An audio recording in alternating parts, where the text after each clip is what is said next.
Hey everyone, thank you so much for your patience. I had a little bit of trouble editing the title. So yeah, viewer, if you wouldn't mind, it's going to be almost every Metal Gear game back to back, whatever you want to put in there apart from that. In the background, I'll be doing shout outs for all the different runners that we're bringing on here.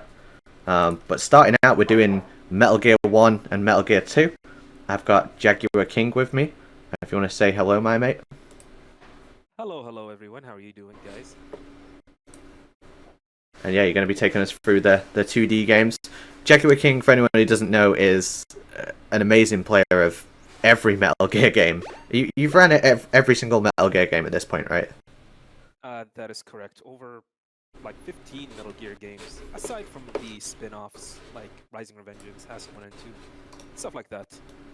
And I've been speedrunning Metal Gear games since 2014. This is where I started speedrunning all the Metal Gear games. I had this project that I should speedrun every Metal Gear games that I can get my hand off, as long as this is not a spin-off. And today I'm going to show you the very first Metal Gear game that I tried to speedrun, which is going to be Metal Gear. And this is the Master Collection version, which is based on the Subsistence version of Metal Gear Solid 3 Subsistence, released in 2006. This is not the original MSX games, the 1987. So we're going to play that, and I'm going to try to get Big Boss rank. However, this game, in my opinion, between all the 15 Metal Gear games that I speedran, where I try to beat every game at the highest difficulty while also aiming at the highest possible rank, which is either Big Boss, Foxhound, S rank, Metal Gear is by far the second hardest game, in my opinion, to achieve Big Boss rank for several reasons that you're going to see during the playthrough. I'm going to try my best to explain them, but I hope we can get Big Boss rank, but don't hold your breath on it. I'll try my best. But keep in mind, this game is very random. RNG is all over the place. There are certain areas where you can lose Big Boss rank, and there's absolutely nothing you can do about it. So I'm gonna try my best here, and we're gonna see how things are gonna work out. So I'm ready now. If Yeah, you want me to start. just give me a countdown, mate. Yeah. Okay. So we're gonna play on original. In order to get Big Boss rank, you have to play on original. Easy, you can achieve a rank 1 on easy, but you get Fox instead of Big Boss rank. So we're gonna play on original.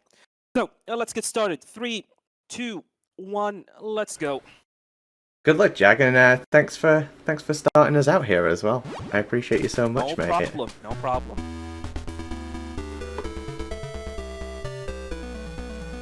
So, Operation Intrude in 313. We play as Solid Snake, and our goal is to meet Gray Fox. His last message was Metal Gear.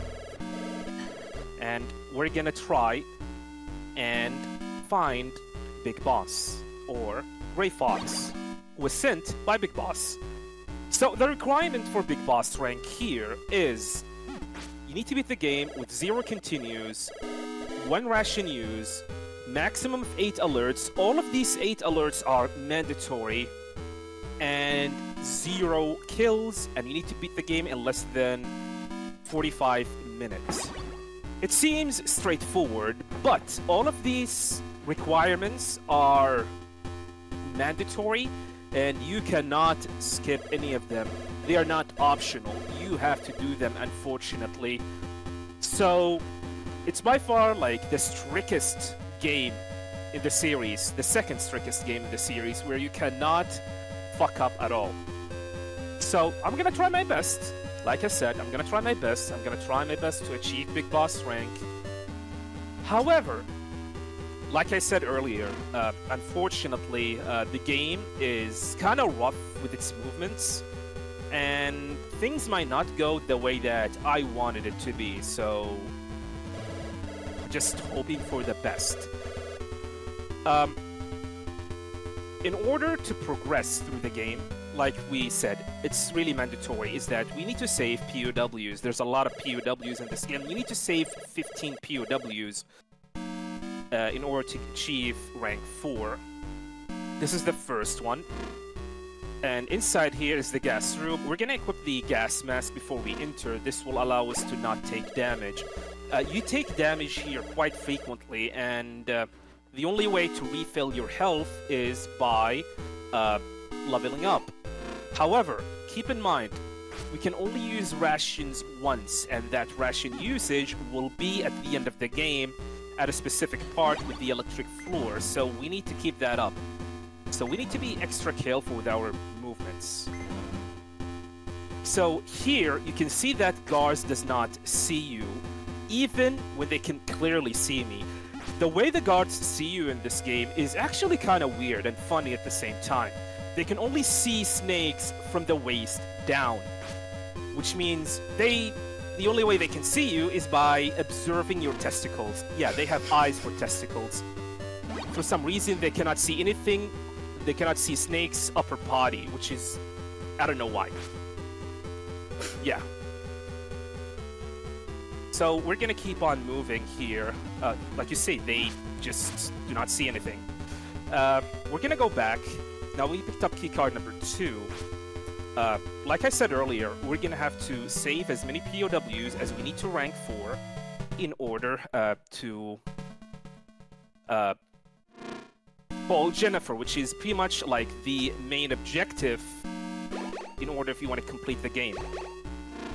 And during that, we're gonna pick up weaponry like this RC missile here and other stuff that could help us with our journey to locate the Grey Fox and the mysterious code name that is called Metal Gear. So now we're gonna have to return all the way back to where the elevator was. And we're gonna start our first encounter. This encounter is a little bit scary because if one of the guards decide to shoot, which they shouldn't, if I get shot twice, it's over. I'm gonna die and it's a game over. I'm gonna have to start all over from the elevator, so wish me luck.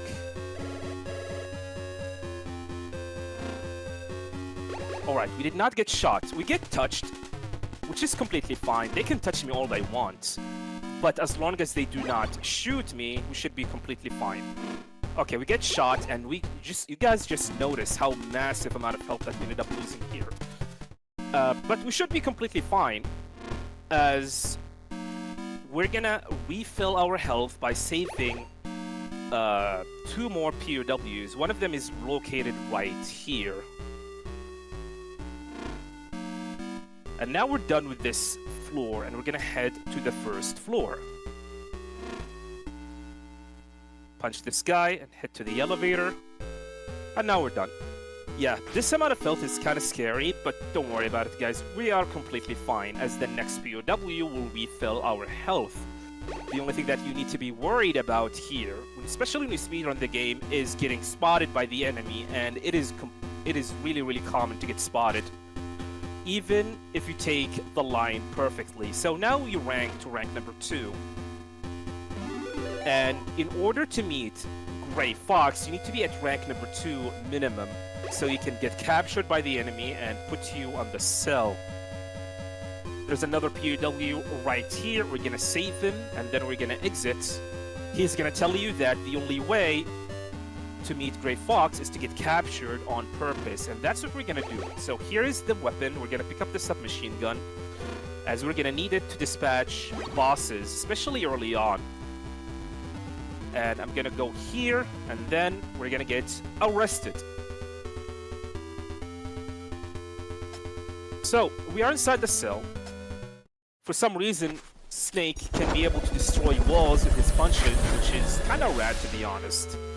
So that's Grey Fox. Saving him equals up to like 13 POWs. Oh, sorry, 3 POWs. Which is actually kind of good to save him. You do not need to save Grey Fox. That is something that I actually did not know. We can actually continue through the game and pretty much save other POWs in order to get rank 4. So right now, this is Machine Gun Kit, and we're gonna rack up on ammo. We need to pick up 5 stacks of ammo. So we can get 100 bullets and 30 grenade launcher.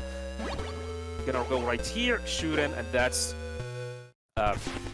is machine gun kit, or sorry, shot maker. So now we are outside, we are in the basement.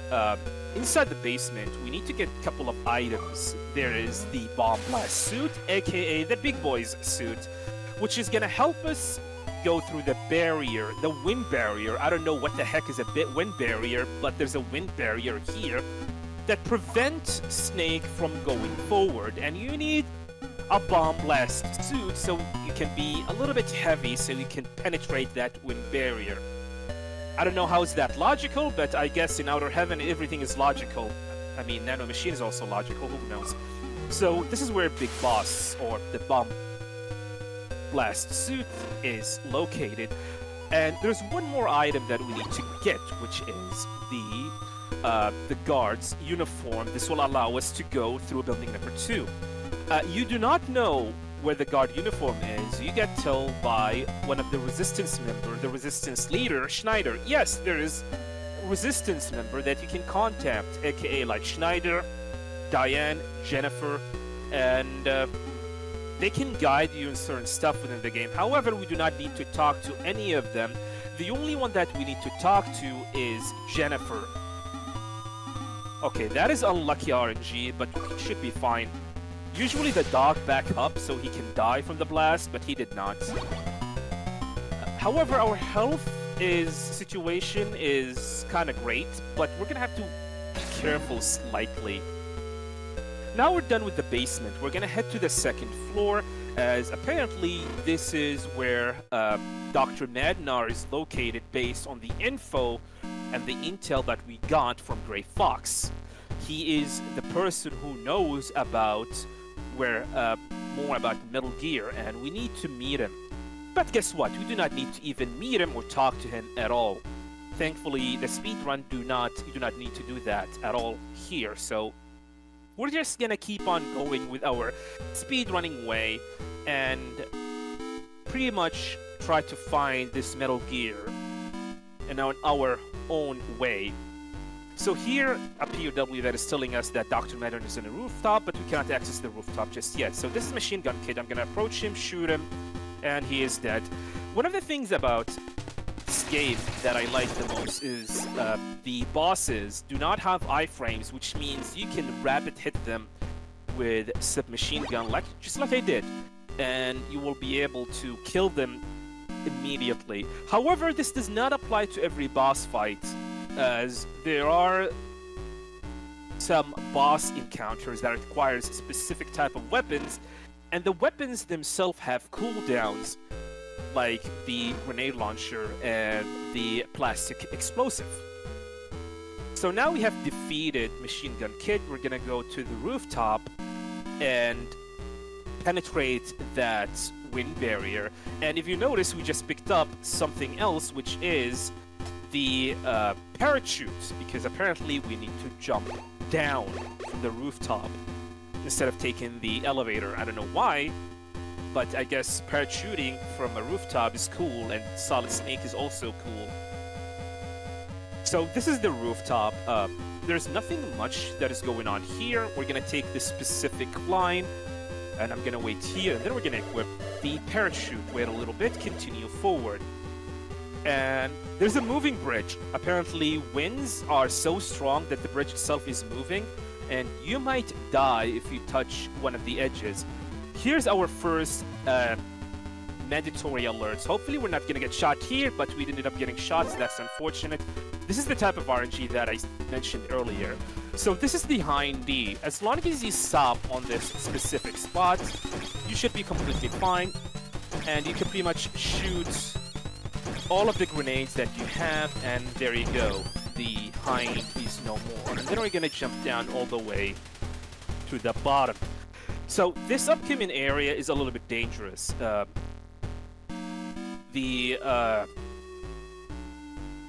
This playground, or the ground here, there's a lot of mines, and you can die by mines here. So I'm gonna take my step slightly safer. There we go. yeah, because we ended up getting shot twice, unfortunately, with this amount of health, you will die immediately if you get destroyed, or if you destroyed one of the mines. So you need to take things safely by doing that route. Hey, doggies. So we're gonna go away from the screen so we can be a little bit safe. And then we're pretty much done with building number 1. We're gonna head back and travel all the way to building number 2.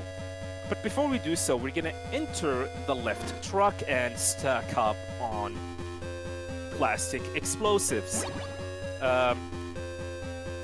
as we're gonna need them later on for the end game.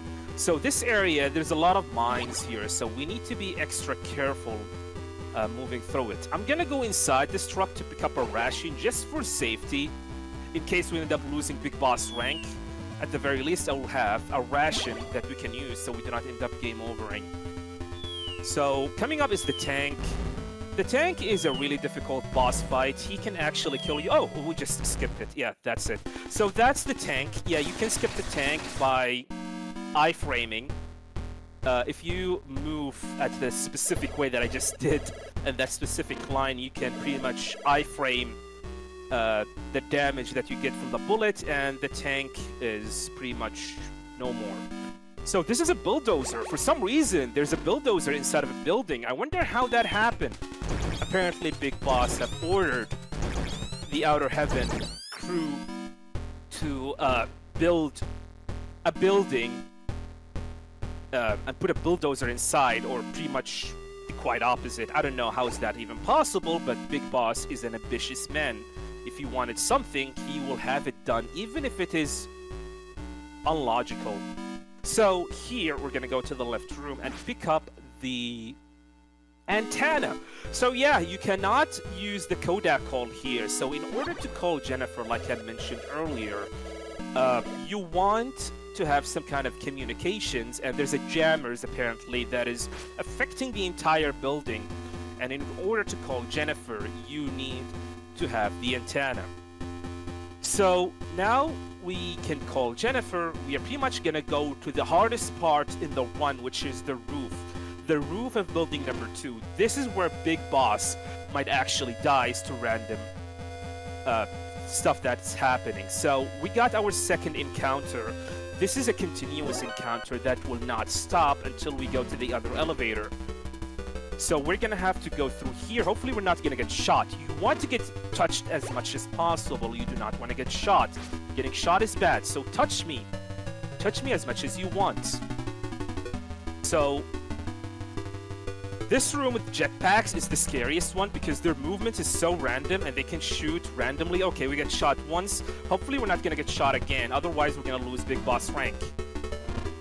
Okay, our health is very low, and we do not want to lose health at a certain threshold. Oh, that was close. Unfortunately, yeah. We're gonna lose Big Boss rank because with this amount of health, I have no choice but to use a ration. That's why we picked up that ration earlier on. So yeah, Big Boss rank just died. Like I said, sometimes there's nothing you can do about it. You are at the mercy of the RNG that this game has. So yeah, with this amount of health, you will never be able to survive the gas room here. So this is why we're gonna have to use the ration in order to continue. The idea is that you use the ration, you do not use the ration, and you need to be at a certain health threshold if you want to survive navigating through the basement, which is filled with toxic gas. And yeah, with this amount of health, you will never be able to survive, and you will game over if you try to force your way through it. So we're gonna have to use rations, unfortunately. And just like that, Big Boss rank is gone. I mean, yeah, I tried my best, guys. I'm sorry. So let's keep on going with the run. But don't worry, we're gonna keep on using Big Boss rank strategy so you know how Big Boss is gonna look like. So this is Fire Trooper. We're gonna wait here and unload all the submachine gun bullets at him, and then he's dead, and we're done. So now we are done, and we are saved. We have saved a lot of POWs, we're gonna head to the second floor.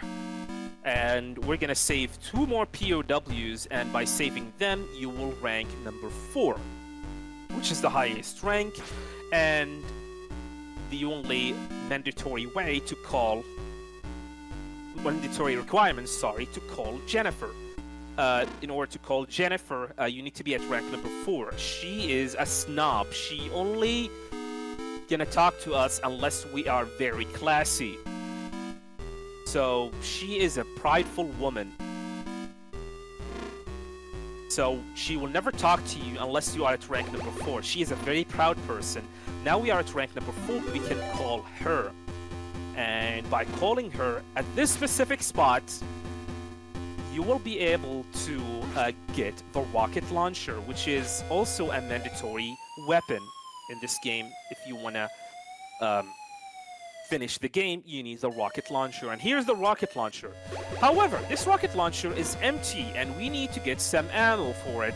Unfortunately, the only way you can get ammo for it is by going back to the basement that we just had and pick up ammos and stacking up an ammo on it. You can pick up ammo by killing soldiers.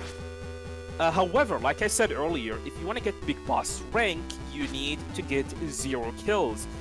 And there is also a room on this specific floor where you can get ammo for the rocket launcher. However, the moment you enter the room, you will get spotted by the enemy, and you will end up getting an alert, which you should not get. Keep in mind, all the 8 alerts, the 8 alerts limit that the game actually give you is mandatory. You're gonna get those, so you cannot get an extra alert at all.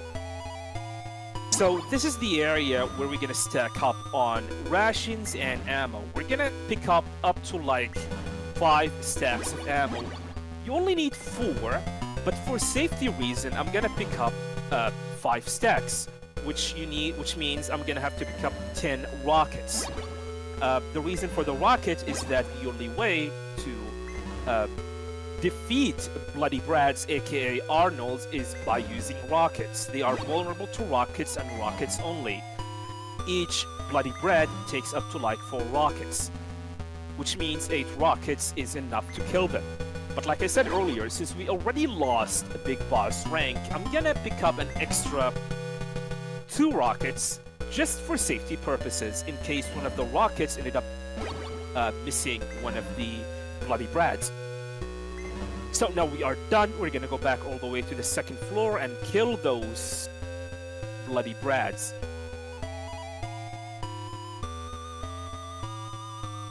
And after that, we're gonna get keycard number 7 for them. And after this, we're pretty much gonna be done. Not quite done, but done with building number 2 for a little bit. But we're gonna come back to it later on. Here I'm gonna equip keycard number 2 because there's a room we're gonna go next to. So this is Bloody Brad 1, this is Bloody Brad 2, and there you go. So you can stack up damage with the rockets and you can kill them quite fast like this. So here we're gonna call Jennifer, as she's gonna open the door for us so we can get the compass. Yeah, the compass you need it so you can navigate the desert. Shoutouts to the NES version of Metal Gear, where the compass is completely useless. Yeah, that game is atrocious, to be honest. Now we are done with this floor. We're gonna go back to the first floor and we're gonna head to building number 3. Now we got the compass, as we're gonna have to go in and locate Metal Gear, because apparently this is where Metal Gear is located. By the way, did I forget to mention that this elevator only goes down? Have you ever seen an elevator that goes down or up for some reason? Yeah. Other than Outer Heaven elevators, I have not. Big Boss is a weird man. That's all I'm gonna say. So now we are here on the water canal. We're gonna take a small amount of damage, which is completely fine. And we're gonna start the scariest, not the scariest, but definitely a scary part of the run, which is the desert and the poisonous scorpions in them. So these scorpions, if you get touched by them, especially when you do big boss rank, it's over. Run is over. As you cannot use the antidote because the antidote is actually located in a room where there's soldiers in it and you will get an alert by them. And now, pretty much, we're done. Now we're gonna go to building number 3. And this is another room where the guard might actually die here. Okay. Yeah, sometimes you might end up getting a kill here because one of the guards are dumb enough to walk on top of a blast explosive and you will lose big boss rank just like that. And it happens to me quite a lot. I mean, a lot. It's not like something that is rare. It is very common that a guard might walk to the plastic explosive and kill themselves, and you will lose big boss ranks thanks to that. And like I said, there is nothing you could do about at all. So here we're gonna have to get the oxygen cylinder.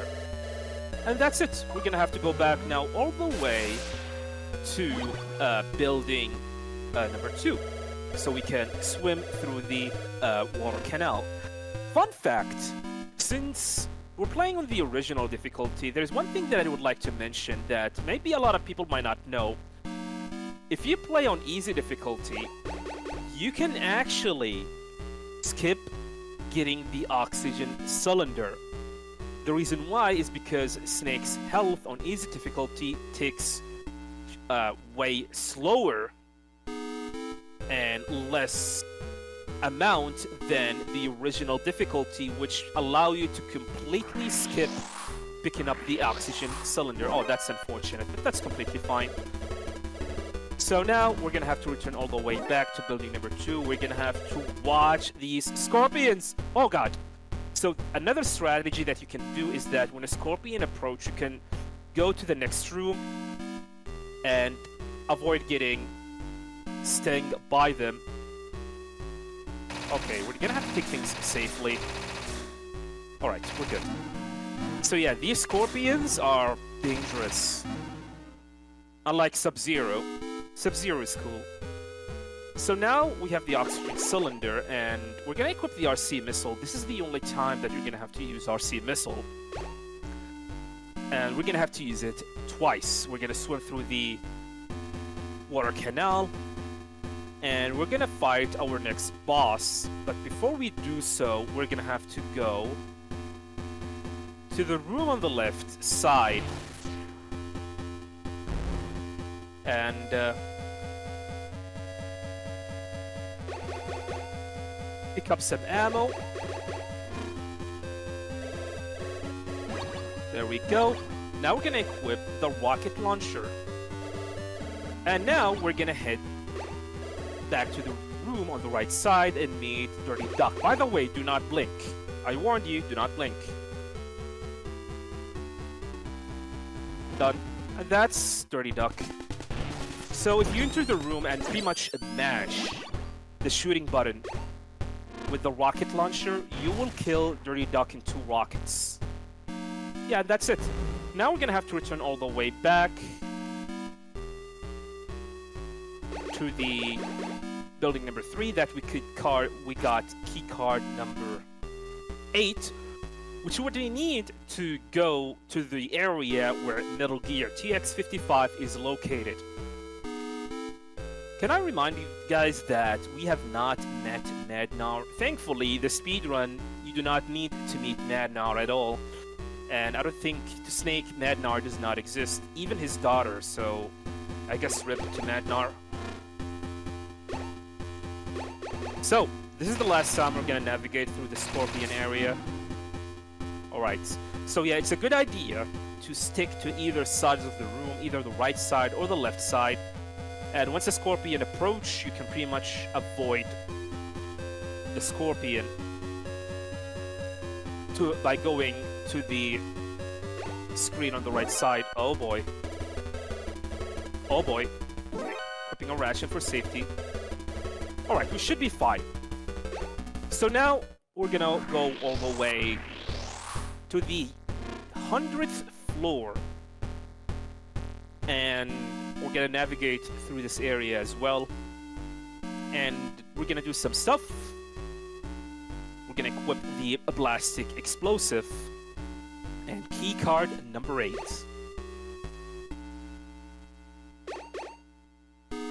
So, as you guys notice, we have 17 plastic explosive. You barely have enough plastic explosive for the wall that you need to destroy and for Metal Gear.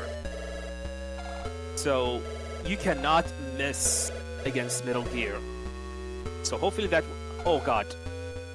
My L2 did not work. I was trying to equip the... Okay, I was trying to equip the gas mask and we game overed. Which is completely fine, because, like I said, we already lost Big Boss rank, so it doesn't matter. But it's kind of sad that we have lost. We game overed. Thankfully, it's not far away. So yeah, one of the things about this game as well is that before you enter a room, you need to be careful with your inputs, especially with the Master Collection. Since I'm playing the Master Collection, this is the PS5 version of the Master Collection, by the way, for people who does not know, is that there's slightly input lag compared to the PS2 subsistence version of the game, so you need to be careful around that. Alright, now we're gonna equip the gas mask. There we go. Now we should be fine. So, now... However, apparently my health is very low, which means I might have to use a ration before I enter the room with the electric floor here. So yeah, let's use a ration. And I'm gonna have a ration here. So this is the electric floor. Fun fact, in the MSX version, there's a hidden switch that you can actually destroy. So that's Metal Gear. We're gonna do this sequence.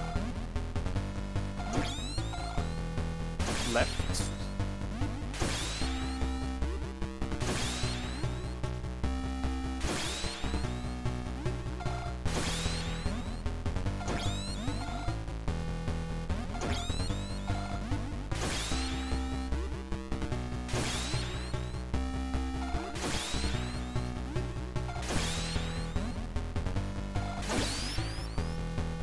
Alright, that's Metal Gear. Now coming up is gonna be Big Boss. So Big Boss, it's quite easy. All you have to do is this. Shoot. It's a shot, which is fine. And that's it. That's Big Boss. We're gonna take the ladder on the left side, and before I forgot, we're gonna eat the cigarettes. Yeah. Eat it, not smoke it, eat it. I guess that's how Solid Snake was able to hide the cigarettes in his stomach. He can eat cigarettes. And that's Metal Gear. Not a Big Boss rank, unfortunately. We tried our best. However, I'm happy with this run. It was an absolutely exceptional run, dude. This game is so fucking hard. You said at the start like how difficult it is to achieve the highest rank in single segment, but that's what we're going for all day. That's what this is about. Games on the hardest difficulty and going for the highest rank. We may not always get it, but we're damn well gonna try. Oh yeah, that is correct. This game is definitely, like I said, I've speedrun over 15 Metal Gear games. And I ranked this game the second hardest game to speedrun if you want to get Big Boss rank. This game does not fool around or fuck around at all. I mean, all of the requirements are very strict. You cannot make a mistake whatsoever, even movement-wise, or getting spotted at all. The moment you screw up something, it's over and you have to restart all over from the beginning. However, aside from Roof 2 and that stupid game over thanks to input delay, which is probably my fault, this actually was a good run. It would have been a big boss rank if it wasn't for those two, but I'm actually quite happy about this. And yeah, I'm glad that I was able to showcase for this, and stay tuned for Metal Gear 2 in a little bit. Yeah, before before we're gonna check out the IGT, obviously. If you need a sec between games, I know you're running games back to back. If you need a sec or anything, like just let me know if you need to take a break or anything.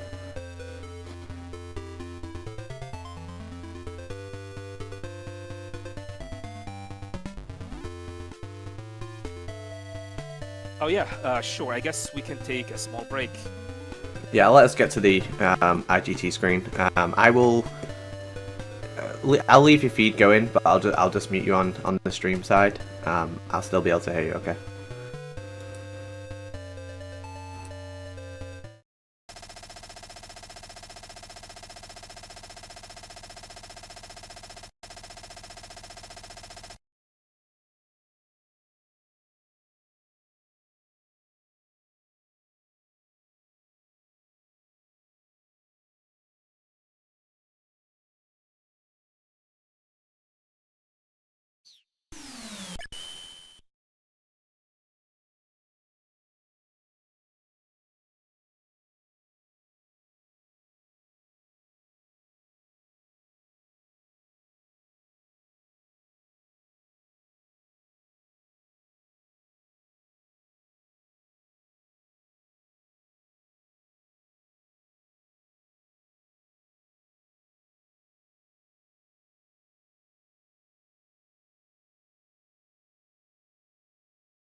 Guys, we're gonna set up for the next run. We're staying with Jaguar King.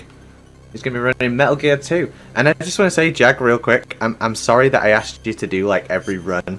Like, you're doing 3 games out of all the Metal Gear games we're running today. You're doing 3 of them, so thank you so much for doing that. So after Metal Gear 2, later on, Jag's gonna come back and do Metal Gear Solid 4 as well, and. Oh yeah, I can't wait. It's okay, fine. I love these games. I love speedrunning Metal Gear games. This is my hobby, and I love my hobby so much. Yeah, we truly are blessed, and thank you for getting me into it. Like, it's all been leading up to this moment where we sit and play all the games. But yeah, after Metal Gear 2, we're gonna have Metal Gear Solid, Metal Gear Solid 2, Metal Gear Solid 3, Metal Gear Solid 4, Metal Gear Solid Ground Zeroes, Metal Gear Solid 5, and Metal Gear Solid: The Twin Snakes to finish it. So we're going all day. We're going all day. MG1 is already over, so yeah, get ready for MG2. Alright, Metal Gear 2, Solid Snake.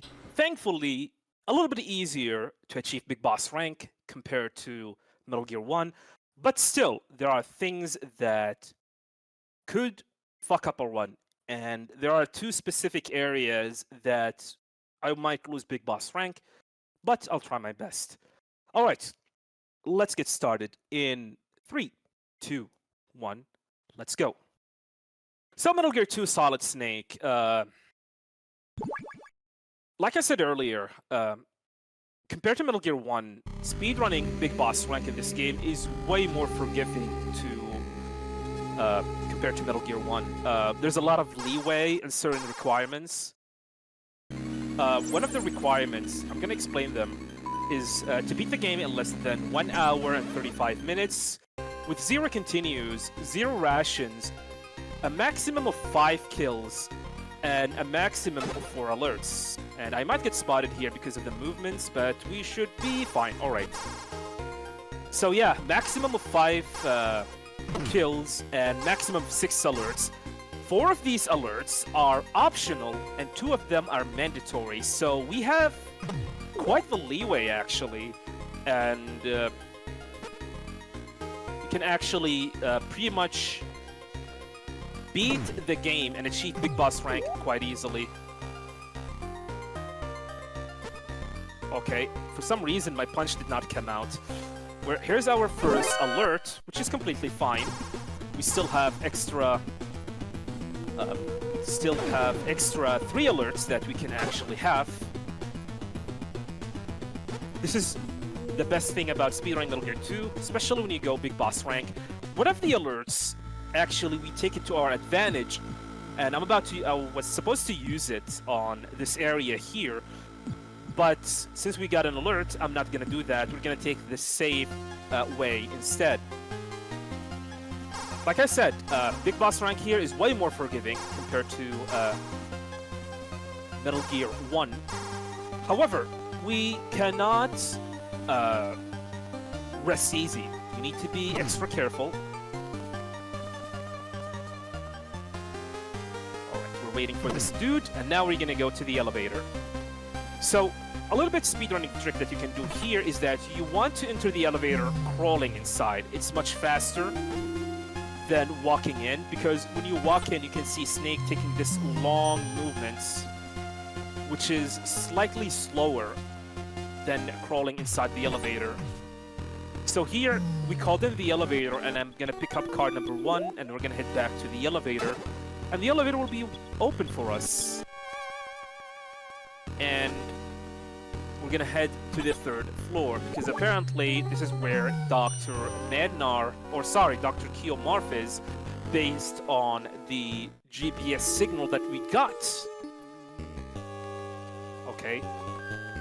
Now, coming up is gonna be the first boss. This is the first hardest part of the run, Black Ninja. The issue with Black Ninja is that he hits hard, he is so random, and you will die in 5 hits. So I need to be extra careful. We're gonna have to take our time with this boss. In the speed run, we are extra aggressive actually. Yeah, we're gonna have to take it safely. Like I said, this is a scary boss, especially early on.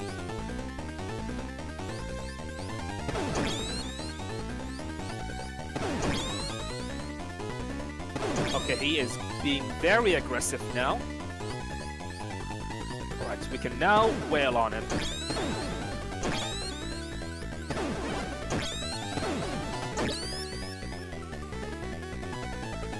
And now I'm gonna fire on him. Yeah, killing him at this specific spot is actually quite good, because now I can pick up the keycard and leave the room without having to go all the way far away. So yeah, usually on the speed run, I fight Black Ninja way more aggressively. I take damage even to the point that I might die. But, like I said earlier, on the marathon run, you want to take things safely. Like I said, he is a dangerous boss fight, and if you do not beat him fast enough, you just reset. But I cannot afford to reset right now, so this is why I do things safely. So now we picked up keycard number 2.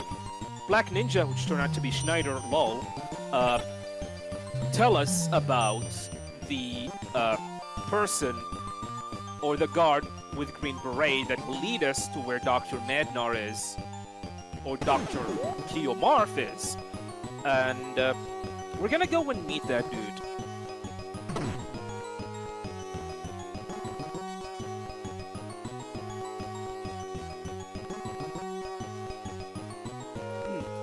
Excuse me. So, this game, one of the things about speedrunning this game is that you want to take things safely, especially when you punch a guard. the hitbox where you can actually touch the guard is kind of large. So sometimes when you need to punch a guard, you want to inch forward slightly. Otherwise, you might end up getting touched by the guard or touching the guard, and he's gonna see you. So this is the guy with the green beret. We're gonna follow him.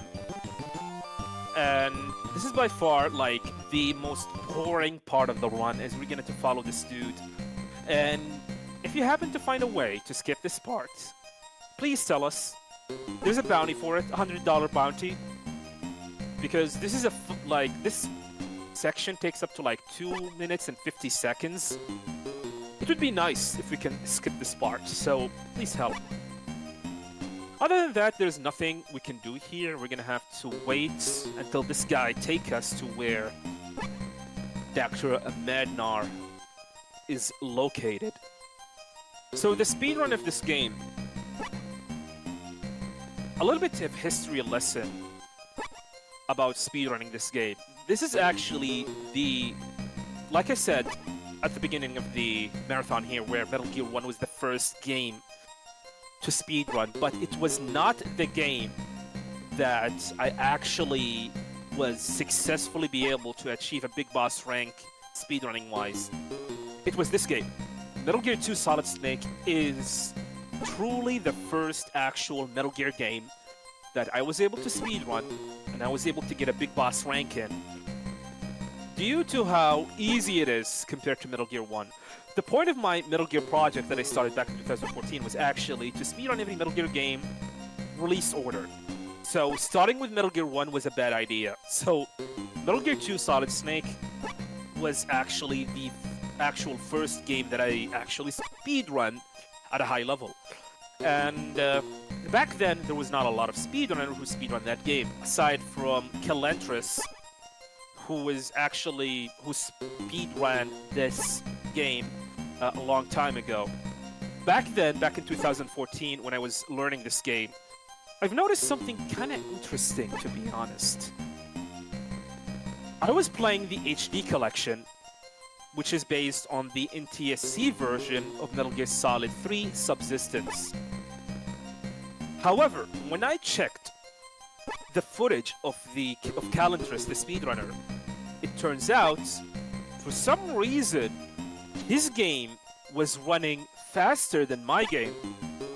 And I was like, okay, he's cheating. There's no way the game is running that fast. Then I noticed something. The version that he's playing is not the HD collection. It was the PlayStation 2 version.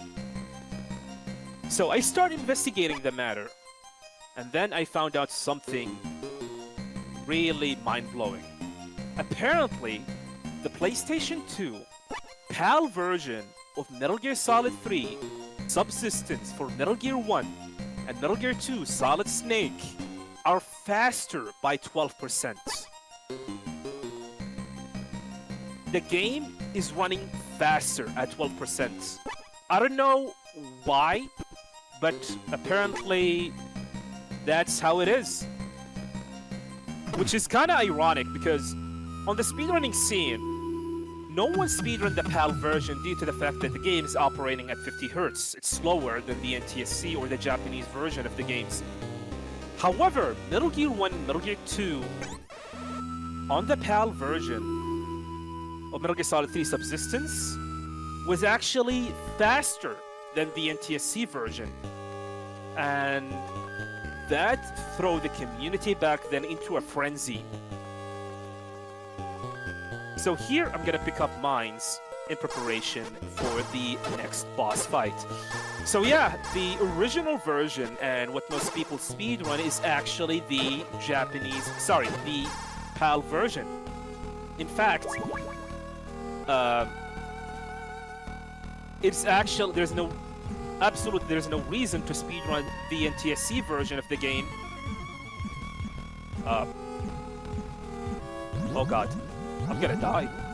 Yep, I'm dead. Okay, that is a weird death. I don't know where was the platform. I lost the platform. I was thinking about something and I made a mistake. Okay, that's a funny death. Thankfully, we're gonna be here. So, PS2 PAL version is the fastest version for speedrunning Metal Gear 1 and Metal Gear 2 Solid Snake. And if you want to get the fastest possible time, you speedrun these versions. The speedrun board, the speedrun.com board actually separates. There we go. The speedrun board actually separates the speedrun. What is going on? Okay, I need to focus on this part. I need to stop talking. So yeah, this area is a little bit tricky. We use visual cues so we can determine where we need to move. And the line that you need to take is very small. Very, very, very small. There we go. Well, that was actually a weird death. I never die here, but I guess that's what happened when you talk. Which is kind of funny because I'm good at multitasking, talking and commentating and speedrunning at the same time. So this is Running Man! Hideo Kojima favorite boss fights. And we're gonna fight him in a spectacular way. So, in order to defeat Running Man, you need to put 7 mines. And the good thing about Metal Gear 2 is that you can stack mines on top of each other. So we're gonna go here and start stacking them. All of the mines that we picked up. And then I'm gonna exit the room. Wait a little bit for my oxygen to fill up. Then we're gonna go all the way to the top. And I'm gonna do this.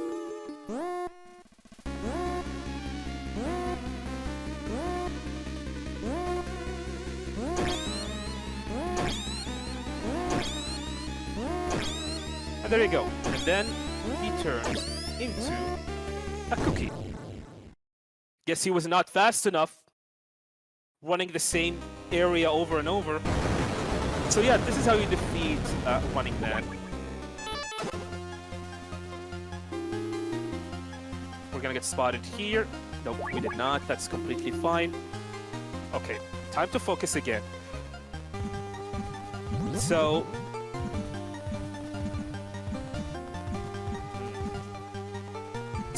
what you need to do in this area, usually you want to visual align and use everything that you can see within that line, like the algae, the bubbles, so you can navigate through this area.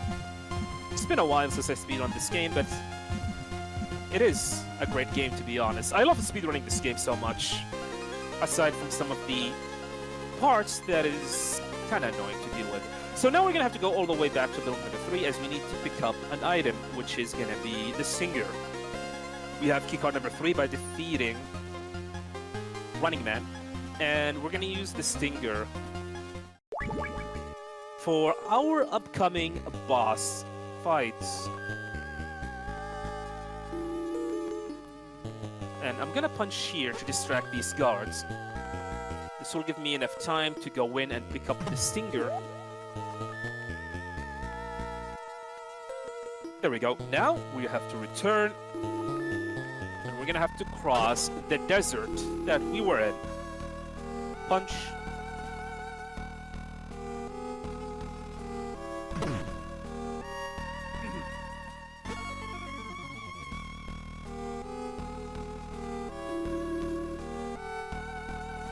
Okay. So, after meeting Running Man, he tell us that... Magnar tell us that Dr. Keo Marv might be in building number 2. So we're gonna have to go and investigate. However, like we said, we cannot investigate it because there's a hind deer in the way. And there are mines here, but we're gonna go through them. The reason why is because we're about to fight the hind bee, and then after defeating the hind bee, you can actually get a health refill. Thankfully, unlike Metal Gear 1, you do not need to rank up. There is no ranking in this game. Defeating bosses will refill your health. A hind bee. So I'm staying on the bottom right side of the screen. I'm holding right, and then I'm gonna equip the Stinger immediately.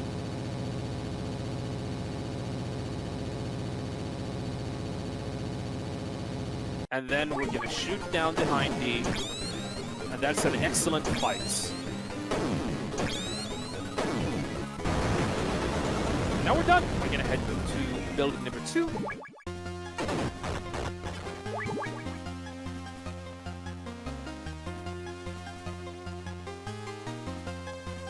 So this area, we need to enter building number 2. I'm gonna wait a little bit, punch this guy, punch this truck, punch this guy, go inside, pick up the box, exit, answer the Kodak call. Bye, Campbell. This is gonna be the last time you're gonna call Campbell. We're gonna see Campbell, and then we're gonna go inside building number 2.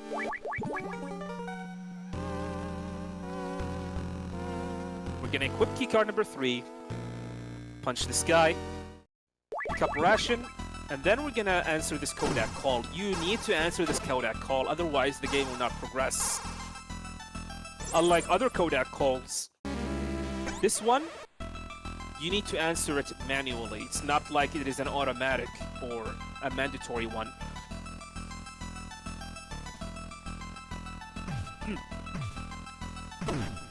So now, Holly called us, telling us that she is stuck in the sewers, and we need to go and rescue her. So we're gonna head to the elevator, which is this elevator. This will take us to basement, where we're gonna meet Holly.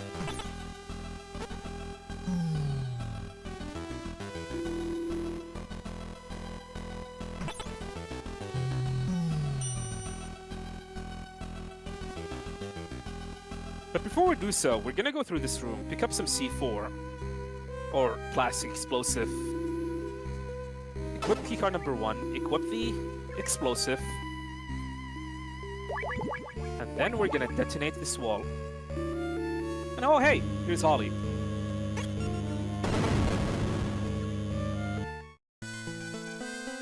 So Holly is gonna meet us. She's gonna give us keycard number 4. She's gonna tell us about a bird that she saw on top of the rooftop in a building that is 30th floor.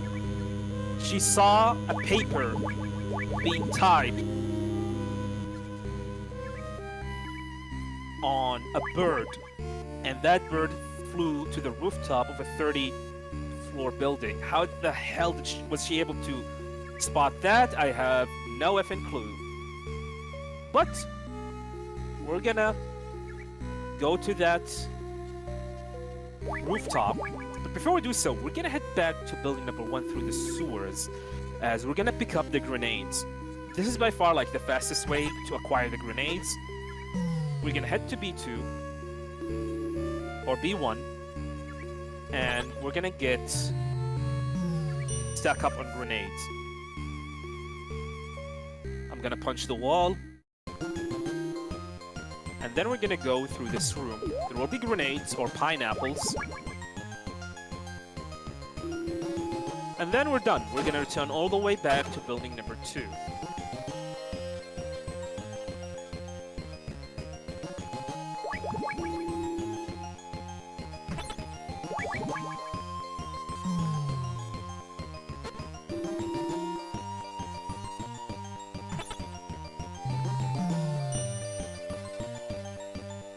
So,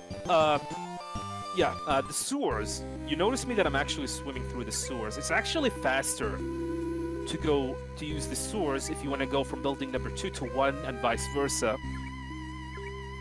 Taking intentional damage here.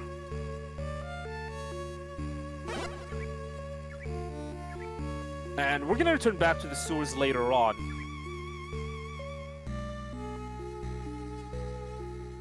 After we contact Keomarth.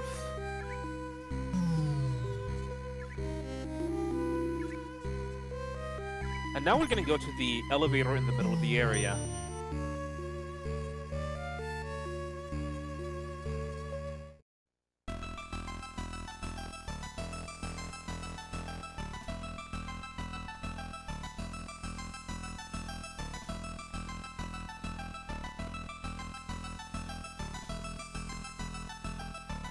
Equipping the grenades, as there's going to be a boss fight coming up, which is Red Blaster.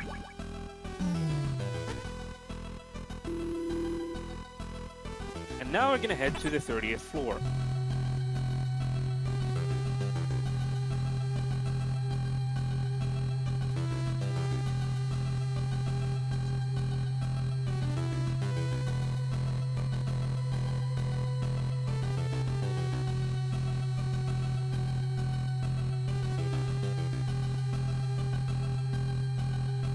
By the way, Snake love to spin around quite a lot. So, Red Blaster. One of the easy fights in the game. All you have to do is start chucking grenade at him and avoid his grenade, and that's it.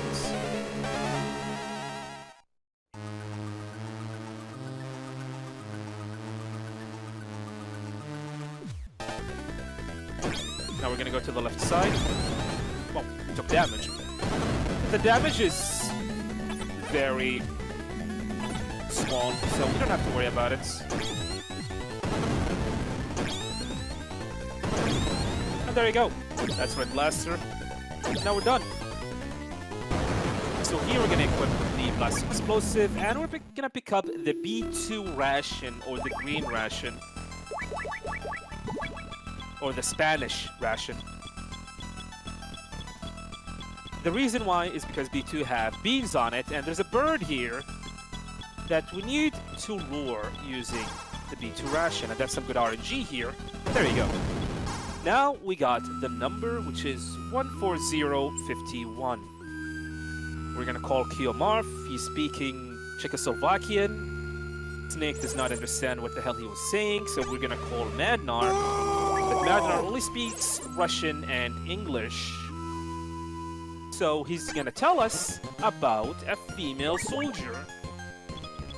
Apparently, it's one of the Kiyomar's private guards, and that female soldier is located in building number 1 and 4th floor. So we're gonna head back all the way to the 4th floor.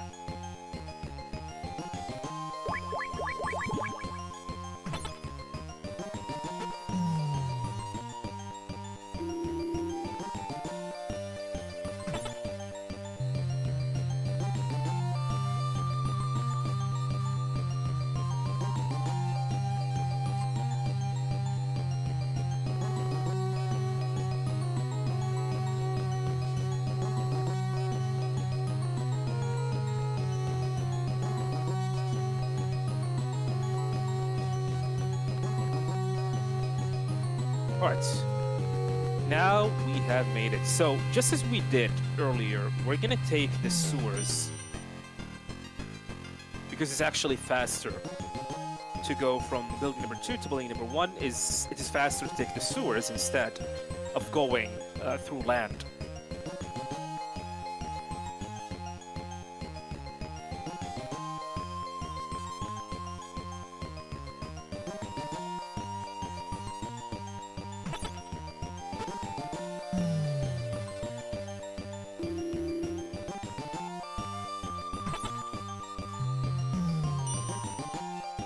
So, the same as we did. Of course, you want to avoid these mines.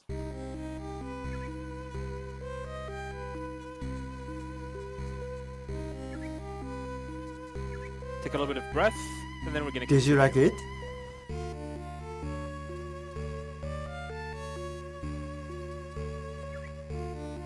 And now we're gonna head from B2 to the B2, from B2 to the 2nd floor, and then we're gonna exit the elevator, and we're gonna go to another elevator, which is the one to the left of us, and we're gonna go to the 4th floor.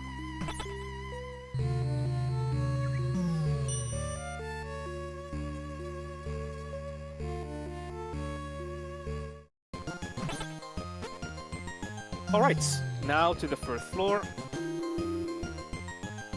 Coming up is gonna be the second hardest part of the run, which is the punch.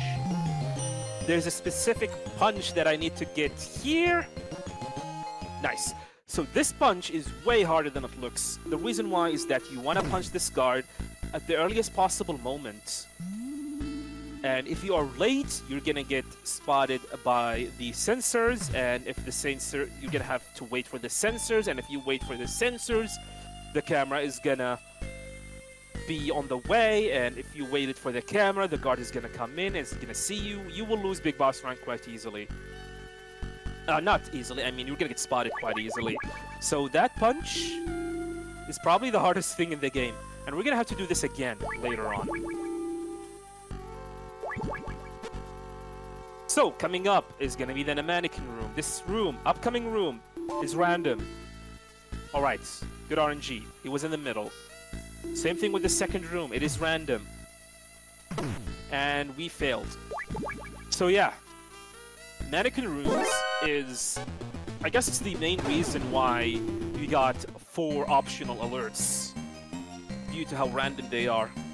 And you cannot do anything in them due to the fact that unless you pick up the binocular, I guess you can actually check where the guard might be. But even so, that does not tell you much. So this is Gustava, and we contacted Kiyomarf, and we're gonna go in and meet Kiyomarf. Apparently, the easiest way to meet Dr. Madnar is through the sewers, and you might be noticing, hey, there's an elevator in the women's bathroom? Apparently, yes. Can any women here on chat confirm if there are elevators in women's bathroom?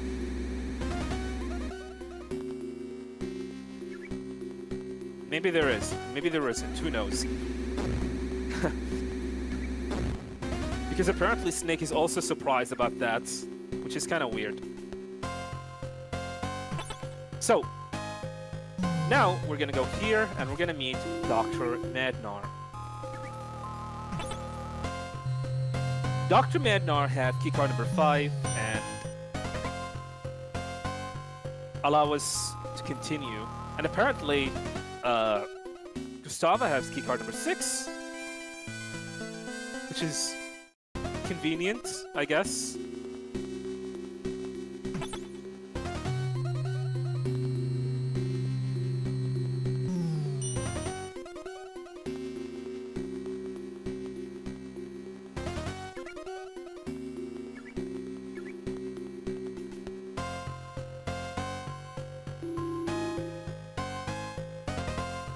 Sorry about that. So there's a small cutscene about Gustavo falling in love with someone by the name Frank Hunter. I don't know who that is. Frank Hunter, huh?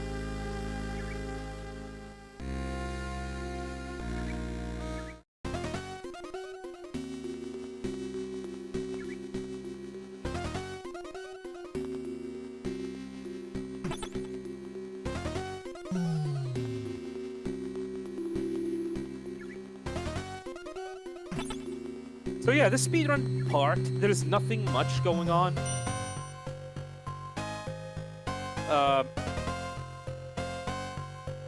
There are gonna be a tragic incident that's gonna about to happen here.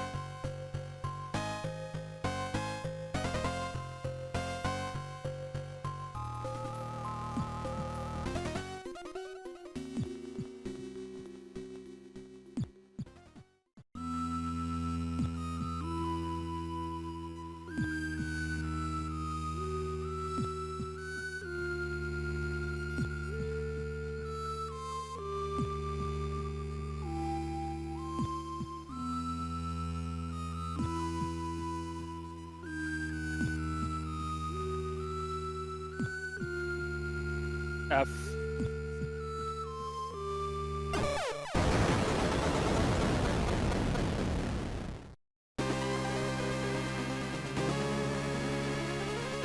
So now Gustava's dead. She's dead. And apparently Snake was affected by that.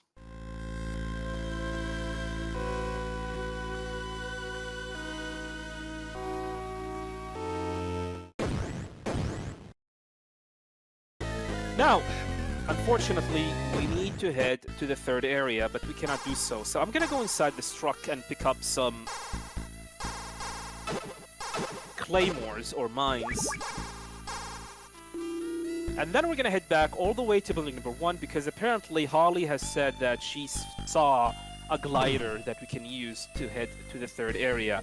But we're not gonna take the sewers, we're gonna go land instead. It's actually faster to do so compared to going to the sewers. Plus, if you go to the sewers for the 4th time, Snake is gonna catch a cold. And he's gonna keep on sneezing every 10 seconds, which is something that you do not want to happen on the speedrun. So we're gonna go inland.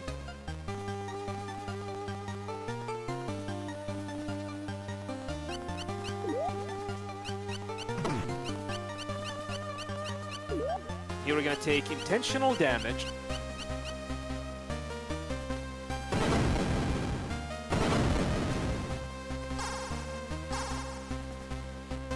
And we're gonna head to the first floor of building number 1. We're gonna pick up the air glider, and from there, we're gonna head to the 4th floor again. I'm waiting for this guy to move away, and now we're gonna go punch in. Then we're gonna go through this door, and we're gonna go to pick up the air glider or the glider. And once this guy shows up, I'm gonna shoot. This is gonna create a noise. The guard is gonna go to investigate, and he's gonna delay his movement slightly. We're gonna pick up equip key card number 6, go through this door. There's a lot of mannequins, with the exception of one guard, which is this guy. Pick up the glider, and then we're leaving. And then we're gonna head to the elevator, and from the elevator, we're gonna go to the 4th floor.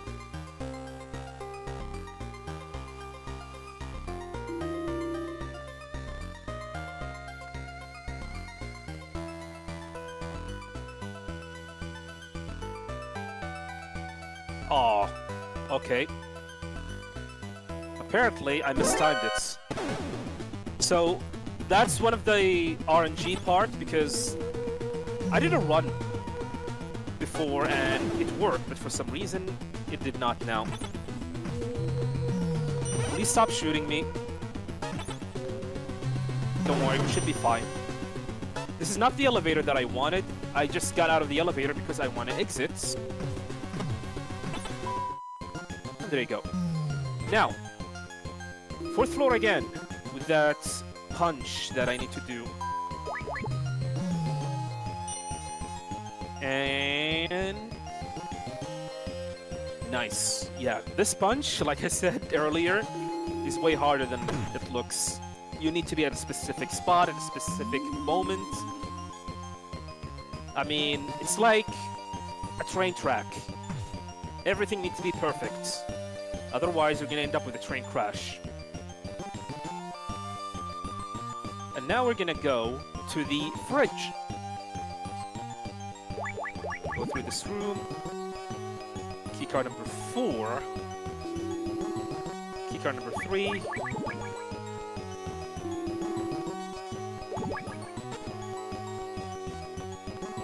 To the mannequin room. Alright, RNG room. Okay. There we go. For some reason my punch did not register, but now it registered. Alright. There we go. Okay, good RNG. This is the RNG that I wanted previously. But now we're good. So we're gonna enter the fridge. Equip the brooch. Gustav's brooch. Wait a little bit. And now we're done. And now we're gonna go to the women's bathroom and to building number 2.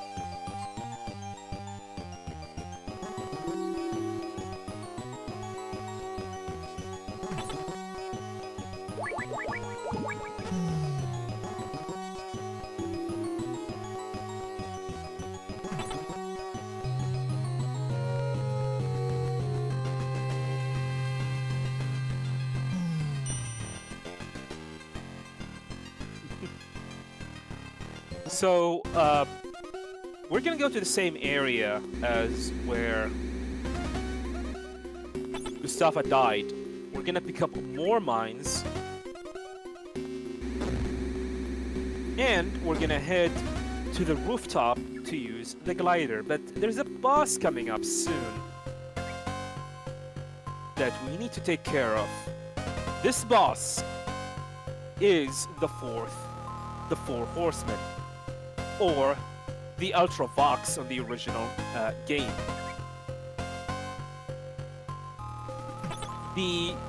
That boss encounter used to be the hardest encounter in the game. I remember when I started speedrunning this game, a lot of runs died quite a lot to this particular encounter. It was really brutal. Until the community came up with a strategy that turned out this boss, from being the hardest to the easiest. And you're about to see how that happened. So, we have stacked up on mines. I have 30 mines. We're gonna use all of them for the run. And we're gonna see how. So yeah, the Four Horsemen. There's a specific setup that I need to do for this boss, and which involve using the mines. 1, 2, 3, 4, 5, 6. I'm gonna plant 6 mines on each area, and then I'm gonna plant here 4. 1, 2, 3, 4. You can only plant up to like 16 mines at the same time. And now we're gonna wait.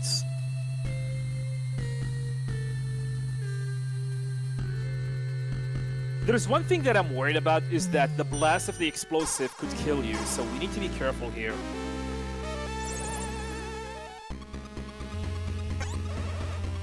Six. 1, 2, 3, 4, 5. I'm gonna plant only 5.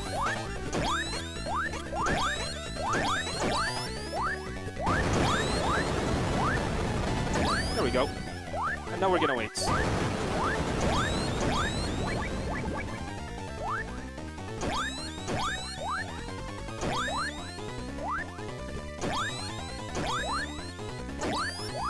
And there you go. That's the Four Horsemen. Shoutouts to the person who discovered it. I do not remember who. And I don't know if it was me who discovered it. That was like almost 10 years ago. But, like I said, this used to be the hardest boss in the entire game. And now, he is whatever, I guess. And that's the power, in my opinion, and what on this of speedrunning, and what made me love into speedrunning games, especially my favorite series, the Metal Gear Solid series, because stuff like that used to be the hardest, or being really, really hard, becomes so easy and becomes so trivial, thanks to the efforts of speedrunning communities. Not just in Metal Gear games, any games at all.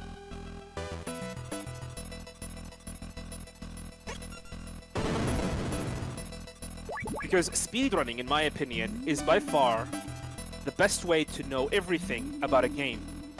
About its mechanic, about the routes, about the ways to defeat certain bosses.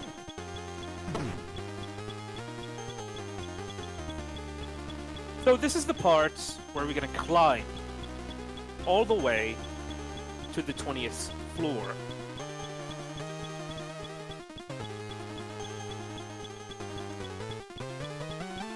We're gonna keep on running.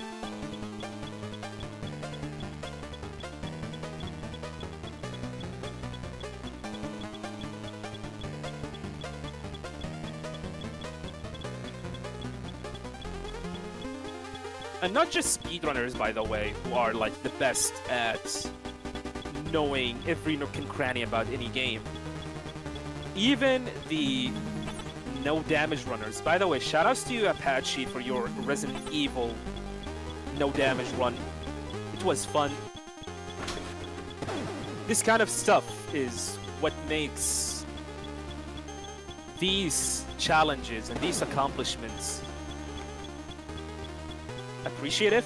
I don't know if that's a word, but I know what you're saying, it's bro. what it's really like. I know what you're saying, and thank you, I appreciate it, mate.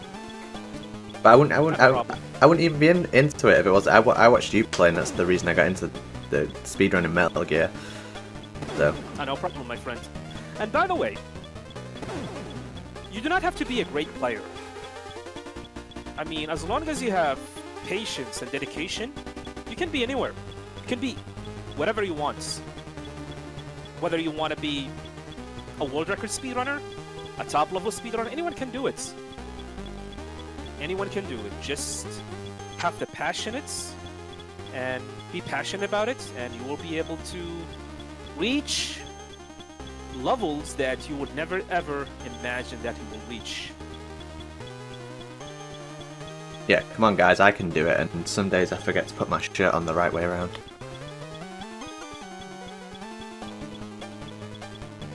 And we have made it to the 20th floor. So, there's a specific way to do this area, and it requires me doing punches to the wall. So we're gonna go here, and then I'm gonna punch this wall to distract this guard. Go to the top. This guy is gonna come to investigate, wait for him, punch him, equip the cigarettes. We're gonna need the cigarettes so Snake can get calmer. Then we're gonna wait here for 6 beeps of the calls. This is 4, 5, 6, and now we're gonna use, oops, there we go. We're gonna use the glider.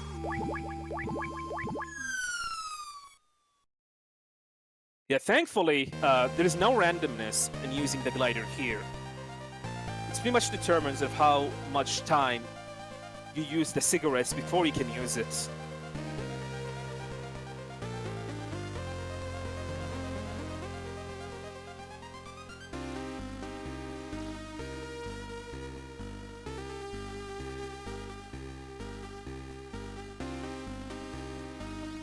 So coming up after this part is gonna be one of the most random bosses in the game.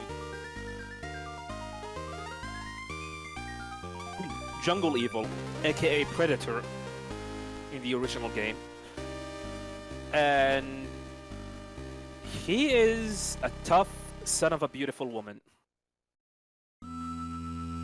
He is so random, and a lot of my runs ended up dying to him due to how random he is. His movements and his pop-hit is very random. Hopefully we're gonna get some good RNG. At first, we're gonna go to the left, pick up grenades, extra grenades here. And now hopefully he's gonna spawn close by. Okay, I'm gonna slap him here. Not that close.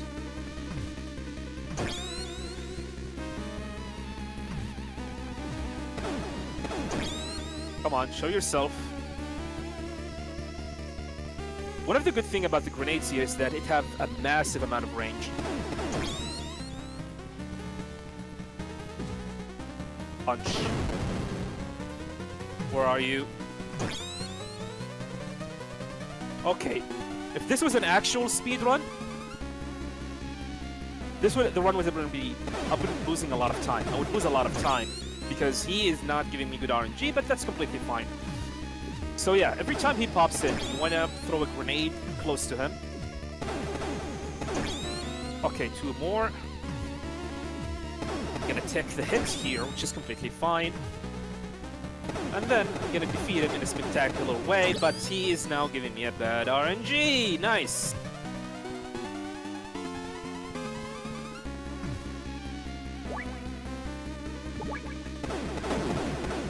Waste knocks. There we go.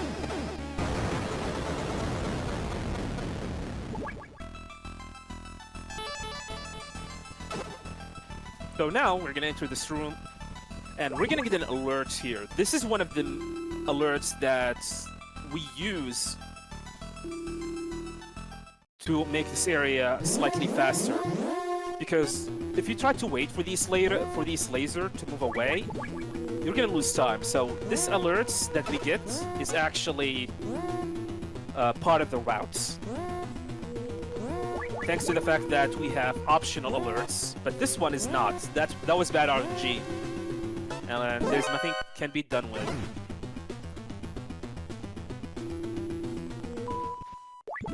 now we're done. We're gonna head to the camp.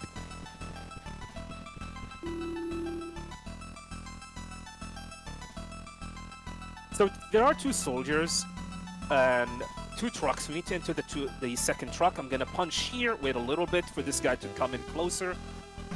Punch in, go inside, pick up ration and grenades. We do not need the gas grenade. And then we're gonna head to the camp.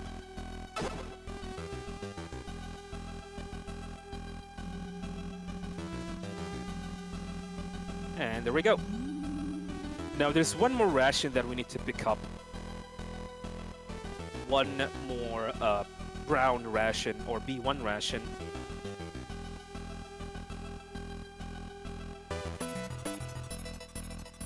There's this one.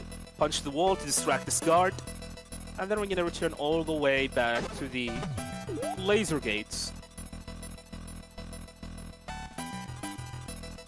And then we're gonna wait for the egg to hatch.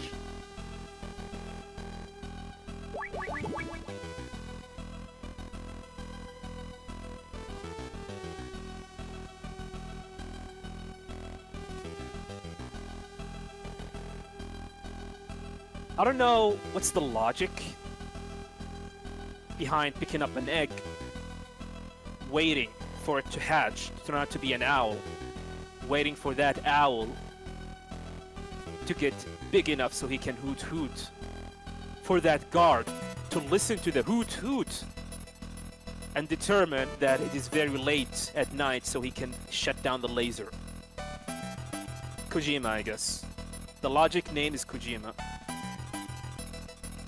If they decided somehow to remake this game, somehow, in the future, which I hope I will see the day that that's gonna happen, how are they gonna deal with this area? How are they gonna remake this part? I have no fucking clue. Anyway, now we are inside the camp.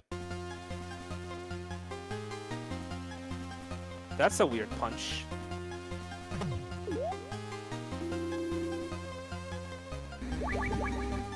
So these things kills you in one hit, so be careful around them. So keycard number 1, keycard number 8, and then we're gonna enter this room right here. Punch this guy, punch this wall to distract him. He's gonna come in to investigate the noise, and then we're gonna go to the elevator. And then equip the grenade and the B1 ration.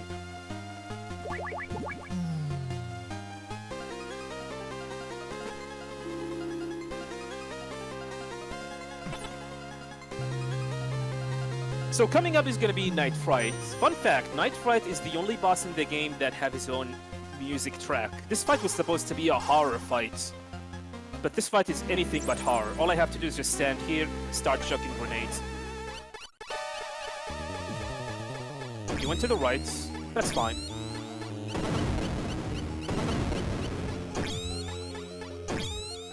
And there you go. That's Night Fright. Oh, I'm so scared. So, and here, we're gonna use the chocolate ration that we got to turn piss into shit. And after shitting all over the place, we're gonna leave. I'm sure that Big Boss will be mad. Who shat all over the place? Well, it's your fault to piss all over the place, so I shat on them.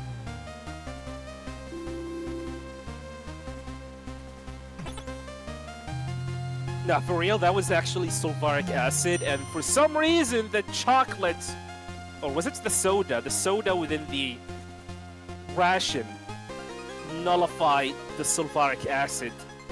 Kojima logic, I guess.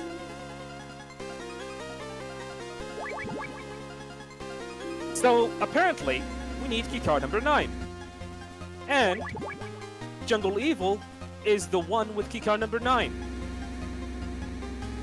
This is one of the things that I find it's a needless backtrack, in my opinion. Hey, you need keycard number 9, but Jungle Evil is the one we have it. But I have searched all over the area, He doesn't have it. Oh, no, go back and search it again. Now, keycard number 9 is gonna spawn. Yeah, it's one of the things that I actually hate, especially speedrunning-wise. The needless backtracking to prolong the game. So we're gonna have to go back all the way to where we defeated Jungle Evil and pick up keycard number 9, which is mysteriously showed up here. I guess the wind moved it in here, or a bird just picked it up and decided to drop it down or shit it down. I don't know. Now we're gonna return back.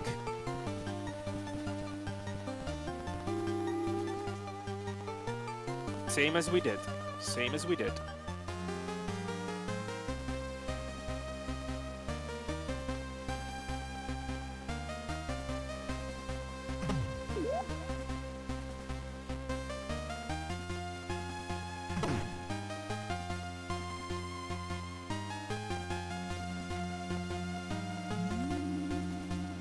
So, I need to move fast here because I'm on a cycle. If I'm late by a second or a half a second, I'm gonna get spotted. This is one of the hard area in the game because you need to clear this area quite fast. There's a guard coming up soon. And you need to move fast, really, really fast. Otherwise, he's gonna see you.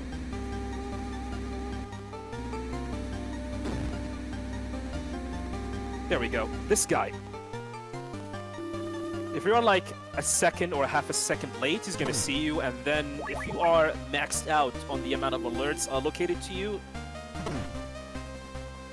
that's an alert, and you will lose Big Boss rank.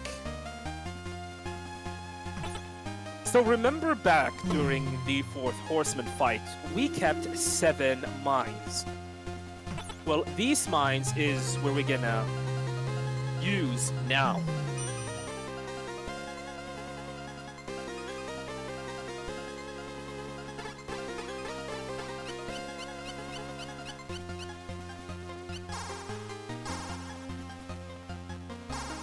Oh, here's Dr. Kiyomarv. Oh, here's Madnar.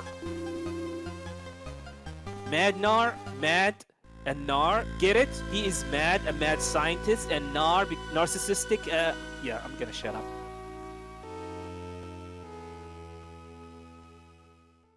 So, the way to defeat Madnar is quite simple. We're gonna stop here, start planting all the mines that we have, turn around, and let everything kill him.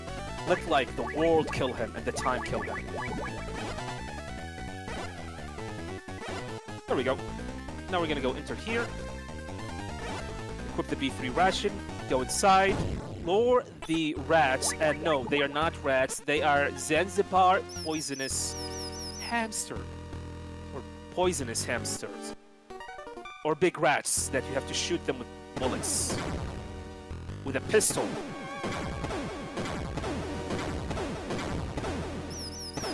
And there we go. We're gonna equip grenades, keycard number 4, pick up the Oilix formula, and prepare for the next encounter. Snake! Snake! He will never let you go away. He will use it. He will use Metal Gear. I have one last gift for my daughter Ellen. I'll tell you how to destroy it. How to destroy the new Metal Gear. Try as I might reconcile in the West, but blah blah blah blah blah. He's a dead man. Just die. Or maybe not. See you in Metal Gear Solid 4, idiot. So, coming up is Metal Gear D, aka Metal Gear Damn, I forgot to make this boss hard for this game. Because Metal Gear in this game is an effing joke. I mean, look. By the way, seizure warning. Seizure warning. A dud! Very intense flashing. Close your eye for approximately 15 seconds. So we're gonna go here and start chucking grenade. And that's it. I don't really care.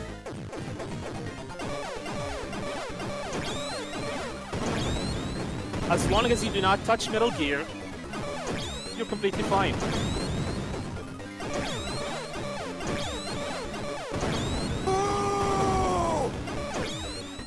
There you go.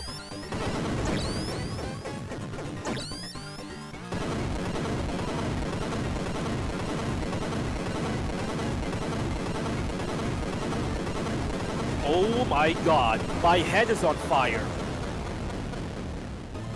We need to cool his head, so we're gonna throw all the stuff that we have. So coming up is gonna be Gray Fox. Do not blink! I warned you, do not blink.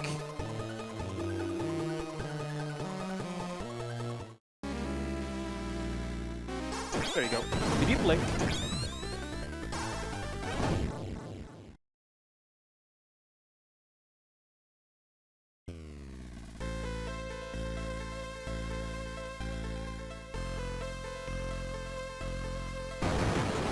Over here, Snake! Over here, Snake! Which makes you wonder, didn't Snake recognize the guy who's talking to him? If they remake that, I wonder how they're gonna do it. So, Big Boss, okay, that's a bad RNG. Do not shoot me, please. So, Big Boss can be dangerous, especially if he hits you like that at the beginning of the fight. So we're gonna have to take things safely. And we're gonna start picking up keycard.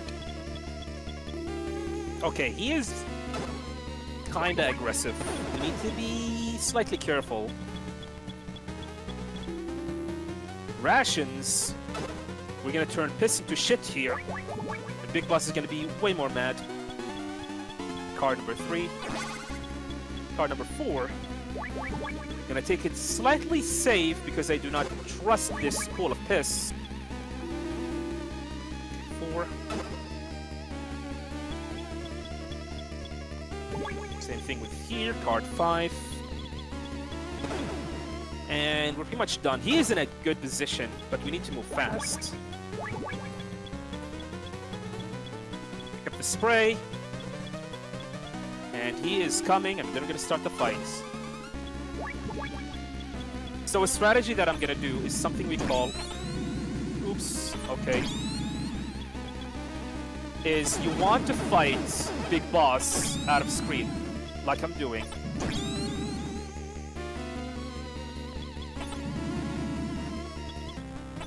We get closer. Shoot him. Okay. Calm down, buddy.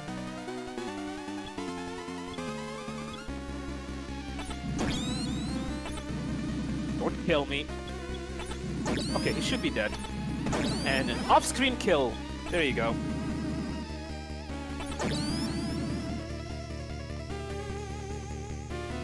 Yeah, he's not here.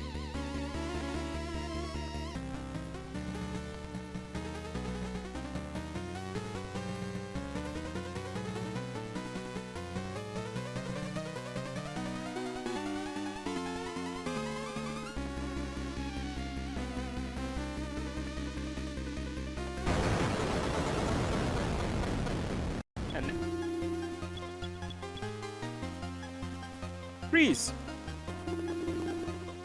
Oh, it's Holly. It's been 30 minutes, I guess, since the last time I saw you. Alright, now we're gonna get out of here.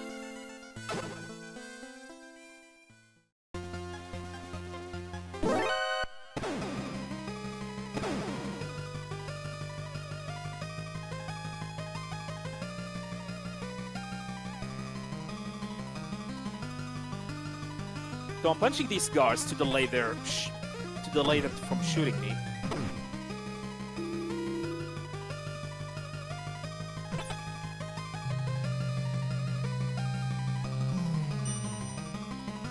So the last part to achieve Big Boss rank, although we have lost Big Boss rank, which is to not kill more than 5 soldiers. This game wants you to kill them, however, there's a neat trick that you can do here. After this Kodak call, I'm gonna wait for 20 seconds. I'm gonna punch the guard to delay them from shooting me. And And then I'm gonna despawn some of them.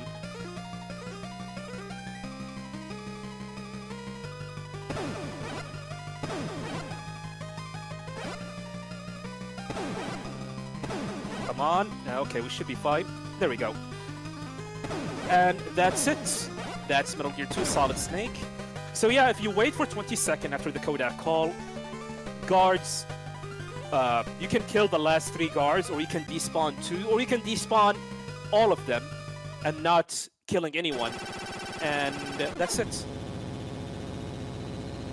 That's Metal Gear 2 Solid Snake. Not a big boss rank thanks to that stupid death, which is I did not expect that I will get in this game. But at the very least, I was able to get some of the hard parts out of the way, with the exception of that part. I'm sorry that you didn't manage to avoid drowning. Yeah. I can feel how much you hate me right now. Raiden is now a better person than me, which is something that, whatever. Jag, thank you so much for doing the 2D games for us. And you're going to be back later, right? Alright, yeah, I'll be back to Metal Gear Solid 4, and oh boy, that game is something, so stay tuned for that. Yeah, that's going to be absolutely awesome. Coming up next, we're going to have D-Limes13. He's doing Metal Gear Solid 1, Extreme All Bosses category. So we'll take a little intermission to get ready for that. I've got to change the stream in the background, so you know, talk amongst yourself. Jaguar King's links are in the chat throughout. Thank you, viewer, for posting those. If you want to follow him, stream everywhere, right? Twitch, YouTube, active on Twitter, normally talking around about pizza or coffee or something. Yeah, that is correct. But yeah, we'll be back really, really soon. Stay tuned, guys.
Did you like it?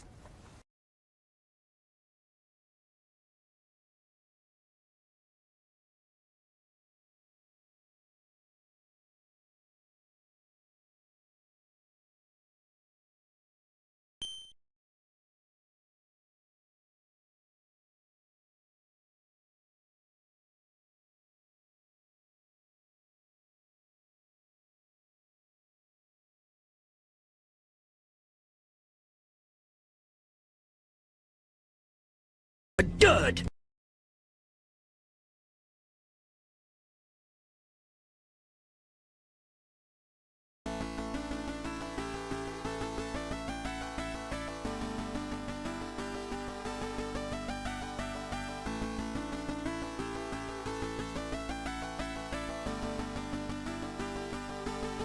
Bisexual.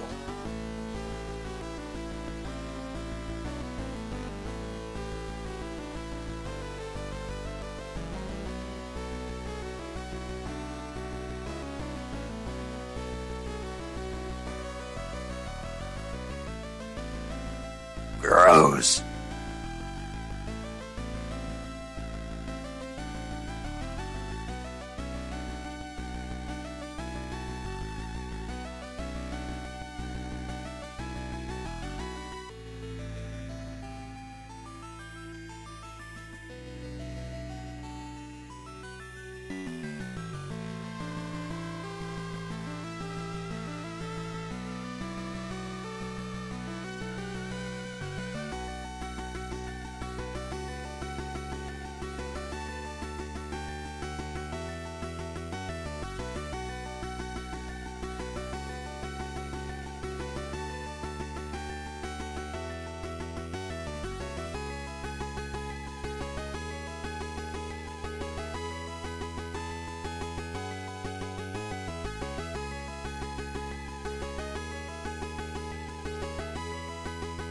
Dummy thick.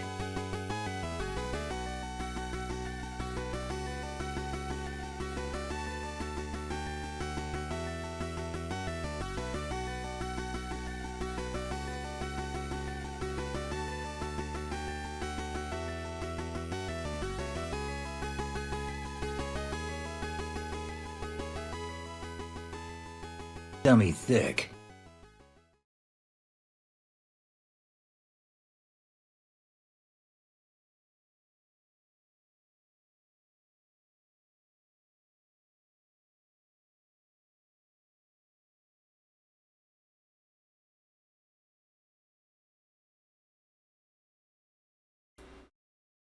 What an amazing performance. Jaguar King killed it with the Metal Gear 1 and the Metal Gear 2. Both done on the highest difficulty available, and we'll be back shortly with D-Limes 13, running all bosses, Metal Gear Solid 1 on extreme difficulty. So just bear with me guys and I'll get that set up.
The nuclear weapons disposal facility on Shadow Moses Island in Alaska's Fox Archipelago was attacked and captured by next-generation special forces, being led by members of Foxhound. They're demanding that the government turn over the remains of Big Boss, and they say that if their demands are not met within 24 hours, they'll launch a nuclear weapon. You'll have two mission objectives. First, you're to rescue DARPA Chief Donald Anderson and the president of Armstech, Kenneth Baker. Both are being held as hostages. Secondly, you're to investigate whether or not the terrorists have the ability to make a nuclear strike and stop them if they do. Alright, welcome back everyone for our third run of the event. We're doing Metal Gear Solid 1. It's D-Limes13, he's doing all bosses on the hardest difficulty, Extreme, and he's not going for rank 1, right? No, I don't do that. I like to speedrun games, not necessarily go for rank, and not going for rank 1 is generally faster in most cases. So we're going to go for pure speed, we're going to kill, we're going to take alerts and do all that fun stuff. But yeah, I'm D-Limes, I'm decent at this game. I haven't played Metal Gear stuff in a few months, so we'll see how this goes. I'm going to load a save real quick for some RAM or memory manipulation. If you die with whatever item or weapon you have equipped, then if you start a new game and take a continue, you can just re-equip them immediately without having to open the menu. So I'm going to just set up my menu here. I want the ration and the chaff. And then I'm going to take a death. And then we'll start a run.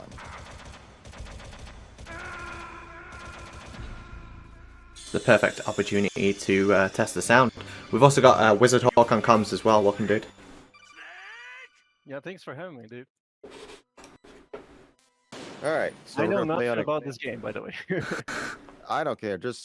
I just want you guys to chat shit, motivate me, and let's just have a good time. If I take 100 continues, that's fine. If I get world record, which I mean it could happen, I mean that's fine too. So I don't really care. So, all right. So we're gonna get going in 3, 2, 1, go. Good Cheater luck, dude. match. You're a cheater, Limes. Oh, my Japanese, that sucks. So I wanted to be on English subtitles, so I'll lose 8 seconds at credits for that, which is not a big deal. RIP record. So, yeah, probably not. It's pretty free as it sits. I just want So here in the docks, we got a couple minutes to kill. So we're gonna kill this guard, give us a ration, cool, and then we're gonna get an alert. And then we're just gonna farm some alerts.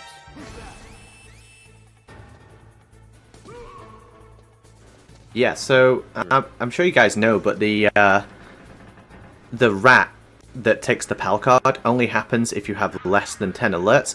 If you have more than 10 alerts, the rat will spawn in the drainage ditch. And if it spawns in the drainage ditch, it's actually faster. So if you pick it up from the drainage ditch, as opposed to struggling with the rat RNG, it's 11 green funk, you got me there. In fact, Limes, is it 10 or 11? It's something along those lines. We're gonna get some I said, alerts. It's been a few months since I have ran this stuff, so I'm forgetting stuff. And one thing we definitely have to watch out for.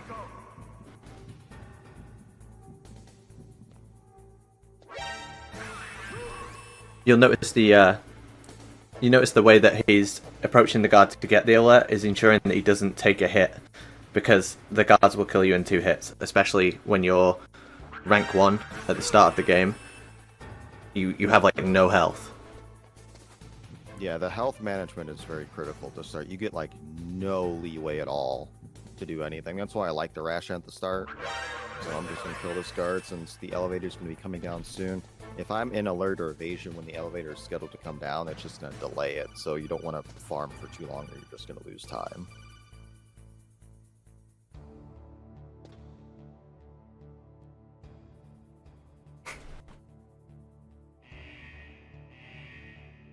So, Camera there. which records do you have in MGS1 Limes? Can you give us a quick rundown? Oh, I have a lot. I have a lot. Like, I had them all at one point. I've been attacked, and I'm down about 40 or so right now out of the couple hundred different categories, but I have hundreds, if not thousands, of records. So it would probably be longer than the run itself to tell you every record I got. So if you want to see what I have, head over to speedrun.com, look up my name, and you can see every record that I have for Metal Gear Solid 1, Metal Gear Solid 2. I do a lot of other stuff too, so they're all decent, I guess. Yeah, no, if you ever He does fancy a volume laugh, too. just load up speedrun.com/user/dlimes13. If it loads, if it even loads. So, like, I have so many runs, it may not load for some people. Yeah, so you show him sprint Yeah, to the chaff grenade there, he immediately picks it up and equips it using that RAM manipulation from earlier. You move slightly faster in this game when you're holding any weapon that you can move with, obviously. So you'll always see runners holding some sort of weapon, and you'll also see them occasionally unequip it on purpose to move slightly slower for certain strats.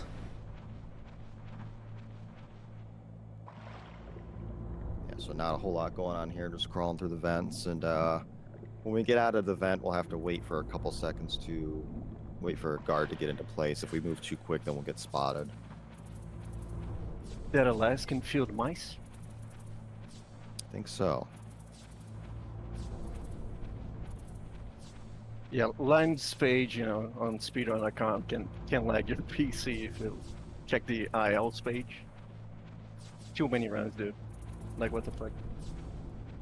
Yeah, I do a lot of the VR games as well, a lot of individual levels, boss fights, everything. If I speedrun a game, I can speedrun all of it.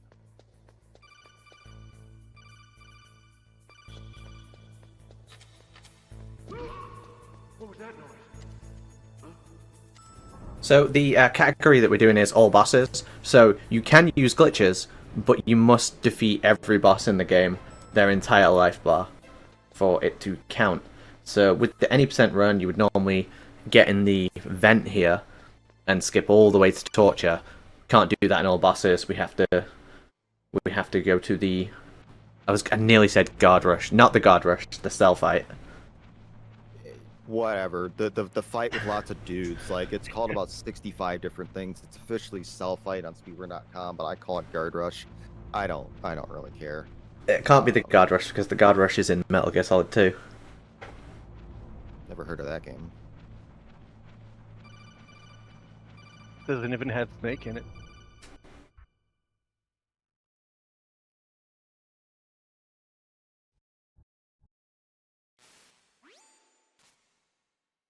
Alright, so we're just gonna wait for Meryl to get us out. I'm gonna try to do a little vent glitch just because. Damn, what happened to that dude? He died. It looked like a heart attack. No, I think he's snapping. A heart That's fine. attack.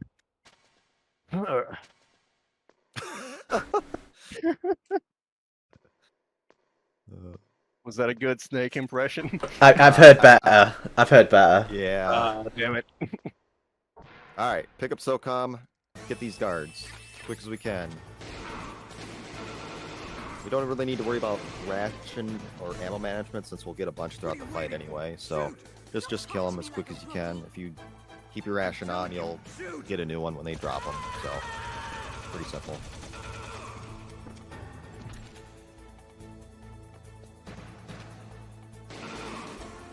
That's slow.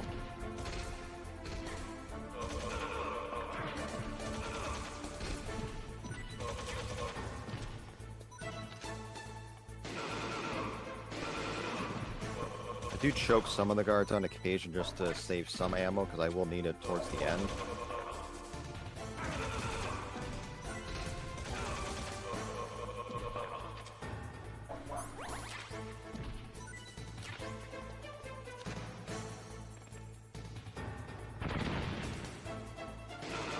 Alright, not terrible, not the best, not the worst. Decent guard rush. It was decent. Not percent. Yeah, so if anyone wants to know what we're playing today, we're currently on Metal Gear Solid 1. We'll be doing Metal Gear Solid 2, Solid 3, Solid 4, Ground Zeroes, The Phantom Pain, and TTS 0%. What is nut That'll be a percent? fun one. Find out later. It's the greatest run of Twin Snakes ever made. Ever conceived by man.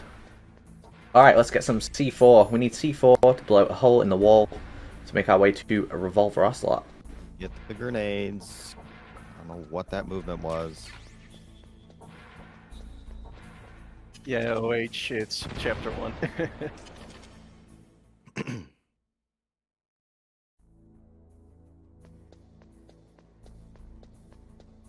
I got rid of the other C4 because I don't want it in my inventory.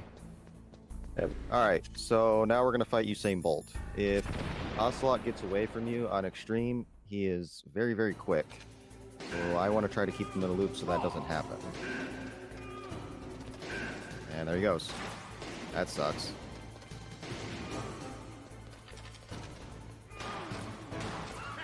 He runs fast for an old dude. Alright, now I can keep him in a loop.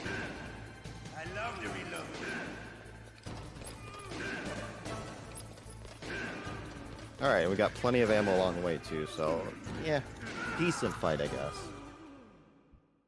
I'll give you a 7 out of 10 for that fight. Now, like I said before, I haven't played much in a few months, and I have practiced all of about 20 minutes leading into this event. So, We I don't think I'm doing pretty good so far. we don't want to hear excuses. We want to see results. No. No, I can still get record. Alright, so we're going to leave the area. We're going to go back up to the first floor tank hangar, and then we're going to do a vent glitch. We don't want to call it Merrill. That's a waste of time. Are you going to save Meryl? Not likely. I don't save Meryl. I never do it. I was gonna get sad, but guys, come on. I was playing MGS1 on here yesterday, and people were like, "Oh, what are you gonna do?" I was like, "Guys, I always let Meryl die. Sorry." Alright, DRK, avert your eyes. Yeah, exactly. It's so long. DRK, avert your eyes. We're going to do this part of the run completely intentional. This is what the developer intended method of getting around those lasers was. But yeah, we skipped calling Meryl, and the codec call with her is really long too. Hell with Meryl. Beautiful line to avoid the claymores on the ground. Alright. I'm gonna throw a chaff at a certain time, and then hopefully get a grenade in the tank A-OK. Kobe. Looks like it, yep. Alright, you got your first one. Let's see this line up for the second one. Probably gonna screw this up. Probably. See, I told you I screwed it up. Oh, you got the grenades as well.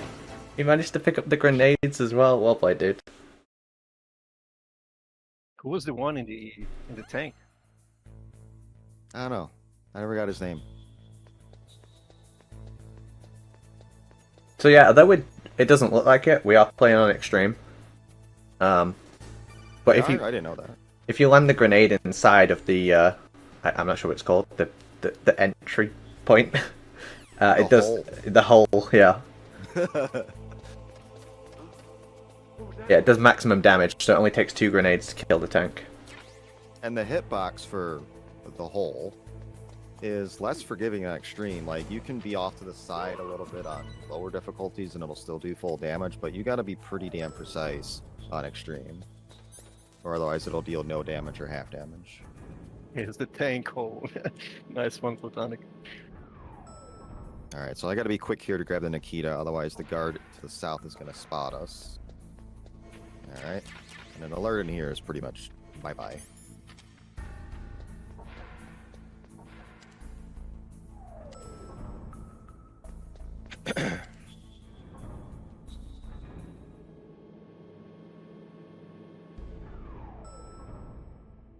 Yeah, Lum, that was the toss I was trying to show but couldn't, and failed it like 4 times. That's why I brought a good Metal Gear Solid 1 player this time. I'm actually world's okayest Metal Gear Solid 1 player. Like, you've contributed some pretty big stuff in this game, so Uh, come on. Give More on yourself that some later. credit.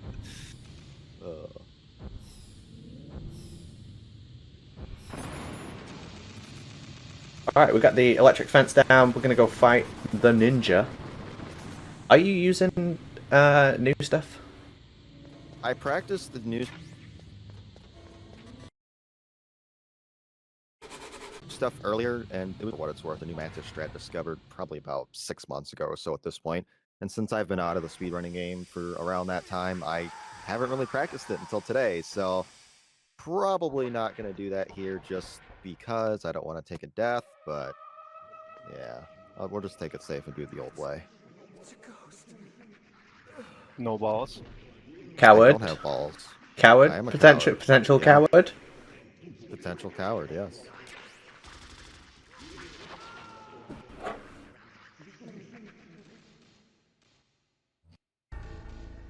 I hear he found a glitch in one game that saves time in another game. That's true. That's true.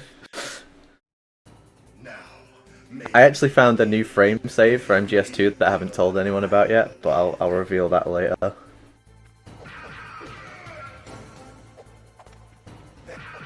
Not gonna lie, I almost went to do the new practice because I was practicing it earlier. Oh, I would have got one. That would have been ugly. This is still a pretty quick way of doing it.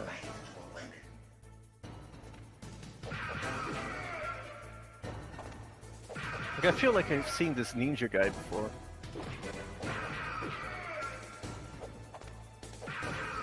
You know them from anywhere? Patchy, do you know this guy? Definitely not. I haven't seen him in an That's earlier tasty. game. There's no way. I've never seen him in my life. This is my first time playing this game anyway, so. So when he does the like slam to the ground, you can actually like punch him out of it, but it's like a 2-frame window or something. That's good, Snake. Hurry up and catch me. Yeah, on extreme for this phase, you have to be super quick, otherwise he's gonna come out of hiding and then just attack you. So if he's too far away, then I'll lure him towards me. But this is very good RNG so far. Yeah, we'll hold.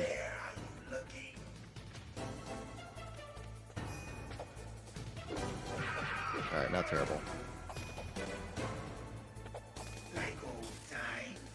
Yeah, if you crouch like that, then he'll just come towards you and you can react to his attack, basically.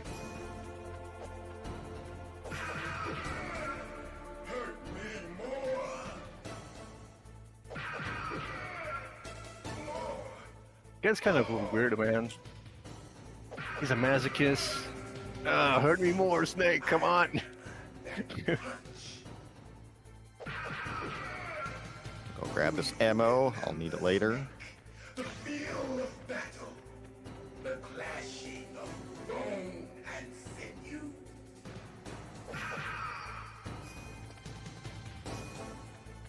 And his punches are deadly. If I took a punch right now, I'd be down to basically 1 HP.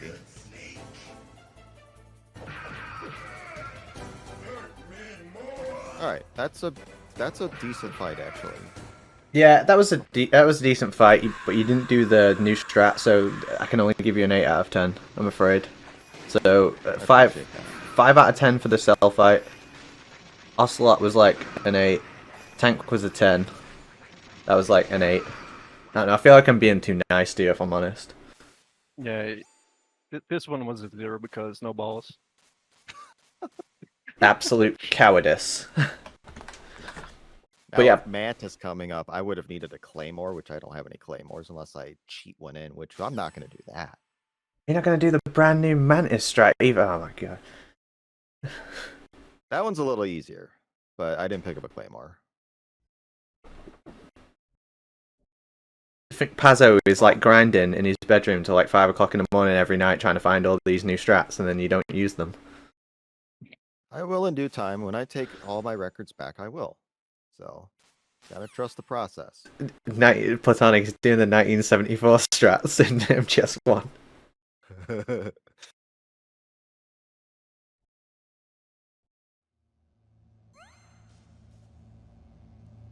But hey, we're deathless so far, and that counts for something.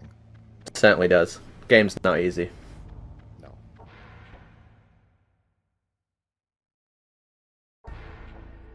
This hallway's a mess.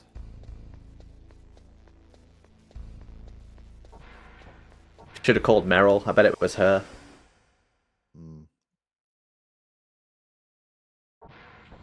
Alright, I'm gonna pick up both packs of stun grenades. Very useful weapon.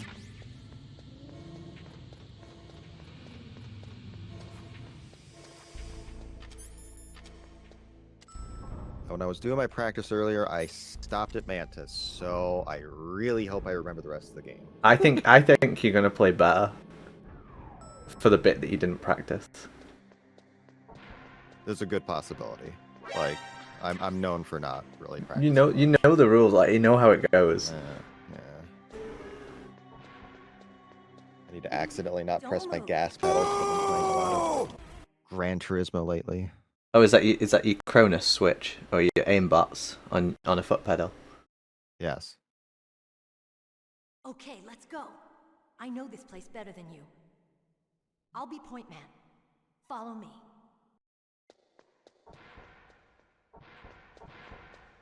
That's strange. There's no guard. That's tasty. To the music. I'll keep a lookout. Make sure you're ready, okay? And we'll just do that, just because.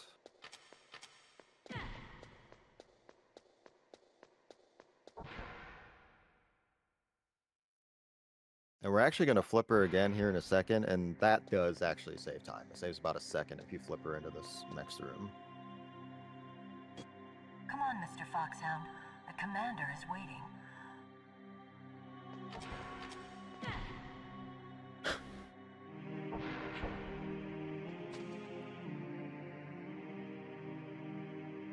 Alright, time for Mantis. I'm going to chuck a stun grenade at the start to knock Meryl out. I'm going to collect some ammo around the room. Make sure I got my second controller handy, and we'll get into it.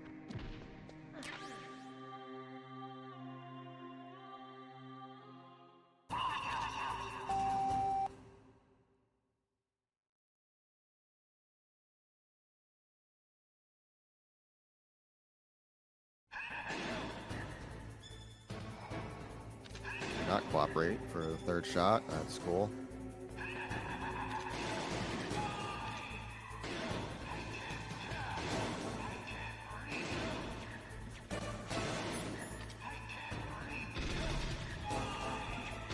Alright, so we're going to be dealing 19 total shots before we try to do a phase skip with the grenade.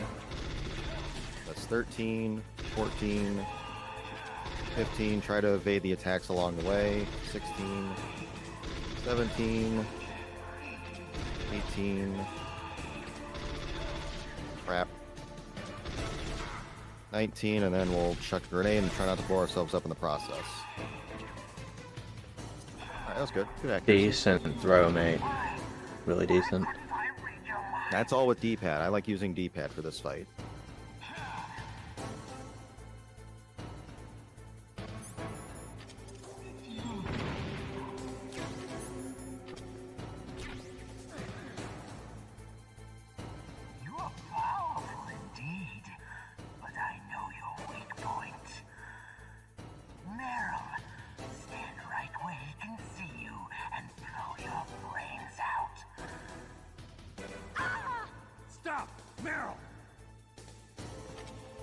Yeah, so Pazzo, full phase skip on extreme would require 23 shots, and it's just more worth it if you're doing the old method, just doing it this way, instead of trying to do 4 extra shots. Yeah, you got a huge amount of damage taken up in there.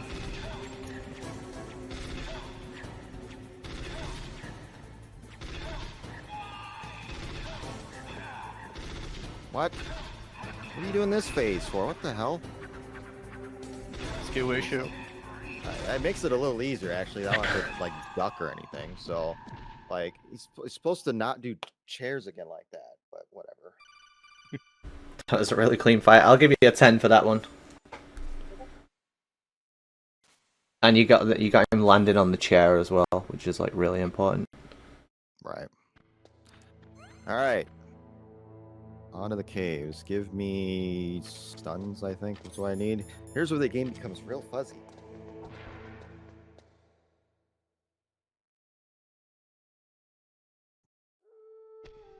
So if you notice, I picked up the cardboard box earlier. We're going to use that for an out of bounds glitch right here. We're going to use the vent glitch that we did earlier on this rock. Get up on it, equip the box, and then we can just clip in the wall. And then we can just go around the caves and avoiding all the wolves, and it saves roughly 6 seconds-ish. Saves you even more if you're prone to getting hit by dogs. For sure. Snake, what's wrong? I thought you were good with dogs.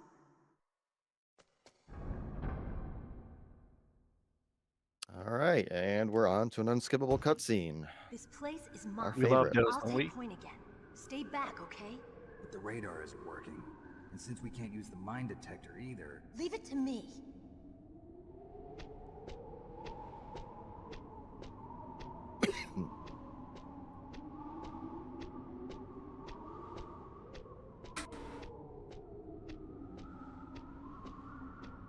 Oh, that looks like a pretty tough path.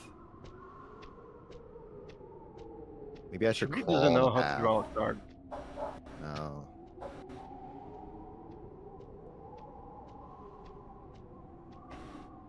So, what do you think? Pretty good, huh? How did you know where the mines were? It sounds weird, but when Mantis dove into my mind, I was able to see where the mines were placed. Are you impressed? Wow. I'm just going to run for it. If I get hit, I get hit. Only a little? Okay, that was cool. Oh, easy. Yeah, that's easy.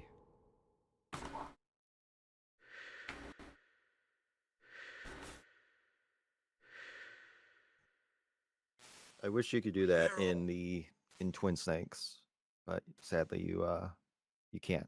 It's basically the same though, right? You just like run round rather than you don't. No one actually walks across the path that she Yeah, leaves. you just run along the edge. It's just more fun doing it that way. All right, I'm gonna throw a stun here to stun these doggies. If you get hit by them, it can be a tiny bit of damage or it can be a lot of damage. It just kind of depends. And that one was in the way, so sorry. Until I get the torture, I really need to watch and manage my health.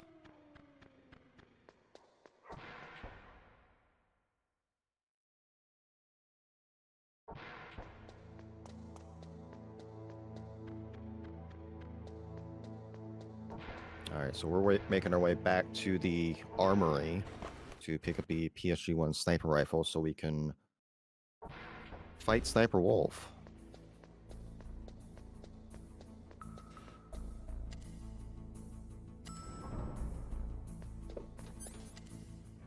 I was supposed to put the chaff on.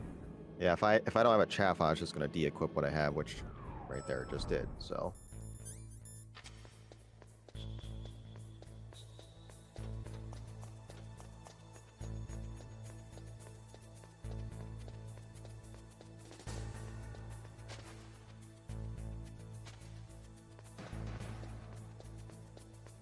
Alright, so the canyon is re-equipped with a bunch of claymore mines, so we're going to take a particular line to hopefully try to avoid the mines. Just going to equip that just in case. I'm taking notes of where to walk because I blew myself up here a few times yesterday. Alright, good, we made it. That was easy. Can you hit that button, Limes? It's not within reach. Rip. No. Alright, so armory can be a little tricky. We're going to be throwing a guard, and we're going to be throwing a stun, throwing a guard, taking an alert, and trying to get out of there without getting spotted again. If I even remember how to do it right. Let the muscle memory kick in.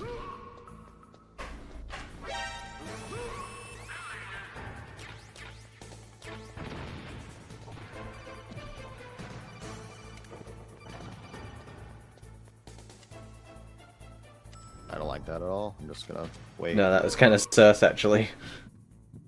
I thought he was gonna turn around again, so that's why I just didn't do anything. Or that's why I threw him, because I thought he was just gonna turn around as soon as he got up. So yeah, whatever. I didn't get spotted, so that's the most important thing. Absolute safety.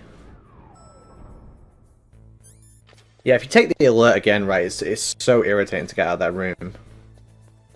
I mean, there is a couple backups. You can go down to where you fought Ocelot. Ocelot? What the hell was that? Ocelot. And if you leave a room, it clears the alert. So that's one safety way of doing it. But it's just a time waster.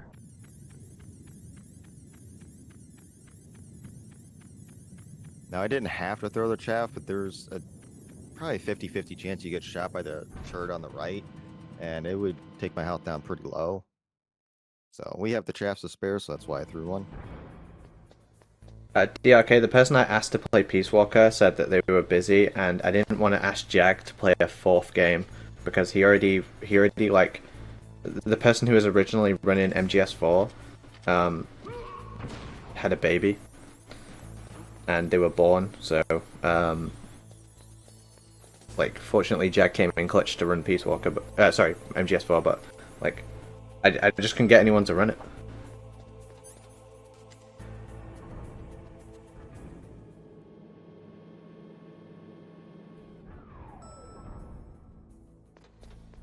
Alright, so I'm going to throw the grenades on for an important part of what we're going to be doing. At the start of the wall fight, we're going to do what's called the weapons glitch. We're going to basically go prone, take some damage, unequip our card, go into first person, and then just mash a bunch of buttons. And then we're going to try to run with the PSG-1 equipped, and then we're going to try to punch her. Just go up to her and punch her. I'll equip that just in case as well. But you know, back in the day when I used to run MGS1, I would do the weapons glitch and just be like, yeah, I can't explain it. Sorry, I just got to do it. Yeah, that's why when I stream, I have commands for this kind of stuff. I just run a command instead of explaining stuff. So yeah, D-Limes, he purposely took damage. He spammed a bunch of inputs. He's going to have to do it again. He's unequipping and spamming a bunch of buttons, and then hopefully when he... Oh, crap. You might be in trouble here. What the hell? Did I think I re-equipped my rash on accident. I'm stuck. Have you softlocked the game? I think unless she shoots me, I think I softlocked it. Illegal glitches softlocking the game. I've never done that before. That's hilarious. It's okay, dude.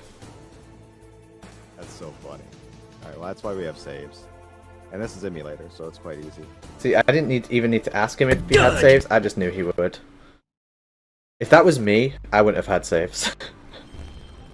Fun fact, I did Resident Evil 2 Remake, no save, no damage, and I didn't have any backup saves. So I just had to do it. If I died, I had no backup. Alright, let's see that illegal glitch without breaking the game this time. So he's spamming a bunch of inputs during the recovery, and he's missed it there. I get it. Let's see it this time. He's purposely taking damage, so he's using that line on the ground that you can't go past. There we go. Jeez, so good God. If you see he equips the sniper, but he can still move around. Normally, when you equip the sniper, it makes you go force prone. Because you've got the game into this state where you can equip the sniper and still move around, you can walk past barriers that would normally block you. So now we're just gonna chase after Sniper Wolf and beat her up. And I did the weapons glitch with the grenade, that way I could throw a grenade at the start in case she was already prone, because you can't punch her while she's prone. That was a good fight. She cooperated very well. Yeah, so the thing to do against snipers, enemy snipers, is engage them in a boxing match, because then they don't have range on you. Hey Cynthia, good to see you. But yeah, it is amazing that the glitch is performed on the channel. It softlocks the game. I also find that whenever I do glitches in games when I'm on this channel, they're harder to do. They're like inexplicably harder to do.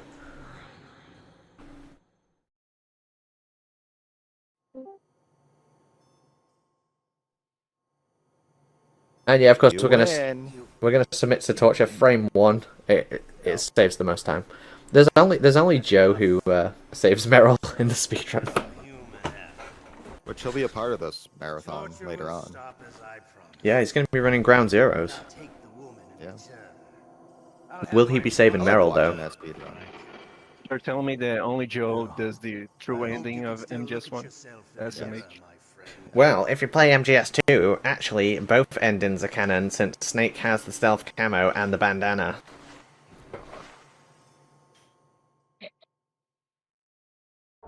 Alright, now we're just gonna chill and wait for our bro to come give us some items so we can get out. No, you didn't miss the Twin Snakes run. The Twin Snakes run is last. We're closing out with the Twin Snakes run. There's a command for it, I don't remember what it is. Is it order? I think it's exclamation point. Order. Yes, viewer! Viewer's such a legend.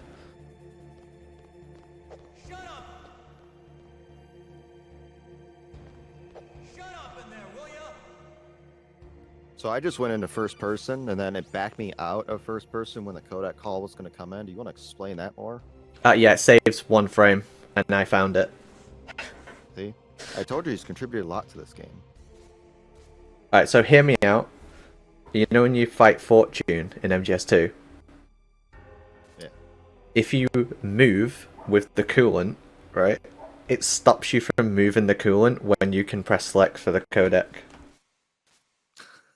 So if you hold coolant and turn, it will stop you when you can hit select. So as soon as you see it stop your aim, you can hit the codec frame 1. Found it yesterday. I'm gonna let you have your fun. But I appreciate it.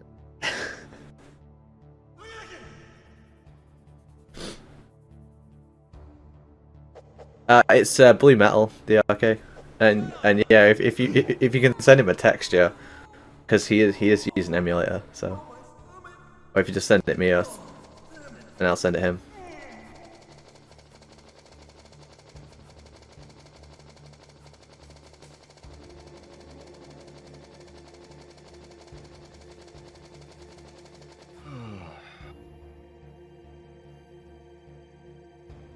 So how are you guys' day going? It's alright, I guess. I had McDonald's for breakfast. We actually went to McDonald's and ate inside, which was fun. I'm here. Where? I thought you all just went Maybe through the drive-thru here. I didn't know you could go inside a place. Yeah, so we were gonna go to Bob Evans instead, but then she was like, "Oh, we should get McDonald's instead." I'm like, "All right, let's just go in since we're already out." So we did. We went inside and ate, and then there was this little touchscreen game thing on one of the tables for like kids and stuff. So we played like tic-tac-toe and stuff for a couple times. Nice. Pretty fun. I woke up and Days Ahead made traditional American breakfast, bacon and waffles. Let's go. Bye bye.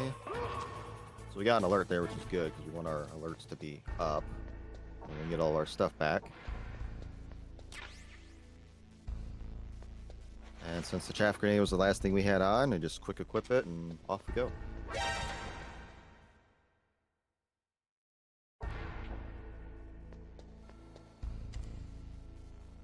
Another Am I nice thing tripping about or- No, What? keep going. I was gonna say another nice thing about bro ending is you don't have to throw away a timer bomb. Or forget that you have the timer bomb because you always submit to torture, and then the one time you do Yeah. Meryl, you totally forget that it exists, and Yeah. then you explode. They do try to call you and remind you. You like get this weird codec call, like God knows where, like on the stair climb or something. Like, what the hell's this? So, and then you're like, oh crap. So, I've done that before. The couple times I've had to do Meryl. What were you I was saying, going to Whisper? ask why the box was red, the one where you get your equipment back. Why the Isn't box? it like normally black or something? No, there's 3 colors. There's red, green, and blue for the boxes. I threw that late. Whatever. That seems to work. Yeah, red's for helipad, green is for in here, and then blue is for the snowfield. They're just color coded. I can honestly say Why I have not? never noticed. I've literally never noticed. Yeah, I noticed little things like that. Alright, so we have another major skip coming up called the Boba skip. Anybody want to try to explain that one? Sure. So, Boba was playing this game casually for the first time, and she was stuck in the comm tower. She'd already died a few times, and she ran up to the door, the frozen comm tower door, and demanded that it let her through. And by some strange twist of fate, she was in the exact right position where you would get hit, and got the exact right animation for being damaged that extended her hitbox and made her touch the load zone on the other side. It was the first time that glitch had ever been performed, and she was also streaming live while doing it. I cannot begin to describe like how many things had to happen for her to perform that glitch by accident. People knew that like if you could get through that door, like it had been tested with hacks and so on, if you could get through that door, then the game would progress. It would be a legit skip that would work.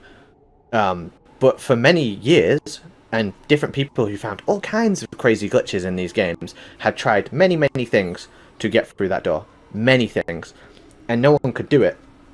And I think it's a mixture of being able to be stood on the exact right place. Like, the place where you have to stand is so precise.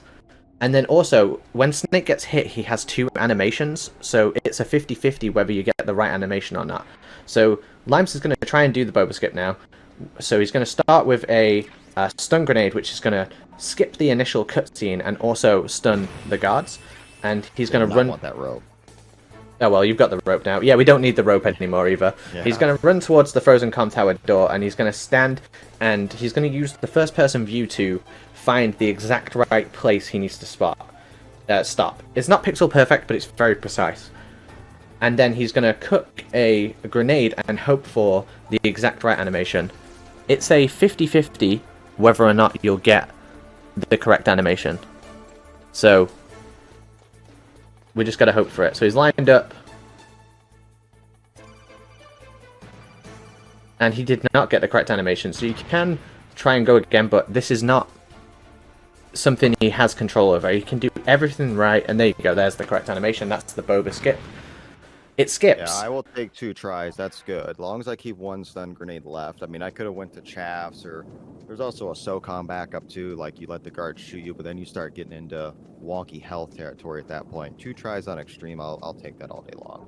Yeah, it skips obviously the rest of the tower climb, which is on extreme is a fairly difficult part, and then it skips the rappel, and also the walkway guards, which are special guards that can knock you back. So it skips like 3 pretty challenging areas of the game.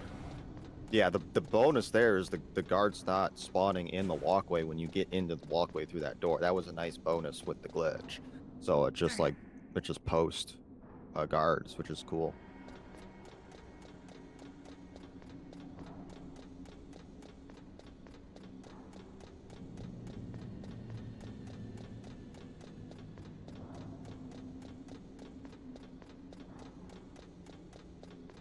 So I've been informed that Apache's I'm having afraid some... of talking because I don't care. internet Talk all you sucks. want. I mean, you're sounding fine to me, but yeah, Apache's having some internet issues, and yeah.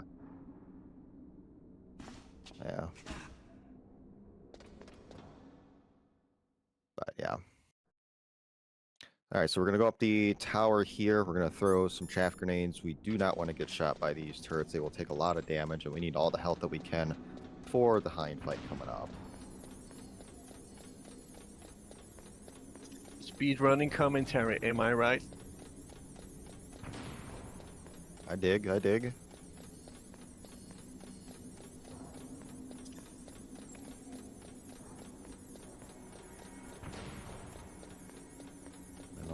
one more set with 4 of these bad boys.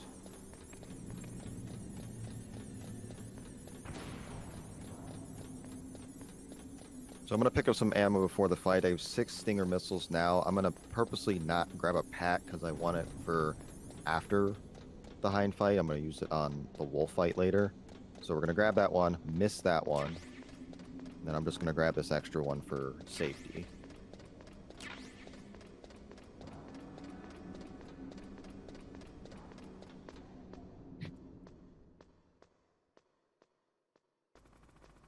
Damn, Pazzo with the fun facts. Apache wrote Rap God by Eminem. Ah, crap. That's a great start. Missed the first shot. Hope that doesn't change things. No, not really.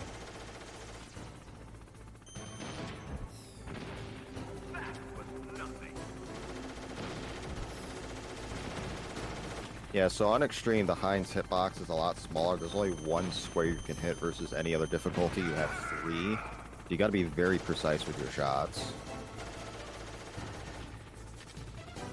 It's not too big of a deal to waste ammo since there's always a pack that spawns. If you do run out. But you don't want to be going to try to get that pack throughout the fight, as it only gives you 5.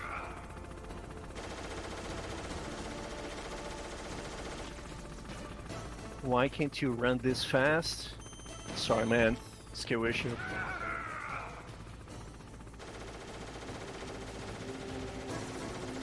Alright, that's 7. And he'll go into the next phase. We'll pick up this ammo now. Equip this just for safety. And we're going to try to get him in a Hind cage loop, where he just basically stays up in the air the whole time and doesn't dip down below the building. But I will watch my health if I am in trouble and let him dip if I need to.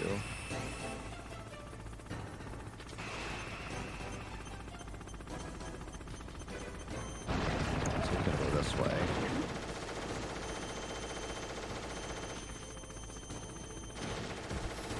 Hey folks, this is just I need you to banter. come closer.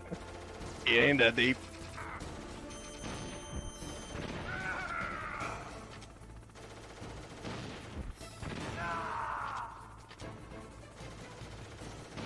Alright, we got him locked in. I just can't have him drift. I can't sing, Pazzo. Can you sing, Limes? Sing? Yeah. Oh, hell no.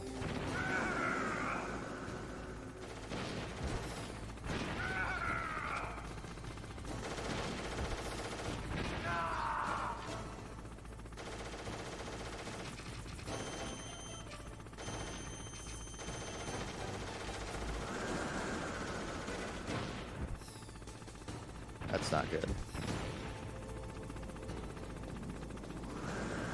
That's really not good.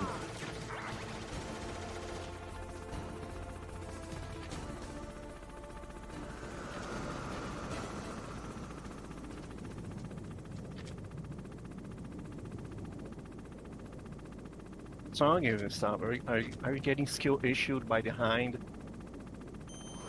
Wow, how did that hit? Okay.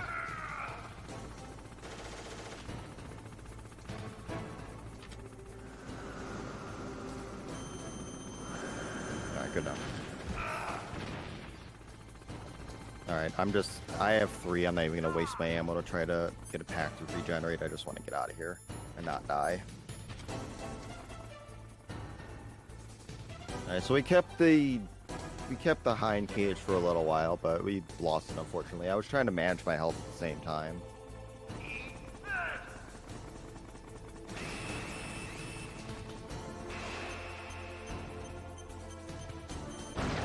I think this fight is harder than Harrier.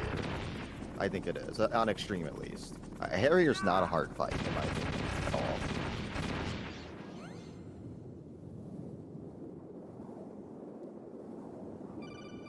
We can hear Apache. Alright guys, I'm pretty liberal about the chat, but no one's allowed to say skill issue to Cynthia Harrell, thanks.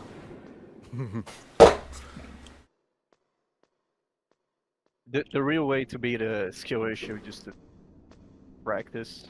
That's it. Easy. I have chaffs, don't I? Yeah, I'm just gonna use these. Screw this. You can blow up these gun cameras with grenades as you're going down the stairs, but since I have so many chaff grenades, I'm just gonna use the chaff grenades. Just make it easier on myself. Somebody just pop a cold one or what? Yeah, I did it with my stream mic muted, so thanks for pointing it out. What you drinking? Something cool. Something cool, no doubt. It's a Red Bull.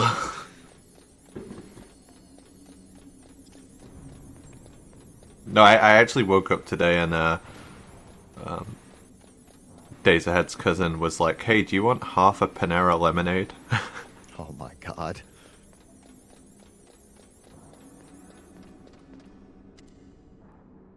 I've hopefully fixed the mic issue. Sorry. On the off chance I die, I'm gonna just checkpoint here. That way I don't have to go all the way back down the stairs again, in case I die in this elevator fight. I'm just gonna talk a little bit. Enough energy later today. I'm sure you will. I've got absolute faith in you, Wizard Hawk. I wouldn't have had you if I didn't have faith in you. Let's go. MGSV is kind of easy, so whatever. Too late, Snake. No. Yep. That's what I mean. Yeah, it denied my square input at the start. Like I went to go choke the bottom right or bottom left dude, and it just didn't choke the dude. He just got away. So that's why you checkpoint at low health. You know, Limes, all I'm hearing is excuses. Like, can we see the fight? Can we see it properly now, please? Thanks. I'll try. Dude, I told you I'm a shit runner, so all my records are shit. We're not messing around now. Sort these 4 horsemen out.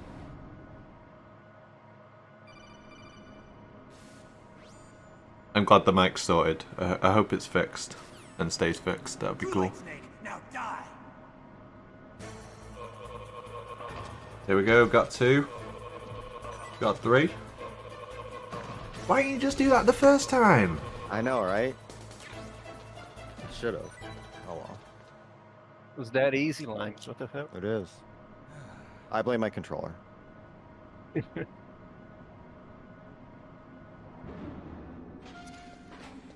Oh my! Really? Okay, that's cute. You just wanted to show that the gun cameras are actually dangerous. Yeah, right. Those are still working. Oh, I did it! You got the dodge shot. Let's go. Yeah. Let's go.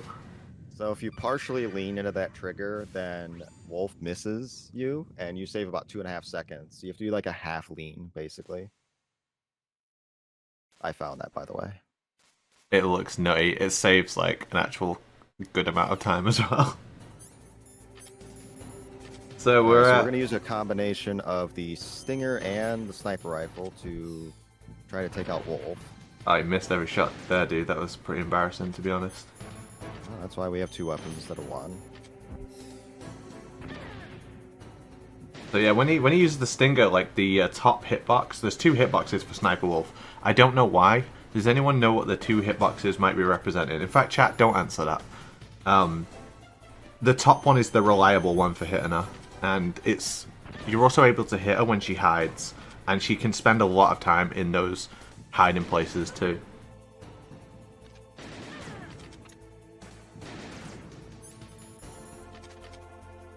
Looking clean so far. I think you should keep it at 10 times the price, OHN. Oh my god. I would have had Make everyone spend other channel points. Yeah, everyone's got too many channel points. Good Wolf 2 fight. Few mistakes. I'll give you a 8.5 out of 10. You get a B grade for that. Are we giving ranks now? Yeah. Nice. A rank, S rank. Nice rope, by the way. Yeah, I know. I picked it up myself. All right, time for disc 2. Here's how we change discs. We're gonna do this and click disc 2. The power of emulation.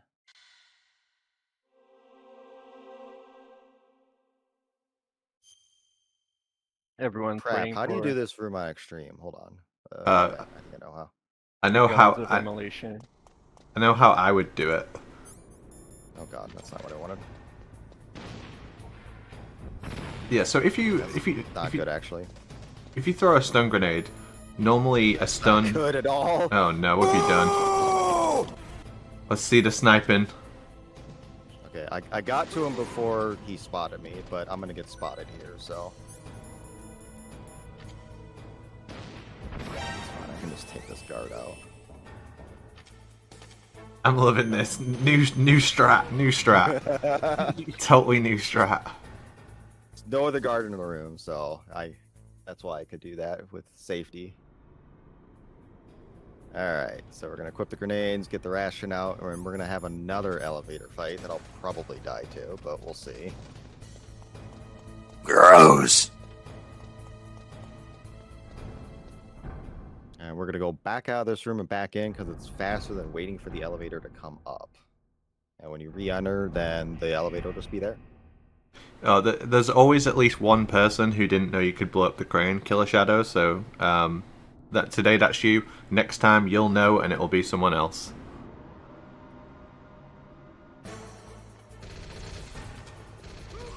Come on, Fingers. You should know that. There's always more to learn. There's so many things in this game. Beautiful cargo elevator fight, by the way.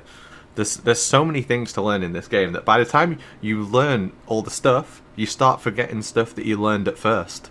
So it's the endless cycle of information about these games. I don't want to get shot by this, so I'm gonna just take it out because I want to save my ration. So yeah. All right, there we go. But yeah, what you guys probably didn't notice in that room with the crane is that he threw a stun grenade, but he didn't get an alert. If a stun grenade detonates behind a door, it will still stun everyone in the room, but it won't give you an alert.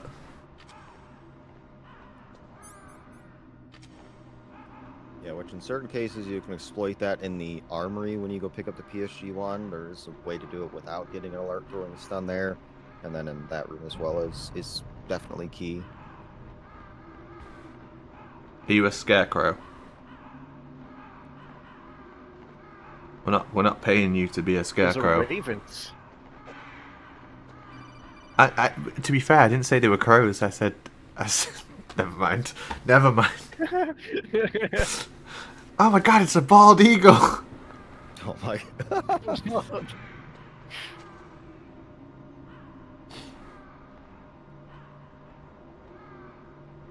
Alright, I'm gonna pick up some extra ammo just to be safe in case this whole Raven loop goes by the wayside.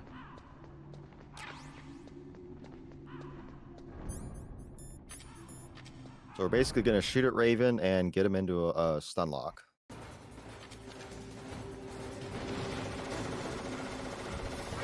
Is that the guy in the tank? Maybe. Kinda looks familiar. In my not fit for a big guy like him. I got you in a patch. what is it he says? Must be a real threat in the motorbike eating contest.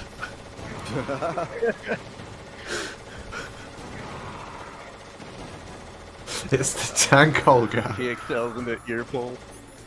Yeah. I honestly think that's like an intended way to beat the fight because the room is full of Nikita ammo. Like, they must have envisioned you doing the boss this way. So, a fun fact, on the original Japanese release of this game, so we're playing the integral version, which is the last version released, the basically definitive edition. On the original Japanese release of this game, you cannot do that loop. He won't stun lock for whatever reason, among many other weird differences that I hate, but yeah, that doesn't work on original Japanese. The original Japanese with one difficulty. Yep. Legendary version of the game. Prepare to Die edition. I think this is Prepare to Die edition.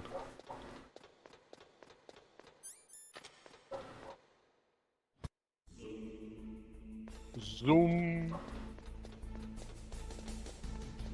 So, I didn't know it was a Mazda commercial.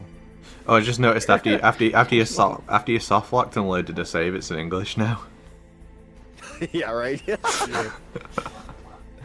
Well, there you go. I'll save my 8 seconds. Cheating! Cheating!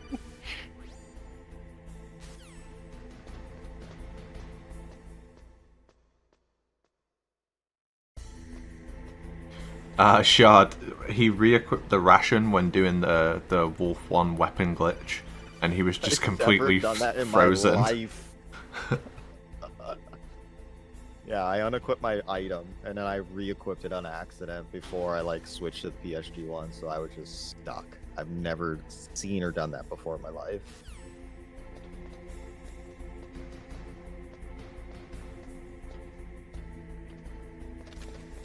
Alright, so we're gonna kill this guard.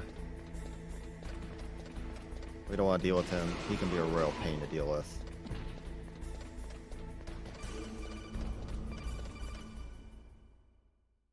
You are correct, Mr. Killer Shadow. 12-8. No, it's not an 8. That's a 6. God damn it.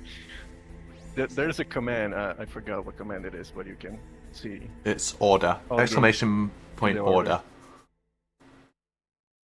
And That's why I equipped the fucking ration. Oh my god. God, I hate that guard. Oh.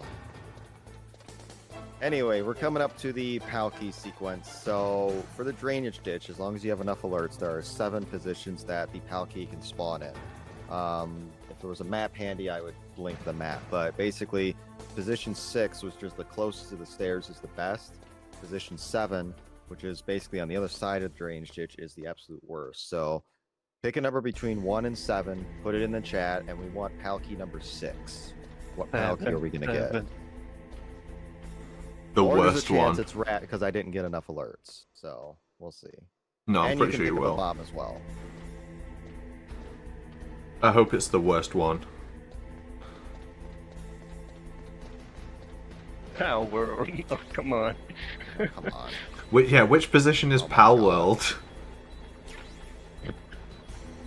Are you kidding me? Is it? It's the either worst 7 or one. rat. Oh my god. Please be the worst one, and it's not the 69 rat. correct, let's go.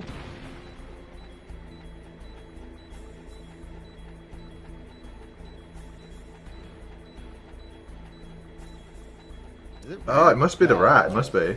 Did you No miss way. one? How do I not have enough alerts? No, did you miss a spot? There's no way I did.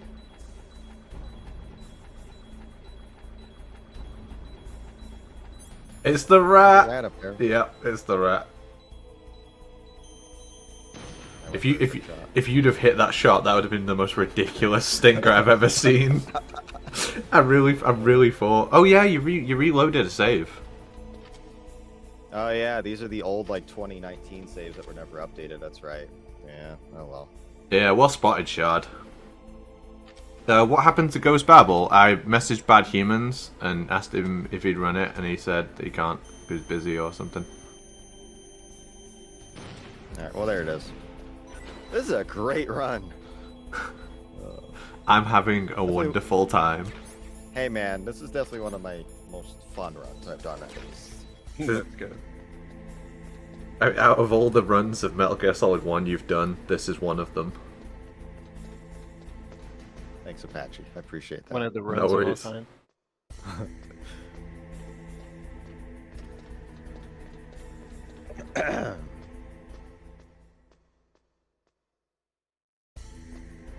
Yeah, I should really update the save pack, but laziness is a thing.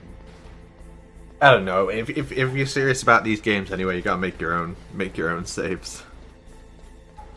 But that's where the laziness factor comes in. Like, there's already saves that are like 99% good enough, so, you know. Yeah, I don't think it warrants it, and I don't think it warrants it. If you're loading a save, right, it's probably GG anyway. Right. Yeah, the only time you throw to save is Marathon. Yeah.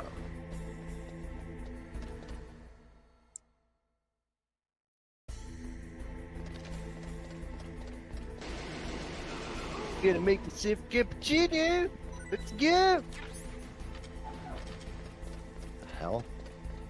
Yeah, I'm just reading chat, Mr. D Limes. I have it up, but it's on like monitor number 6 or 7 that I can't see. Number so. 69. Yeah, I have 8. Well, I had 8. I took one to work. I have 7 monitors attached to my computer.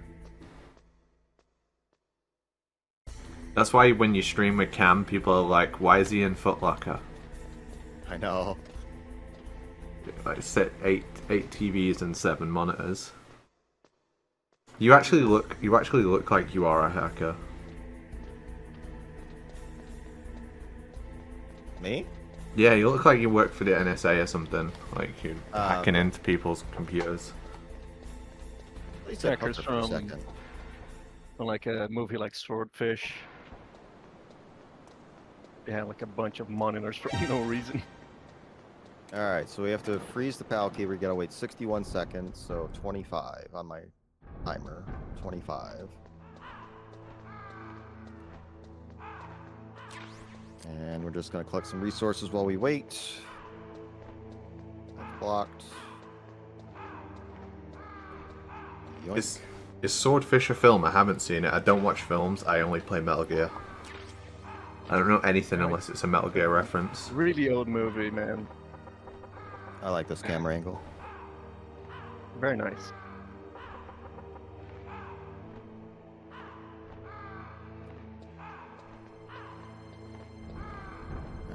Alright, 25.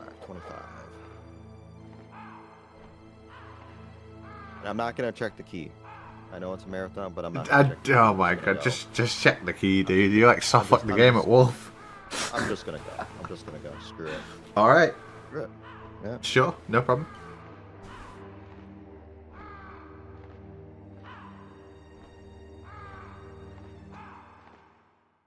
Like, I mean, worst case scenario, I just have to go back and do it again. Yeah, no, sure. Alright. Sure, it's fine. Got all day. Who cares? Yeah, Swordfish is from 2001. Had Hugh Jackman and John Travolta, like the top names. I actually love the film Hackers, and I watched it recently because someone posted the entire film on Twitter in a series of tweets, so I just sat there and watched the whole film.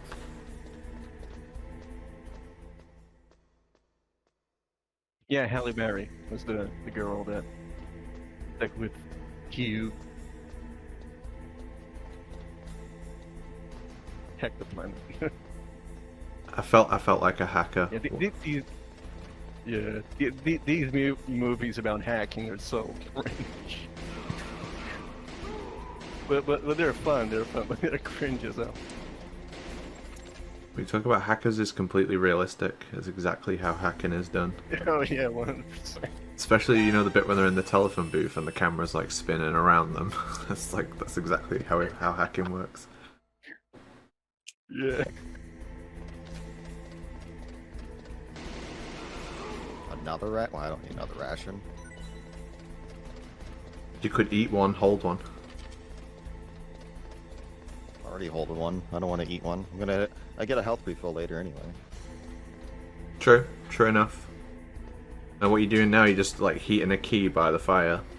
Yeah, I wish you could just like, you know, hit a pipe or something and then just have it heat the key or cool the key, but sadly pipes weren't invented until a few years later. Tell that to people in YouTube comments watching Metal Gear Solid 1 runs. What if there is some weird spot and we still, 25 years later, just don't know it? You just shoot it with your stinger or something, then bam. Nothing could surprise me at this point. Mockingjay Platonic Guy is doing Metal Gear Solid 2. I was literally like, you know, I just want one person per game, and then Jag ended up doing 3 games. Like, that's just the Jaguar King effect.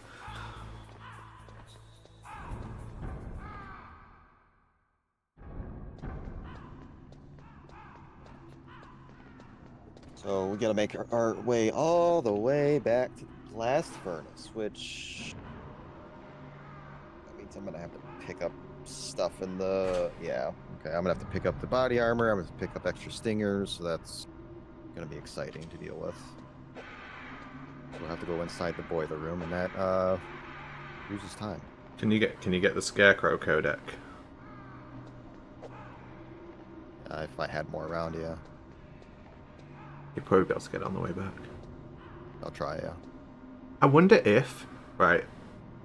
No, I don't think you could. Do you know how like a codec plays? If you once you hit the amount of crows, I wonder if you could get it to play over the top of like the mandatory codec, and it would prevent. Someone tried it. Yeah. I've actually, like, I didn't do it on purpose, but I had them both basically coming in at the same time, and the mandatory one just overrid the optional one instantly. So yeah. Well, great nerds think alike. Yeah, and it would look so cool because you'd have to like perfectly time hitting the ravens.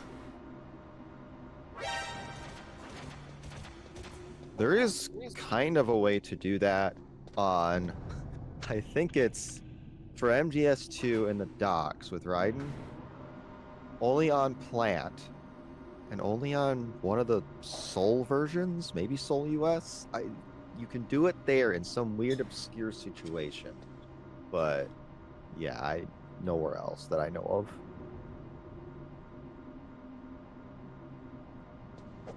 Or like you jump off a box, and if you jump off right, you skip the codec. It's something like that. I remember you could skip some mandatory codec in the docks there.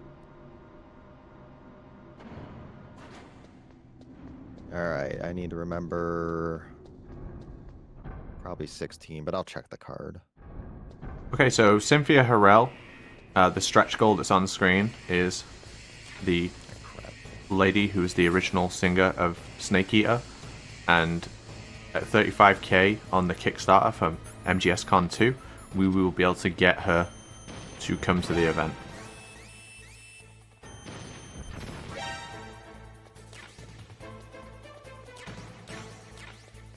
So I didn't have any chaff grenades, that's why I took the turrets out, so now I'll have to wait a little bit longer, because when you menu, then your PAL key timer stops. I'll just wait for the guards to leave the area before I go back out. Should be enough time.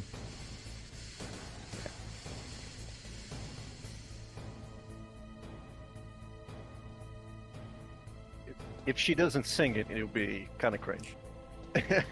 I'll say it won't be worth it. She's literally in the chat, dude. So I was gonna say it to her face, but like you actually are. So say it to her face. Let's go.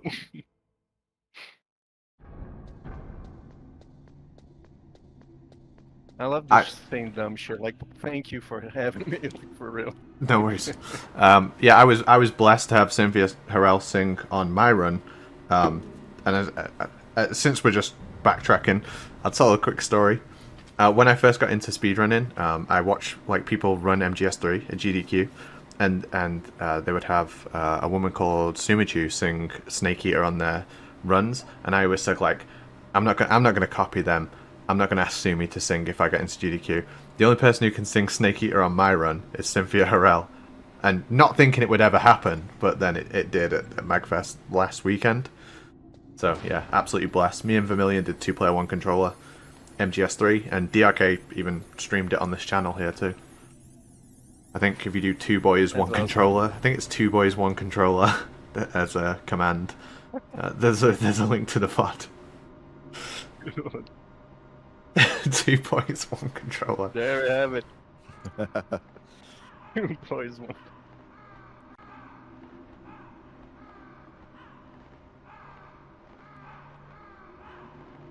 Yeah, punch those ravens. That's awesome, man. I don't think I have enough ravens. Sometimes you can get a bunch to come down here and then generate the codec call, but not enough.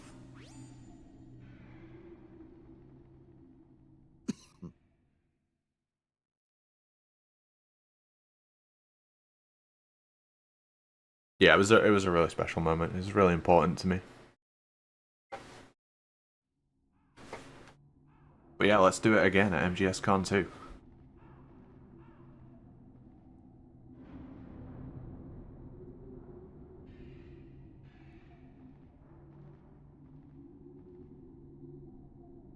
I And love codecs.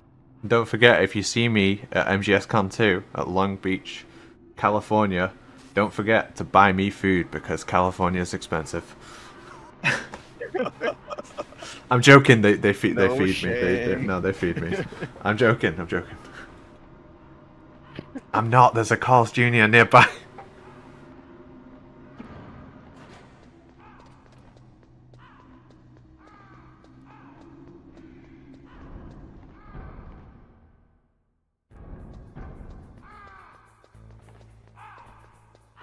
Alright. Chuck chaff here since we have it.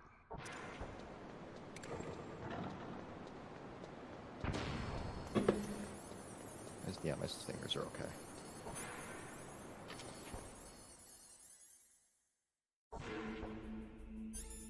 And we will enter endgame finally. No more backtracking for Palki shenanigans. Let's go. We hate backtracking. Yeah, I think myself and others would pay good money to have this section skipped legitimately in a speedrun. You had to shoot the tubes, right? Is there something like in Rex's room? Right. Well, if Pazzo hasn't found a way, If Pazzo hasn't found a way to skip the cards, like, it's not happening. Pazzo staying up till 5 o'clock in the morning, doing random stuff on the most cursed version of MGS1. It's not happening, guys. Stop trying to make Palki skip happen. Yeah, Power Skip only works on the original release. I'm sorry. God. All right, so you're about to see a huge time save that I actually found. Like I'm something of a prodigy in this game. I found this massive, enormous time save which permanently affected the way the game is played forever.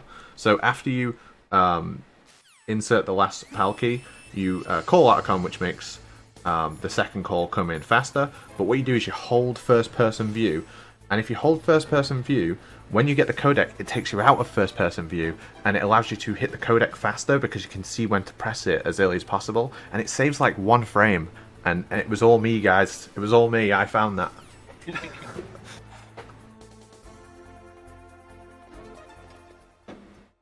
I appreciate that. No that worries. 1 frame has gotten me many world records.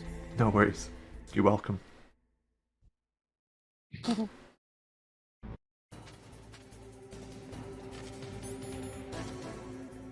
And I've spent more time talking about it than people have saved time with it.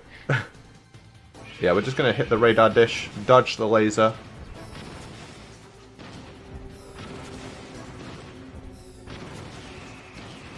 You do have the health refill and the body armor here, so he's pretty much chilling. He's aiming like crap right now. He's missed a few stingers, let's be real. Yeah, I'm trying to do a slightly faster version of this. You know, after this, Limes, do you want me to link you a guide for like how to play Metal Gear Solid 1? That'd be helpful. I appreciate that. Yeah. No worries. Now, Asshole. finally done. After Zanzibar, I was taken Now that you from commented that you wanted food, Apache, I think people will just bring you food. Lord truly dead. Oh, that would be terrible. No. In a world of Oh no! I don't want food! soon, it will Ew, what's that? Disgusting!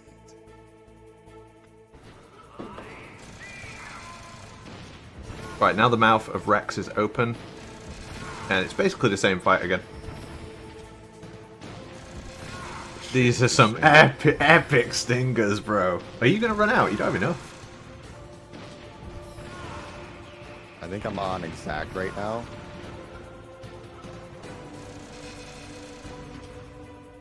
No, I need one more. I need one more. Well, I'm glad you know where the pack of them is. It's fine, I got a ration.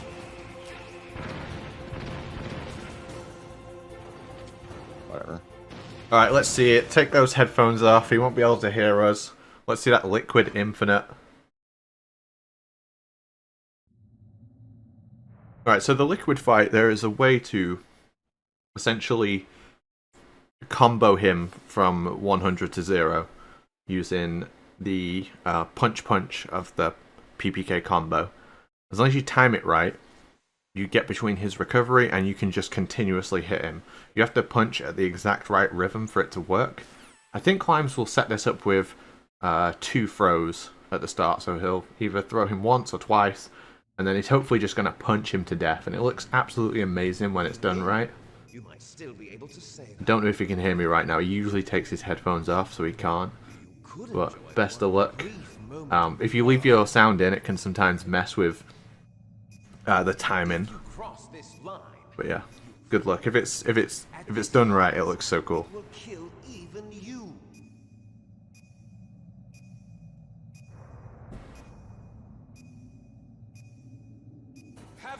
Alright, so throw.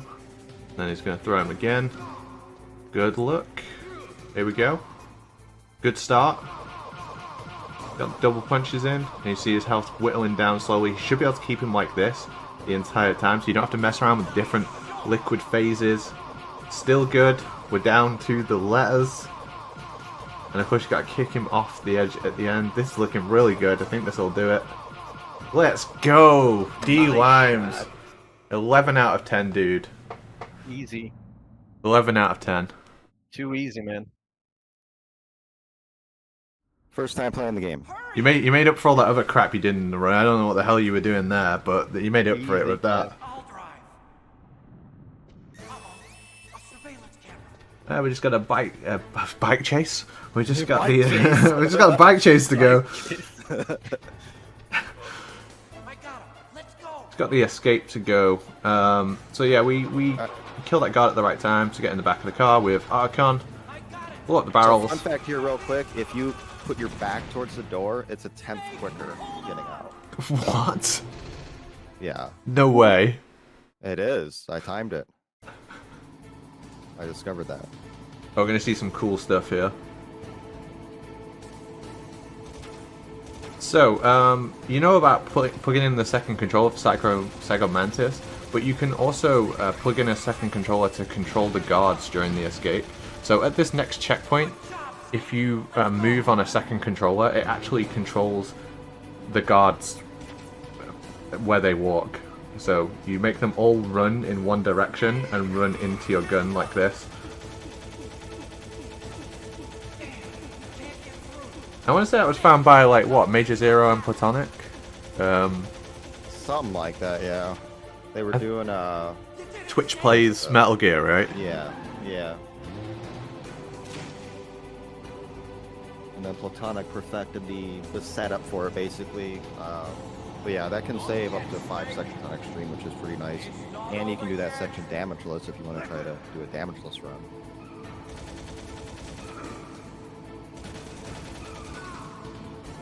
Free to Cheesy talking about Evo Moment 37, but yeah, hitting liquid like that is the Evo Moment 37 of Metal Gear Solid. Come on.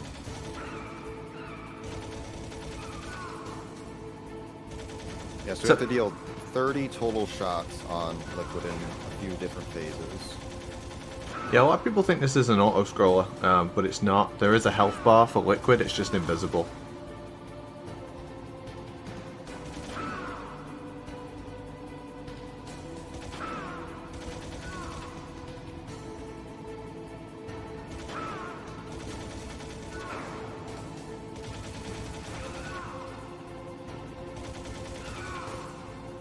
I'm so impressed of how many shots you just can take, like, without even any body armor or anything. Liquid is literally built different.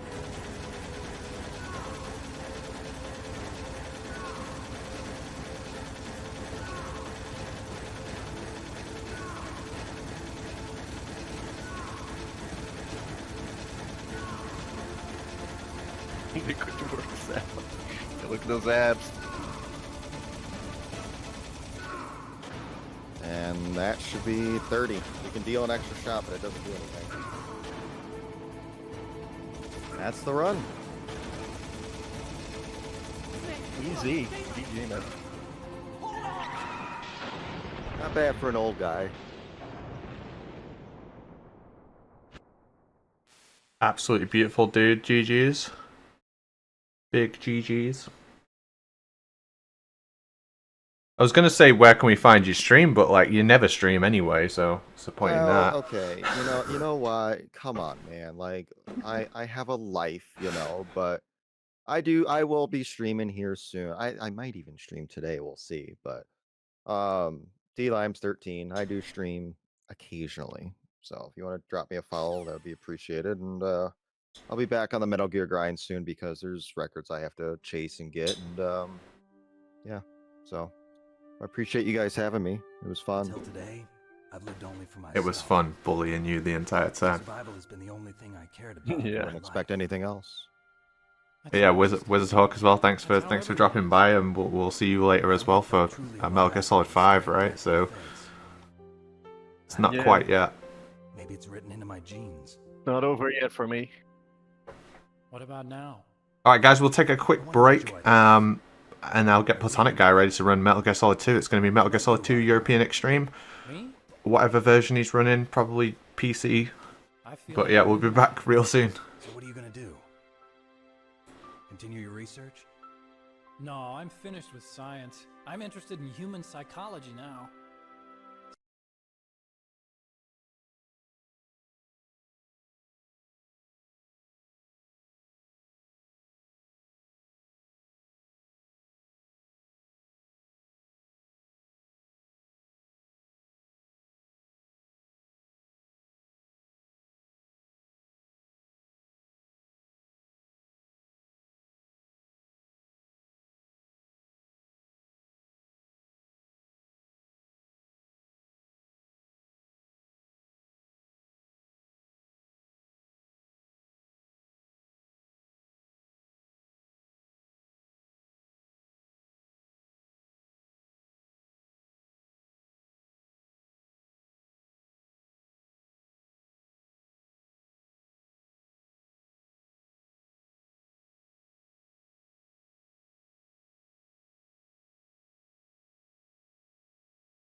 Welcome back, guys. It's the MGSCon Kickstarter event on Outer Heaven.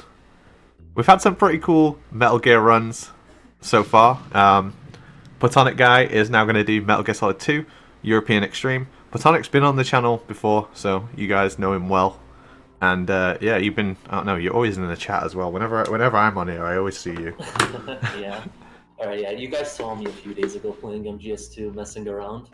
You only got to see a bit of the speed run towards the end when I kind of got exhausted and just wanted to finish it. But I'll just be doing the whole run today, and I'll be going for like big boss strats and everything. Fingers crossed I actually get it, but this game is like really punishing. Just before you start, are you able to stream the game to me in Discord just so I can watch you play? Thanks, mate.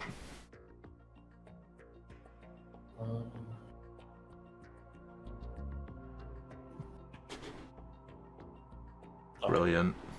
Is it fine? Yeah. Alright, should we do a countdown? Yeah, sure, why not? Alright, 3, 2, 1, go. Good. Next screen. Next screen. Good luck, dude. Right. Yeah. So yeah, I mean, the Tanker chapter just has really 2 parts to it. Get to Olga, get the USB, and then go to Ray and take photos of it. There is a new setup on our way to Olga. We'll actually be wasting a few bullets from the M9 because we want to set up.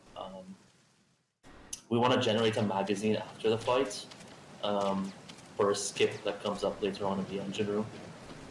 So yeah, that's why I wasted a few bullets there. But yeah, European Extreme. I'm also playing on not Game Over if discovered. I think I missed the shots. It's the Discovered. So guards will spot me, but I won't get the game over. And as long as I leave the room or take them out before they call in the alert, it's fine.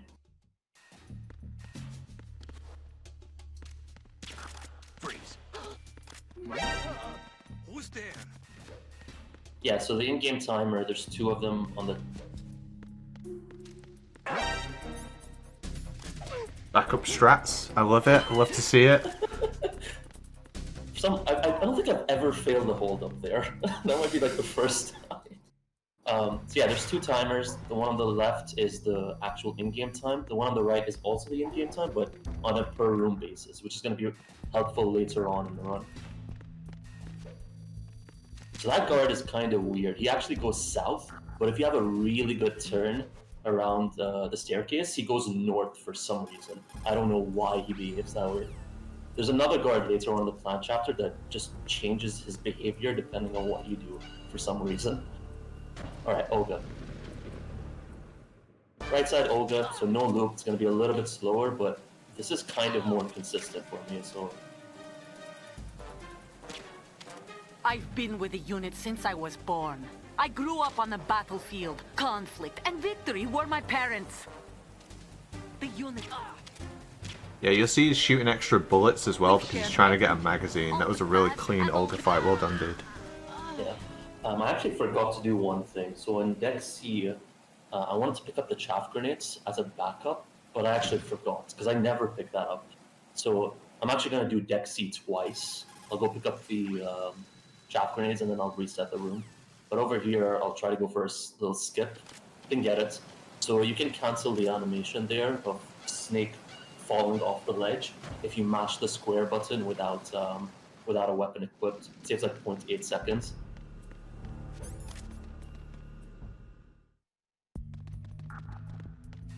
Alright, so in this next room, I'm going to go take the chaffs and then reset the room. I'll be using it to in Deck A, just coming up. That's why we actually generated the magazine. I just want as much backups as possible.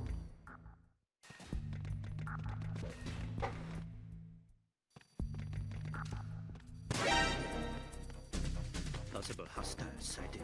Send backup.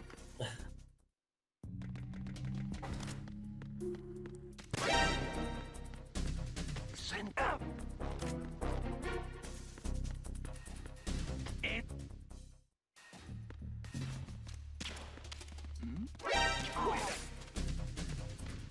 It's the enemy. I need it. So all of this here, all this setup is in aid of getting to this door to a guy called Prozac, Chewable Prozac, found a glitch in the game where if with Snake you use a thrown item and then turn, it will extend your hitbox so you can hit the load zone behind the door. Yeah. So beautiful that. I was just in awe of how quick you shot the sensors out. It's ridiculous, so dude. usually you can't be too fast there because the guard heard the sound, so you have to wait like a second or two. But since I had a leftover chaff, I might as well just go as fast as I can. In 10 minutes time for the scheduled briefing session with the commandant. You are ordered to continue. That's a pretty new glitch as well, right? That was like found, I want to say last year. Last year, January, yeah. So it's about a year old now. I was gonna say, yeah, I was literally here when it was found, so yeah, it was like last January. All right, upcoming is Guard Rush. Guard Rush can be a bit tricky, especially the way I do it. I'm gonna pick up some extra M9 ammo here, because usually I have very little ammo going into the holes, and I want to take the holes as safe as possible as well. 8 guards in total, and then the final 3. So yeah, wish me luck. Yeah, good luck, dude. This is a ridiculously hard fight. At the start, you're going to see he shoots a guard to stop him in his tracks. That way you can get a quick headshot on him. The headshots are flying out ridiculously fast here. But Sonic's like, he's putting his aim sort of where he predicts they'll go. And occasionally you'll see him, he'll also use the pistol to stun a guard so he can get a quick M9 headshot. Nope. Unfortunate. Ooh, this is really bad. Okay. No, he was going down to the second stun. Got 2 on him. But yeah, if you kill these guards with headshots, the room actually ends before the game counts them as kills. So if you shoot the last 3 and get all 3 shots like that, the game doesn't recognize them as kills, so you can still go for the highest rank. Alright, ladder glitch. Basically, if you equip the camera while you get on the ladder, Snake just, I don't know, he just starts bunny hopping around and can just skip most of the ladder. Alright, back up because he spotted me. Usually I'd roll in between that guard on the right, but since the other guard like was held up, he could spot me there. We initiated development of Metal Gear Ray as a countermeasure to these pirate weapons forces. The only thing that can stand up to a Metal Gear is, of course, another Metal Gear. Alright. Absolutely beautiful hold too as well. That's not an easy strat to perform at all. I prefer to take out the USP, because it's just easier to hold them up while you shoot instead of switching weapons. So the photos. So that one there of that circle is actually the Marines photo. They kind of overlap some of the photos, so we get to abuse it. I'm playing on the 4:3 aspect ratio, so we do what's called 3-spot photos. You take all 4 photos from 3 different positions. But if you play this game with a widescreen patch or the HD collection, you can actually do what's called 2-spot photos. So you take all 4 photos from 2 different positions. It's about a second faster, and it's usually what we do in runs, but I prefer the 4:3 aspect ratio for this game. Like, past month or so, I've been playing mostly on 4:3. I recently replayed like NTSC Sons of Liberty on Out Heaven, and before the stream I was saying, oh, I hate this version of the game, it's so bad, like, you know, the original NTSC release. But by the end of it I was like, wait, this game is literally better in 4:3. It should just be in 4:3. You'll notice, like, I think the biggest one is like in Strut C. Like on widescreen patch, you can't even see the ceiling on Strut C. There's so many like little things. Like the camera's just too zoomed in when you play on the HD collection, or even with the widescreen patch for this version. So, whatever. I'm so glad I can be sat here with you talking about aspect ratios of the best game ever, Metal Gear Solid 2. I feel like one day I'm just gonna go back to a PS2 and a CRT and just experience the game as intended. Yeah. I like the HD collection. Like 4 or 5 years ago, if you would have asked me, I would have preferred the HD collection. Then I came to this version. Now I'm playing 4:3. You're slowly making your way to PS2. Yeah, definitely. Yeah, there's an extra guard at the back here on higher difficulties, so we just choke him a couple of times, punch him in the groin. It's foreshadowing for later. and wait for this guard to see us, and then run behind the boxes here, and we're just going to knock once, and then we can leave. Just like that. That's why I was saying it. I was giving you secret strategies, mate. I was letting you in on what's going on. Don't worry, I'm here for you.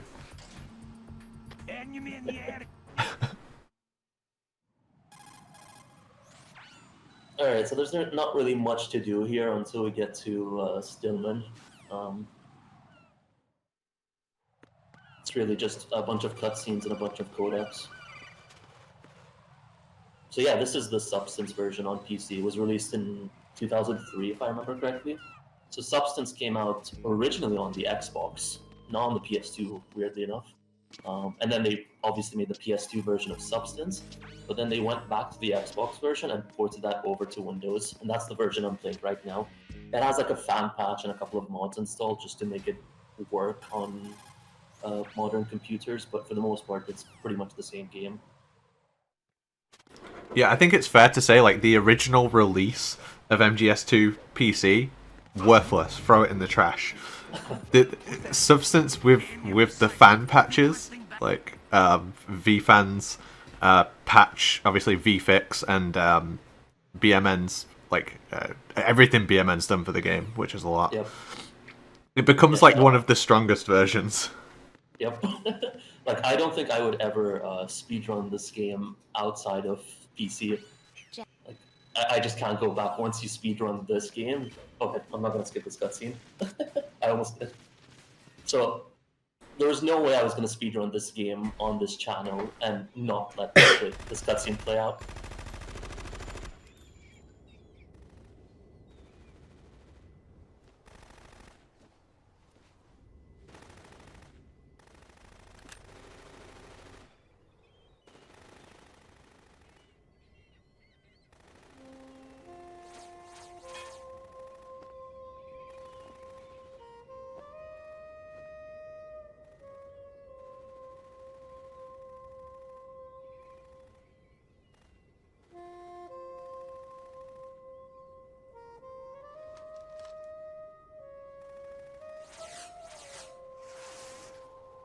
What the hell is that?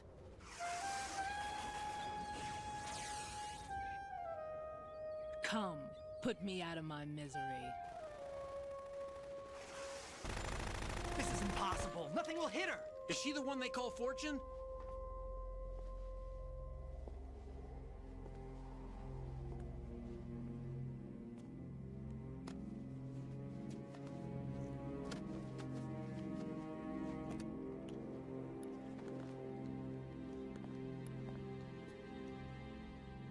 Queen.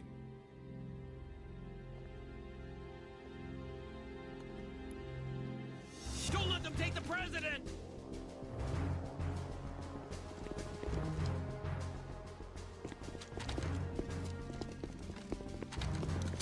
Ready grenades!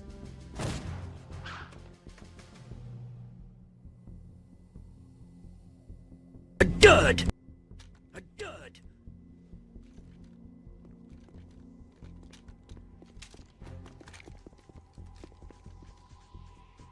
A dud!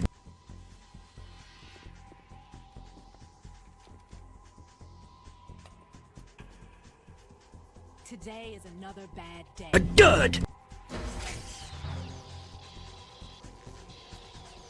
Is there anyone here that can give me happiness? Dud!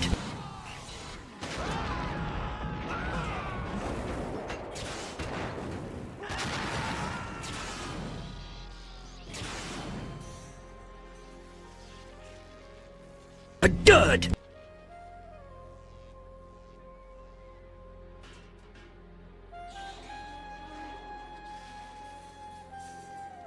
A dud!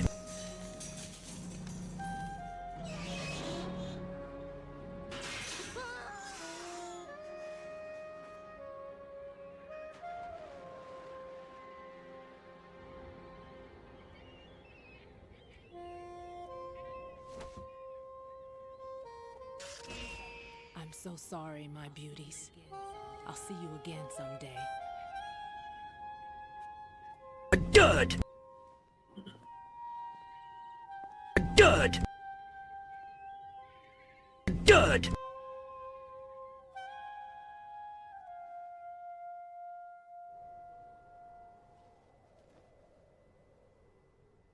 Alright. Good. I was gonna play up to the dud point and then skip, but in the end I just decided let's play the whole Good. It just wouldn't feel right? It just wouldn't feel right. Did you like funny it? enough, we're actually gonna skip the next cutscene, which is unskippable on New Game. I'm gonna play this cutscene, but not the other one. So yeah, there's two cutscenes here that are unskippable on New Game. The cutscene where Stillman explains how to use the coolant spray, and then the one that he's the one where he explains how to use sensor radio. Both of them are skippable as long as you've completed the game once and you load a save, a completed save file.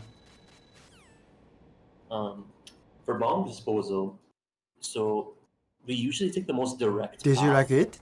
but we're actually going to do something a little bit different in the run, because someone found a way to use the conveyor belt in the run and make it faster.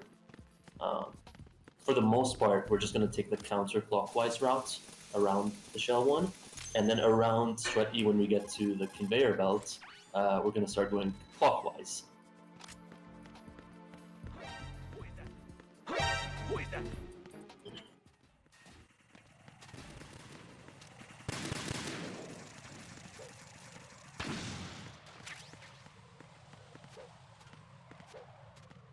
So this bomb over here, some players open the locker before coming here. In the run, we just open the locker when we defuse the bomb. There's no real time save to be gained, other than the fact that when you open the locker, it automatically puts you in the exact position for getting the bomb fast.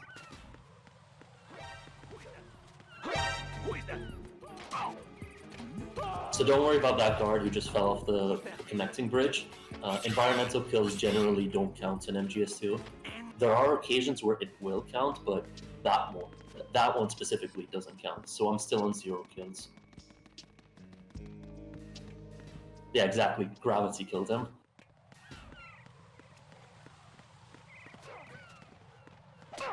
So if you do 2 punches on a guard, like a double punch, and the second one is in first person view, and you have a weapon equipped, you can instantly knock out the guard.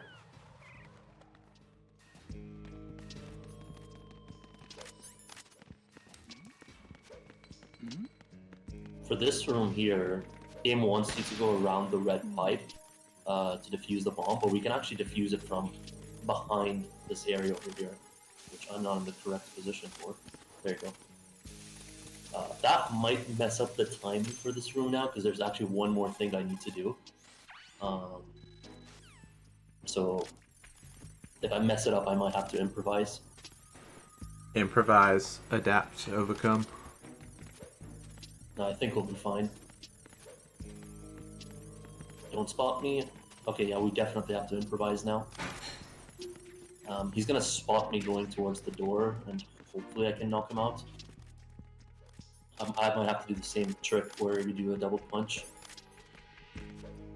Because I really can't afford a caution. I can't afford a caution. Oh, fuck. Why did that guy come down there? Okay, whatever. I really can't afford a caution going into Strat F. There's a guard like right next to the door. Not the door, but like where you are at the start. And it makes that room just really terrible. Alright.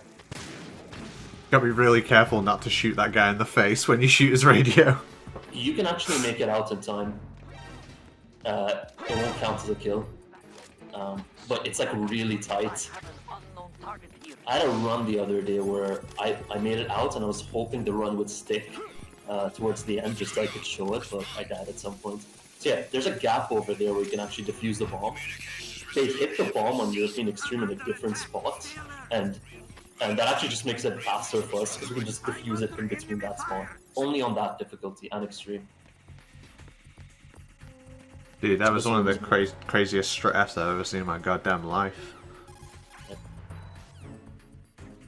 Alright. There we go. This shot here is going to be really tricky on the guard. I basically have to lean and shoot the guard in the heart. Can be a bit tricky.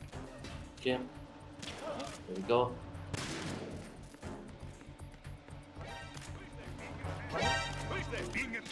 I don't know where he is. Titan secure. Yeah, that room can be a bit tricky. If I missed that shot, I would have just restarted that room, go in and out, because I can't shoot the camera before shooting the Cypher, otherwise the assault team unit sees it. And because of how we're doing this bomb disposal route in general, it's faster to defuse the bomb on the rooftop first, then come back for the bomb in on the parcel room. But there is one more box that I need to pick up over here, box 3. We'll be using it towards the end of the bomb disposal route. Who's there?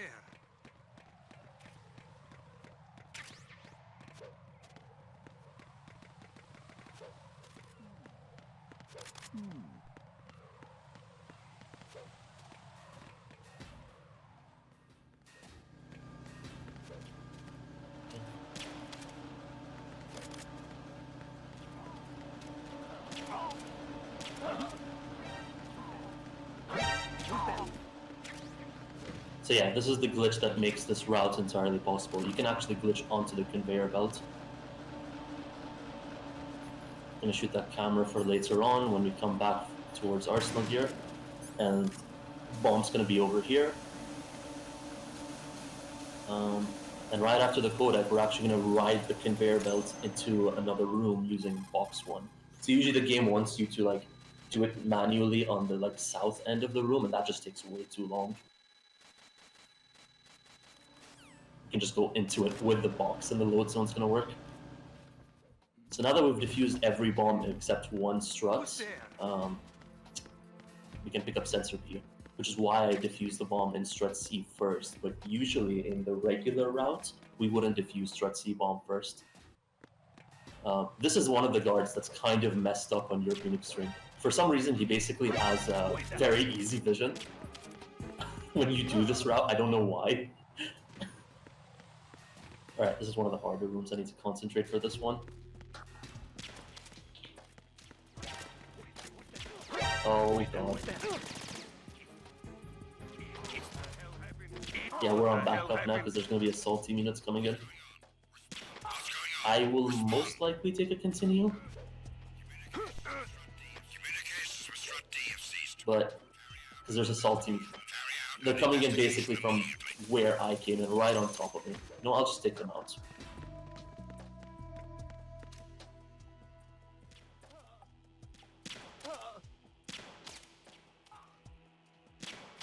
Whatever. Very casual strats for Strat D. Now there's one more guard. Alright, that should be enough. Oh, there's one more guard. What was that just now? Alright, there's a guard behind me. I hope he doesn't wake up the assault team unit, because he might spot me. Okay, I think I'm fine. Wow, that room was very sketchy. But that's basically bomb disposal. At this point, it's basically just go back to Strat A so you can do the fortune fight. And this is where the second part of the route comes in. We're going to get to Strat A riding the conveyor belt.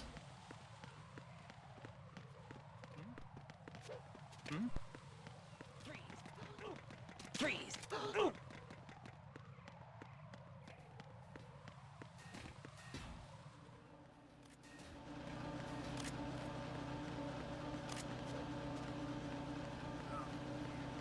Nothing here.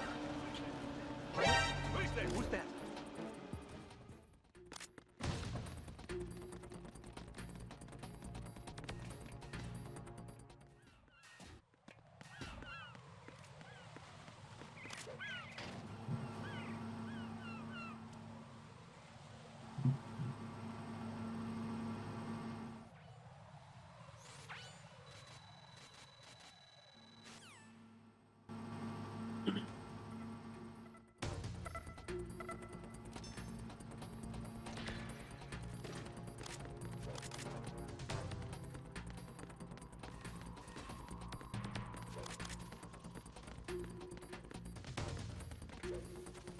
Okay, so the fortune fight isn't actually an auto-scroller. It's not a time-based thing. she needs to destroy certain objects in the fight for the game to progress through it. And I'm going to try to get her to destroy as many things as possible, as early as possible. The most important thing is the forklift at the center of the room.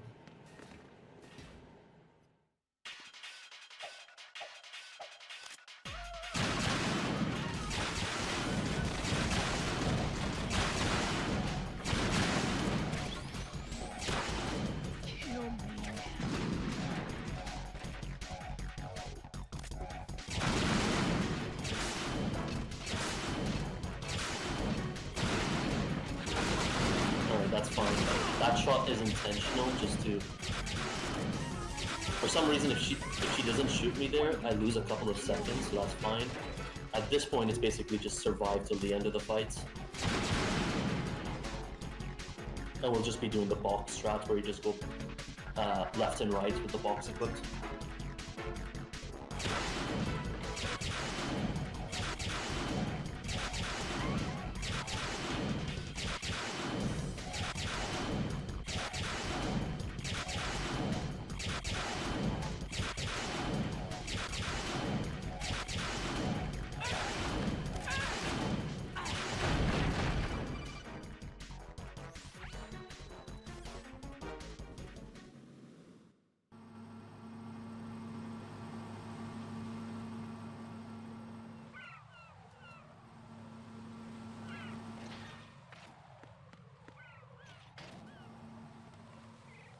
Should I pause the game and continue, Apache, or...? It was me, mate. Like, literally, the way I had OBS set up, it was my fault. Okay, that's fine. My bad. Sorry. Yeah, no worries. Anyways, on our way to Fatman now. This is actually one of my favorite strats. You can make the guard just walk back and just open the door for you if you position yourself correctly. Next few rooms, strut F is basically the same thing, but we're only going on the upper floor. EF is going to be the same, but we don't have to put the clean one this time.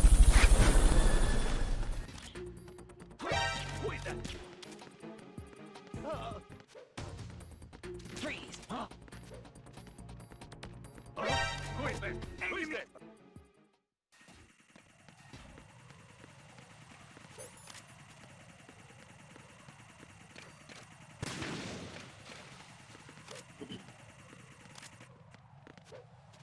So in this room, I'm going to be doing a warning shot right at the corner, right before the guard spots me.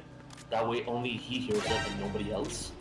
And for some reason, when you trank him here before the Fat Man fight, he's going to remain tranked until like after the end of the fight. So when we come back down, he's still going to be on the floor.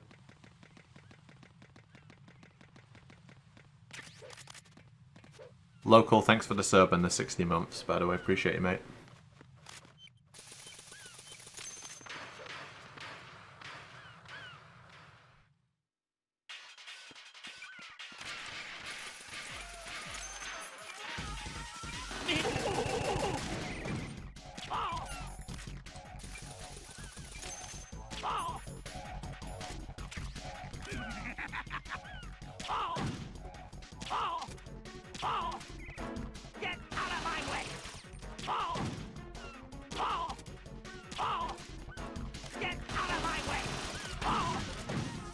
That was the worst possible bounce, where he just like, he changes direction after falling. But generally speaking, that was a good start of the fight.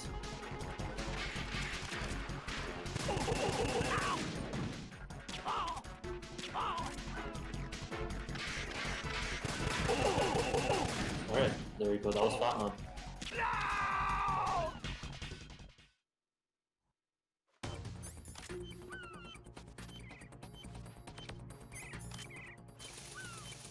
I wish he could fall off.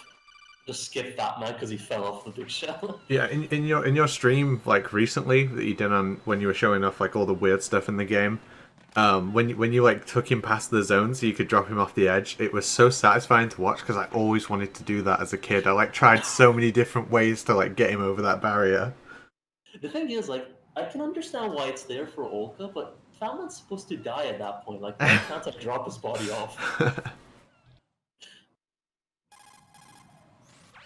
I guess they already had like the invisible walls in the game, and they were just like, "Ah, just put one there as well." So yeah, on our way to Ames now, but we have to make a detour to Strut F to pick up the AK. Very easy. You don't actually have to make that detour. You can find it in the Shell 1 core itself. But on every other difficulty, you do have to make that route. It's weird that they put it there, but there's no codec for it or anything. There's nothing in the game to tell you that they've done that.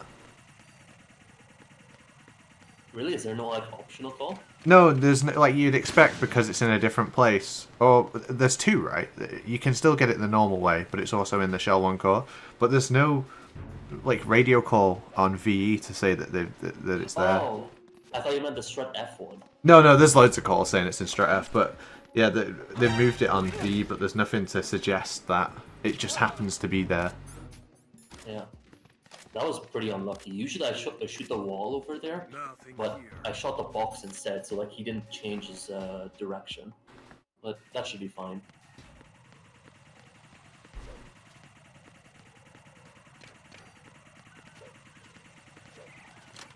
So over here I'm going to show a little glitch that you can do. If you hold up a guard with a BDU and AK equipped, and just start beating him up, the other guards don't care. They'll just like watch him get beat up and won't do anything. So hold him up, cartwheel into him, the other guard doesn't care and just moves on. I swear, it's like you're playing a different game sometimes. I'm like, this isn't the game that I played. I'm going to be doing that again in this room because I want to get a caution towards the end of the room, and it'll prevent the second cutscene from playing.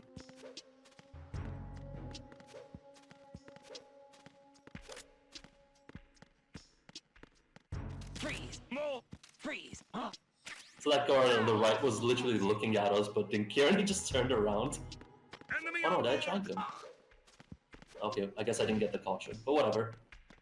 Enemy on board! All units, be on alert! Understood.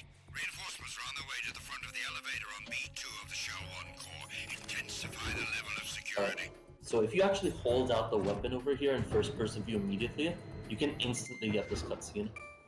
Shout out to Pell for finding that.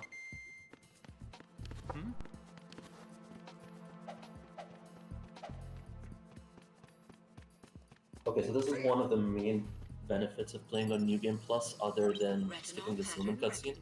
Ames' position will now be randomized, which in most cases is better than the default New Game position, but on rare occasions you can get the worst possible positions, which I kind of hope I get so I can show you the backup for it. Nope. That's a really good Ames though, but I was kind of hoping to get the bad Ames. There's a glitch in this game where you can equip both the D-mic and, or as you're kicking in first-person view, you can make the game think that you have the AK equipped, even though you have the D-mic, and the guards won't. The guards will like just come back to you and like, why are you kicking? But you have the D-mic equipped, and you can still call Ames.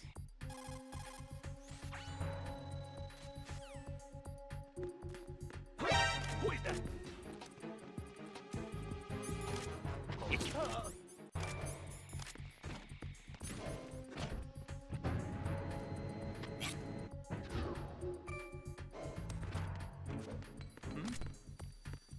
Is there somebody there? Freeze! Who's there? I actually can't believe you just did that. That's so ridiculously hard to do. That's like the hardest. That's the hardest Shell 1 exit you can do possible in the game. That was ridiculous. Oops. Like, because that backup team guard, if you mistime that the cartwheel into him, it's an instant alert whether there's a chaff grenade down or not. Yeah, and I've lost runs doing that. That was crazy to go for that.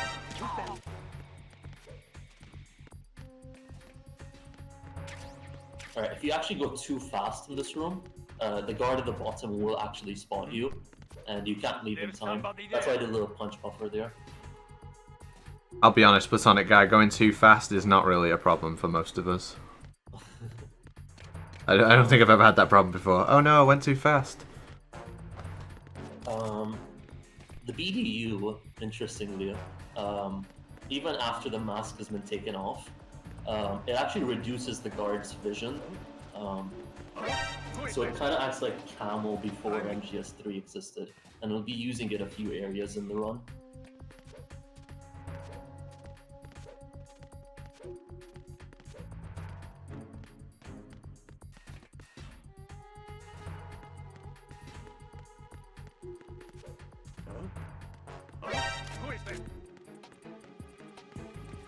Alright. So this is the main reason we picked up the PSG one. There's 2 ciphers here that we need to shoot, but we need to shoot the control units on the cipher, not the cipher itself. So that's the first one. That's the second one. If you shoot the cipher before shooting the control unit, that's an instant game over. Oh god, I almost shot the Sentex.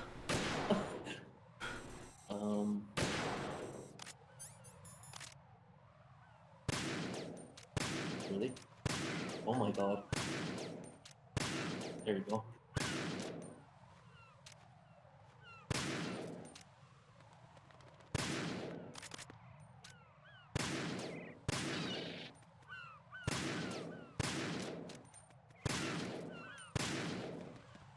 Alright, the Harrier fights. Alright, good luck for the Harrier, dude. This is a ridiculously difficult fight in European Extreme. Yeah, it's basically a one-shot kill on basically every attack he has.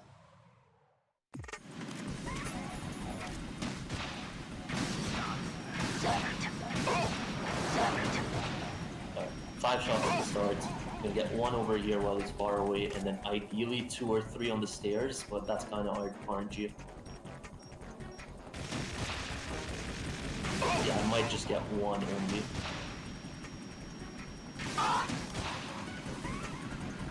It's fine. So this cutscene over here, if you skip it right after the missiles drop, you get an instant lock on.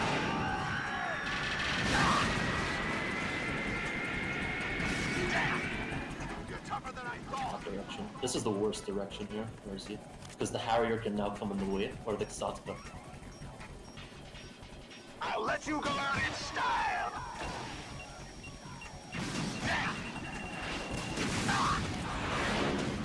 And if you lean out to shoot against a railing or something, you actually get iframes. You also get them for hanging as well. The Super Sniper will do like 2 shots and then he'll instantly go into pop-out shots, we call them. And he'll get iframes against those missiles. If he like mistimes that, he'll just melt to the missiles. They're a 1-hit kill.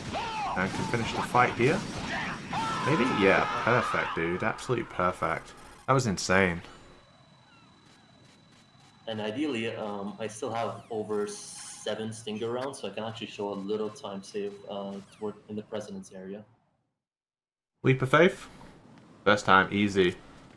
And the full aerial, full stereo aerial. Yeah, if you roll at the perfect spot, you can go up the entire staircase without being knocked down. It looks really cool too. Keeping the BDU on here because these guards can't quite see you if you have the BDU on. You have to be quick still, right? But yeah, gives you a little bit of like camo index 80%. Like when you come off hanging mode from here, he'll spot you if you don't have the BDU.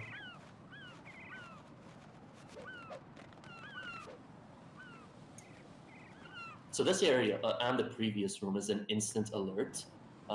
If they spot you, it's kind of like MGS1 in a sense. I wasn't sure if you could see you there either. That looked a little bit strange. I think I could have made it, but just extra safe. I use a different strategy usually when I do that. I fire an M9 round while I'm running, and he'll like turn in that direction. But that's very risky. Like you have to be very precise with it.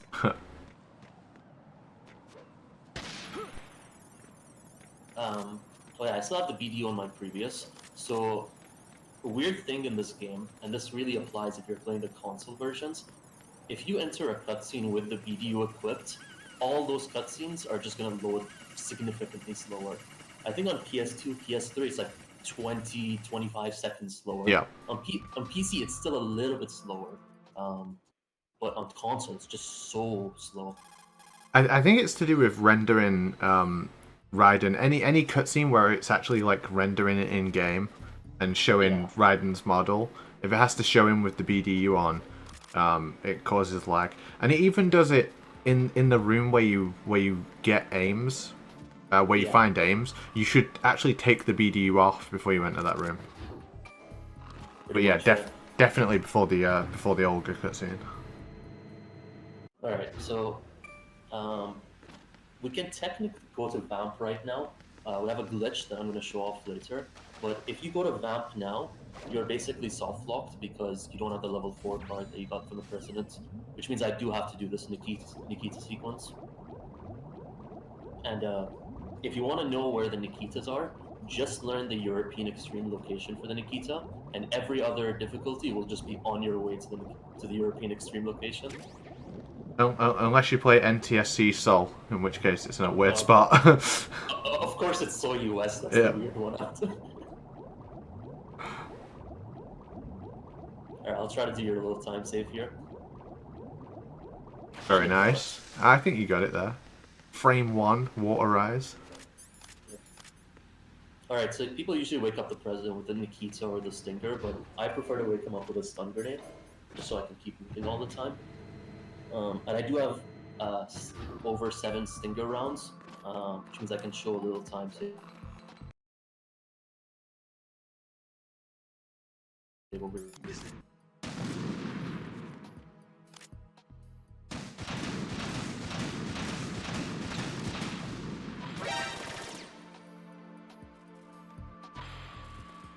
Unfortunately, the President will run in your way in, so you kind of have to like wiggle your way around them.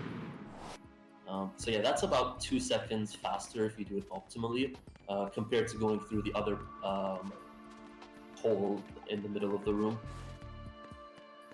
I remember the first time I saw you break those gates, and I was like, what? I've never seen that.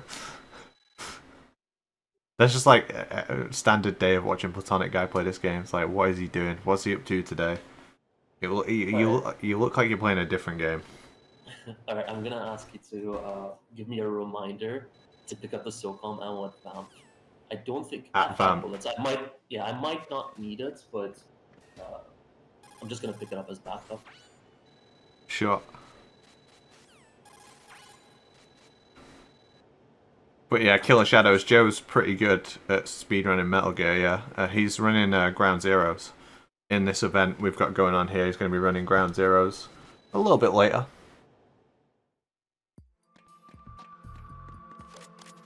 Alright, so now we can actually do the glitch that I wanted to talk about. That would have led to a soft lock if I did it early on. We can actually just swim out of bounds and go directly to Vamp.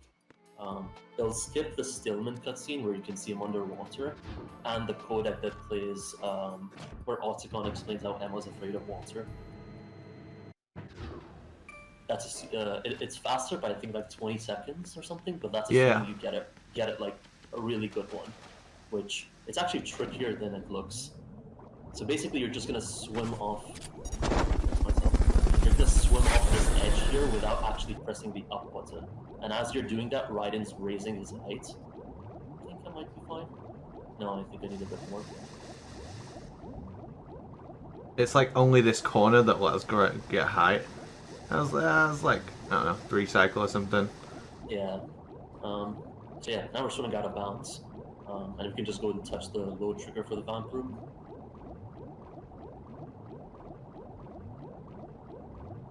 Bam, straight into the Vamp fight. Kriggs, thanks for the Prime sub. So, for the Vamp fight, what you're going to see him do is make... Oh, pick up the SOCOM ammo, by the way. You're going to make him drop Vamp into the water. As Vamp gets out, he can either go on the left or right.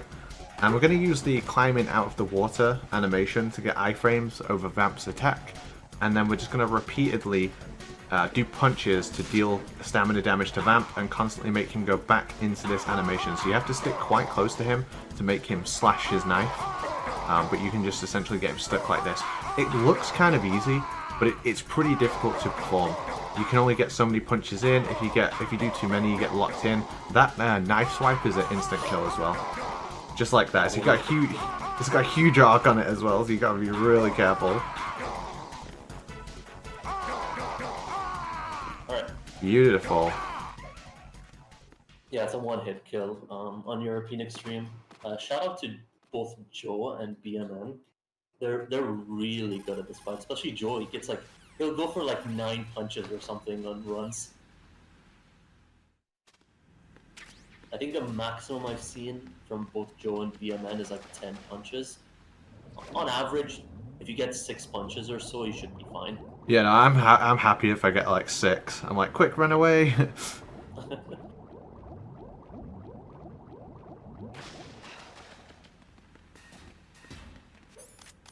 Alright, the Emma escort. We basically do everything to abuse Emma as possible in this run. It's pretty ruthless, yeah. Yeah. First thing that we do is we don't care about her oxygen as long as she doesn't die or her health doesn't drop below the A on her name. We'll just continue swimming. And then we're also going to do a bunch of glitches. The second thing we're going to do is we're just going to leave her here because we don't actually need her to progress to the next cutscene.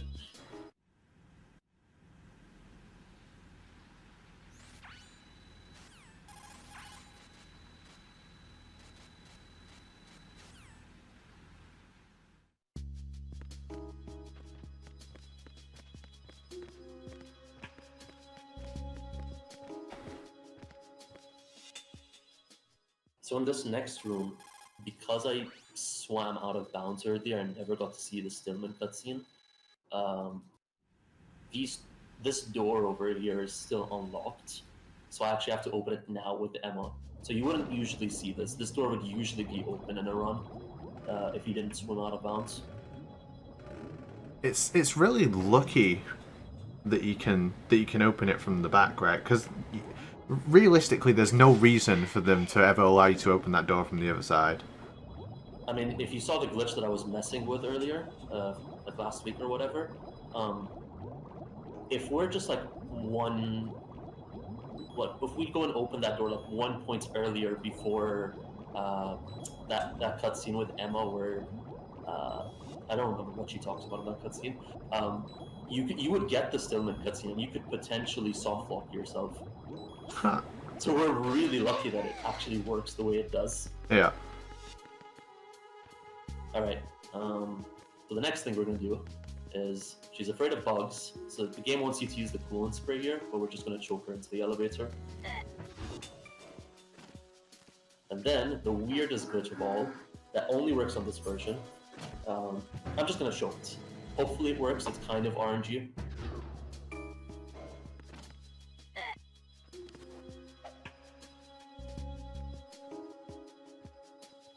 There you go. Alright, see ya, Emma. Farewell. Yeah, for some reason she just like teleports out of bounds and it triggers an alert with all the guards in the room. Well, we left just in time. And now she's going to be placed in a more preferable position. Yeah, so rather than having to drag her and hold her hand all the way back here, if we do that glitch, she'll just appear all the way at the end of the room, and we can just go grab her hand and walk out of her much faster. And then one more thing here, we're going to bump her into the next room. It's just going to progress her forward a bit.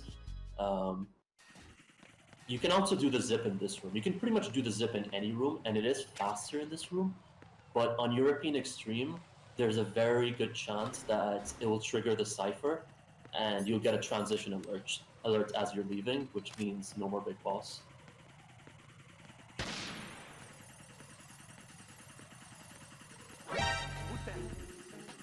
Yeah, don't bump Emma on the HD edition, otherwise she'll softlock your game. That's fine. My guard usually spots me, but as soon as I equip the coolant, like I can just continue what I was doing without the animation of riding getting shot.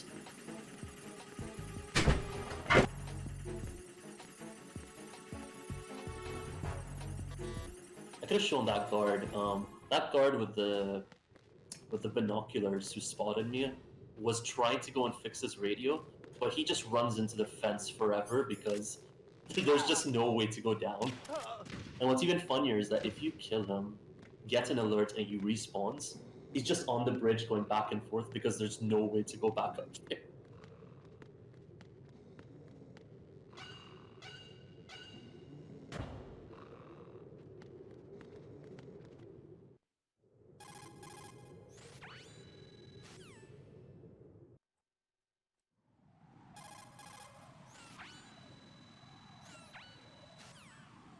Alright, so the sniping section. Bunch of guards, bunch of ciphers, bunch of claymores. I'm just gonna try to position myself in correct positions because ideally we don't want Emma to fall off. If you look at her in the wrong way, she could potentially just fall off. And she'd just like trip, and you lose about 7 seconds.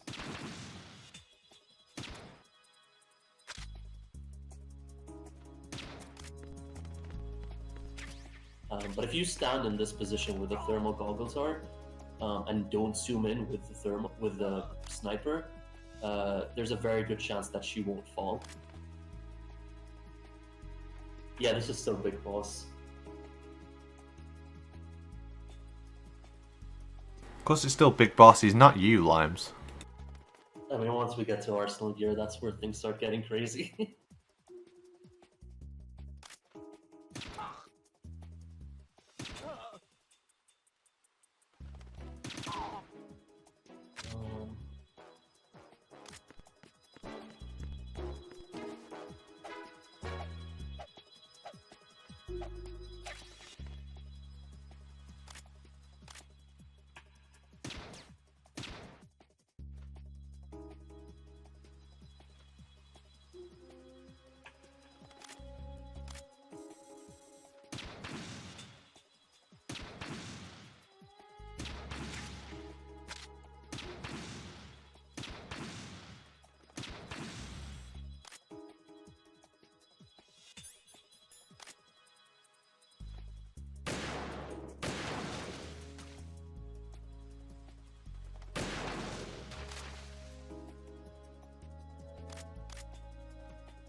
So yeah, this sniping section takes really long, sadly. It's about like 5 minutes or so.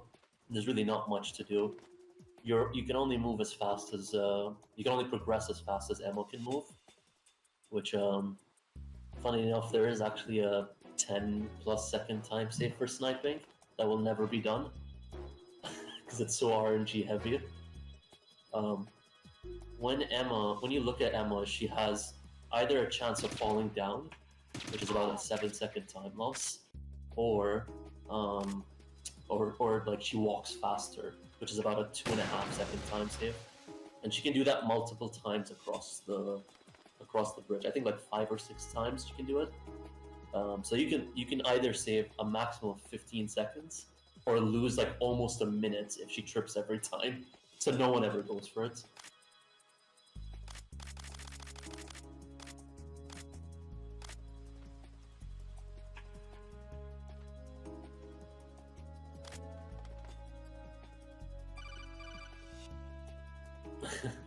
Yeah. I think it's just one of those time saves that we'll see in a task one day, but we won't see any actual runner do it. Alright, so this cipher is kind of awkward because my Pentasmin ran out, and I want this last Pentasmin for Vamp. So I kind of just spam and hope for the best. There we go.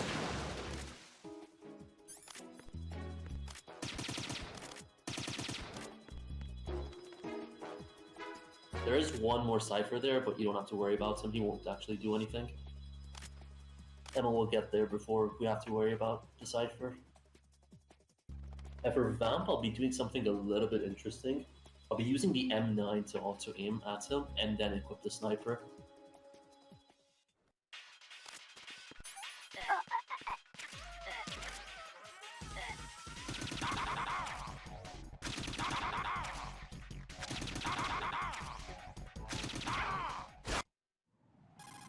Yeah, we shot at his leg, because realistically it's just as fast as shooting at his head. But actually, I timed it the other day, and if you're really fast with the headshots, you do save a couple of seconds, but you have to be really fast to land them. So we just all go for headshots. Sorry, we just all go for leg shots instead.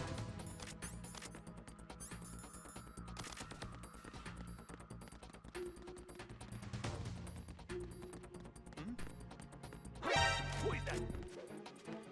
It's the animal!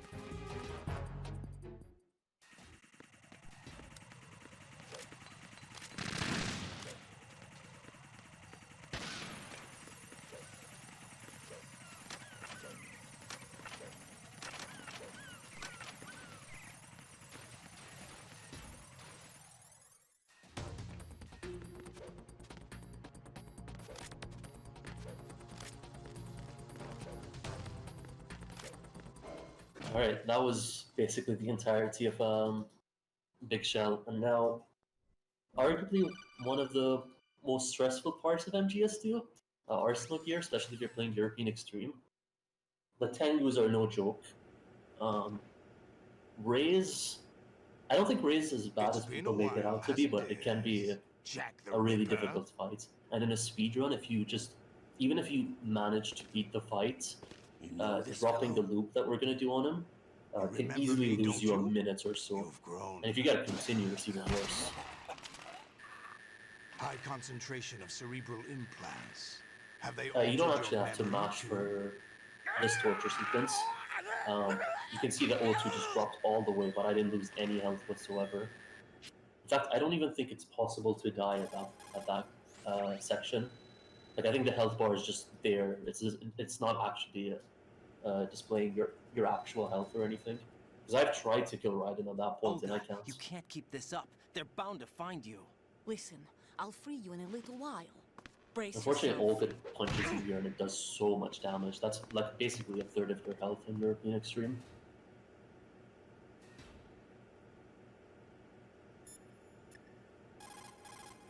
Alright, for the next room, I'm gonna go for a very risky strategy with the Tengus. So I'm basically gonna try to focus for this part. You know, I would just commentate through it, but I have no idea what you're about to do. Whenever I think I know what you're going to do, I'm always wrong. But yeah, he gets the codec on the first frame. That allows you to just get past that first Tengu. If you're late with the codec, you can't actually run past him like that. Getting the second one on the first frame. And from this point, I have no idea what he's about to do. He's going to go through the guard, which is ridiculous. Ridiculous strat. Unlucky, mate. Unlucky. I hit him. Sometimes they have big ones, sometimes they have small ones. We usually go on the left there, but if you go on the right, you save like a couple of seconds. Bit unfortunate, but I'll try it one more time. Yeah, let's see it, dude. Second time, I believe. Actually, we don't even get the mandatory codex, so it might be a little bit easier. There we go. He didn't even spot me, so... What a ridiculous strat, like, that's insane that you would go for that. Now I gotta wait for this card to turn around, so I'm pause buffering, because in this game the IGT pauses when you're paused. Just trying to get the earliest time possible. I'm gonna do it again in this room. You actually have to wait for 5 codec calls to appear, and we can kind of not exactly predict, but we can answer it at the earliest point possible by pause buffering. So that's 2 codecs. We need to answer a total of 5.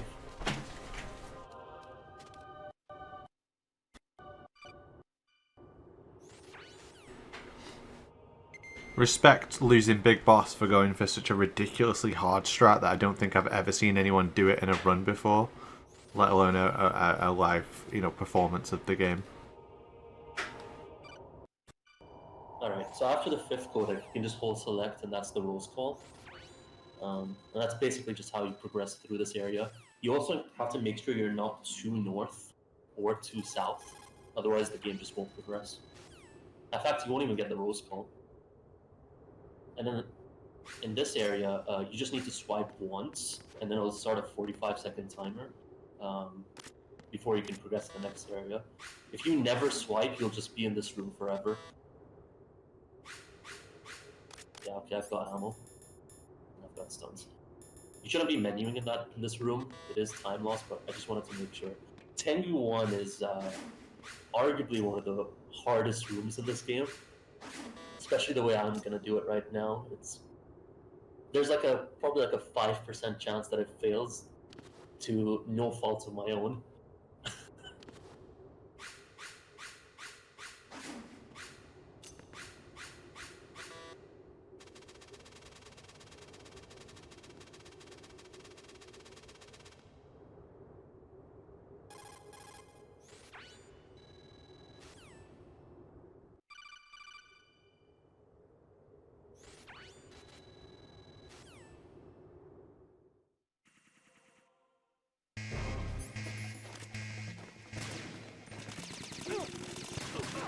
Alright.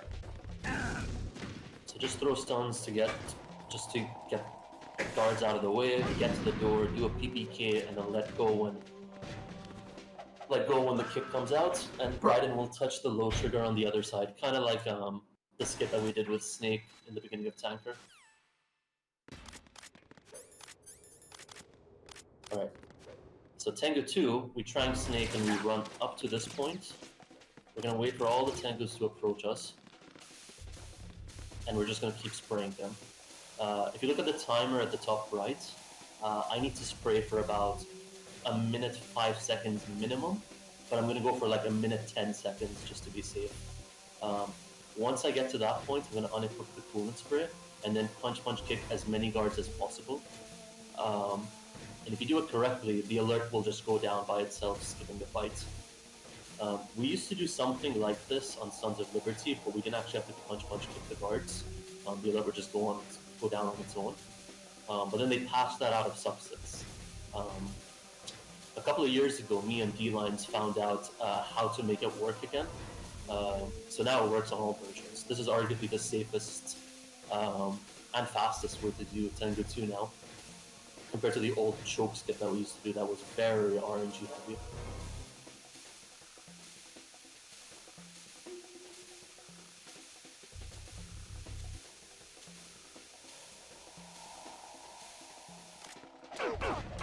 Right, there you go.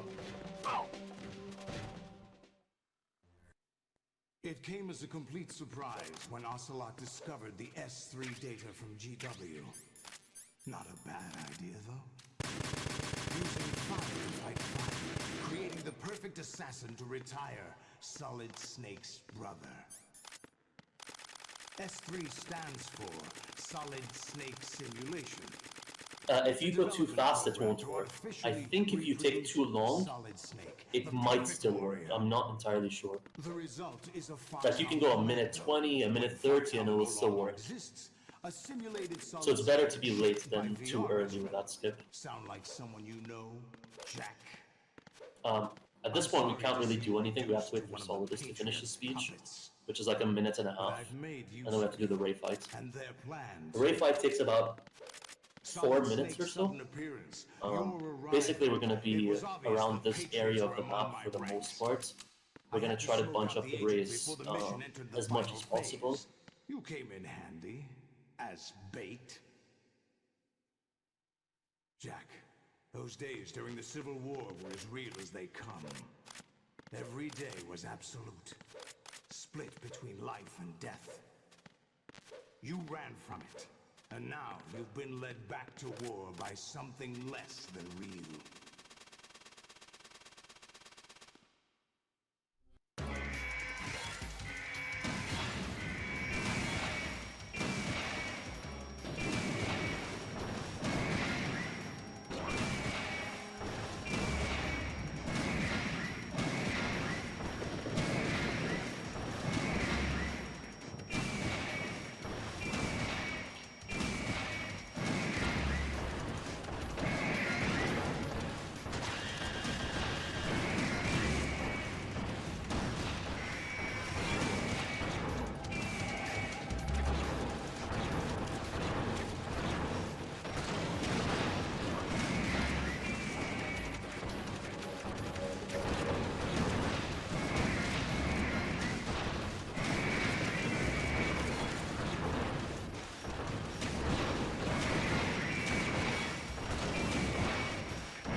Ooh, that's over. Yeah, that's the loop over. A bit unfortunate that it hit the wrong leg.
Bit unfortunate that I lost the loop so early into the fight. It was basically just improvisation after that. is corrupted beyond repair. I admit that So I for this one, underestimated you. for this torture sequence, it lasts for like 51 seconds. I'm not good at mashing at all, so we just use a turbo controller. Out of you instead, my son. They reduced this on the HD collection. It's like 15 seconds on HD collection. And it's one of the changes that I actually like in HDC. Because like this sequence is just unnecessary.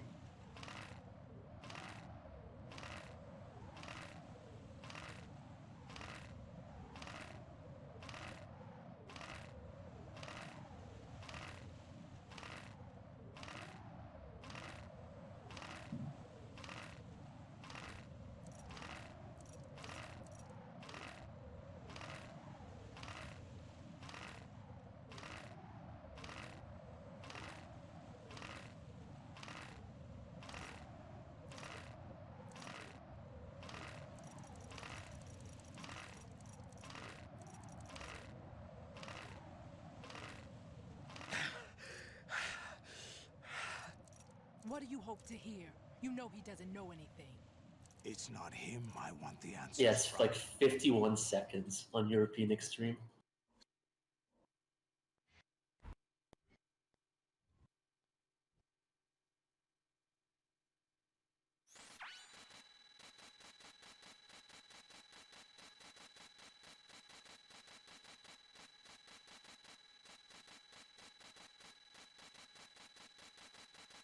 Yeah, we allow turbo for MGS2 speedruns.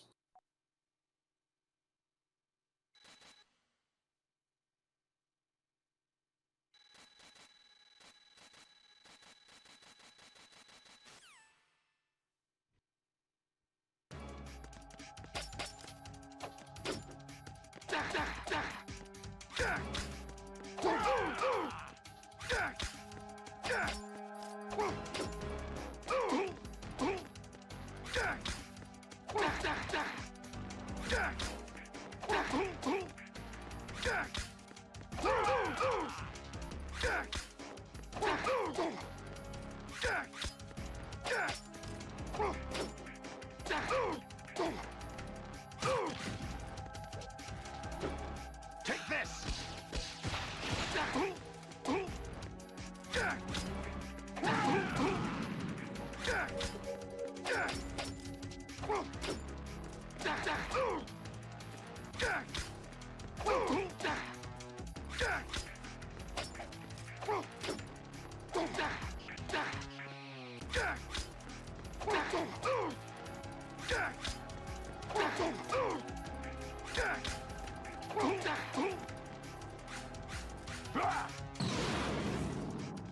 Good work, Jack.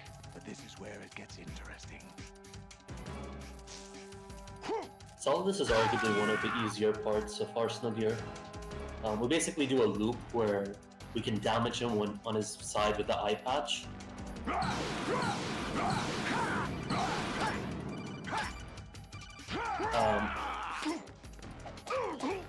We damage him on the side with his eye patch and then have him block our attack on his good side. And it's just like it's like an infinite loop. But you do have to time it correctly, because otherwise he will block your hits.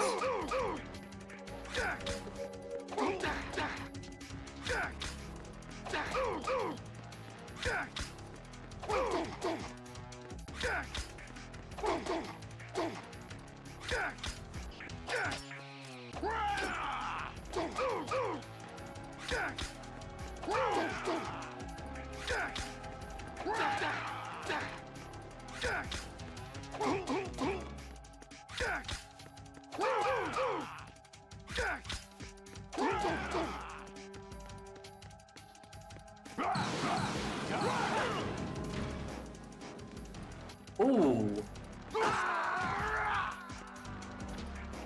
Alright, that attack. Just after I was talking shit to him, that attack is like...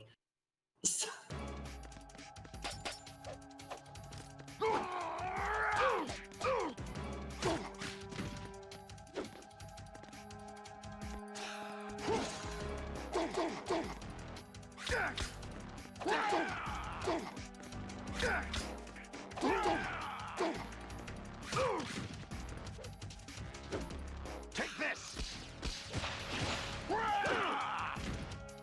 What's wrong with you?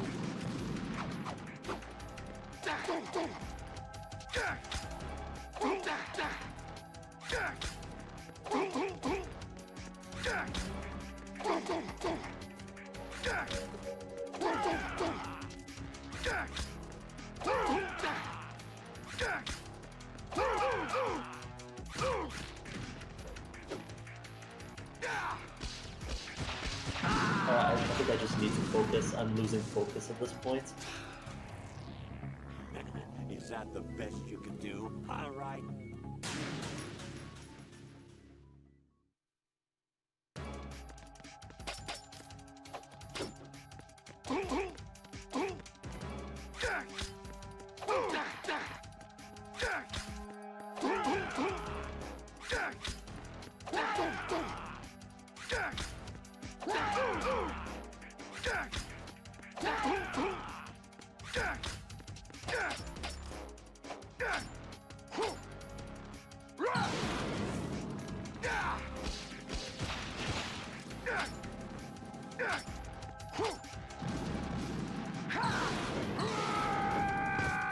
What is the solidest fight? My god.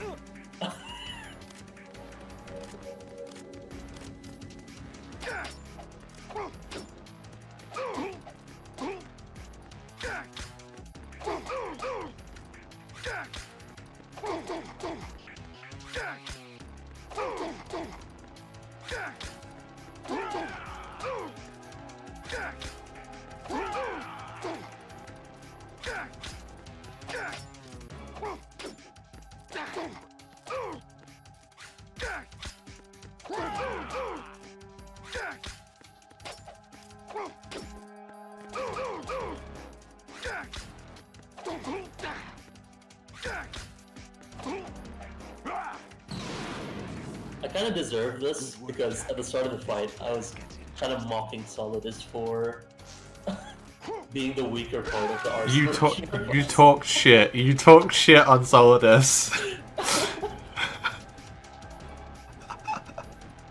It was divine retribution.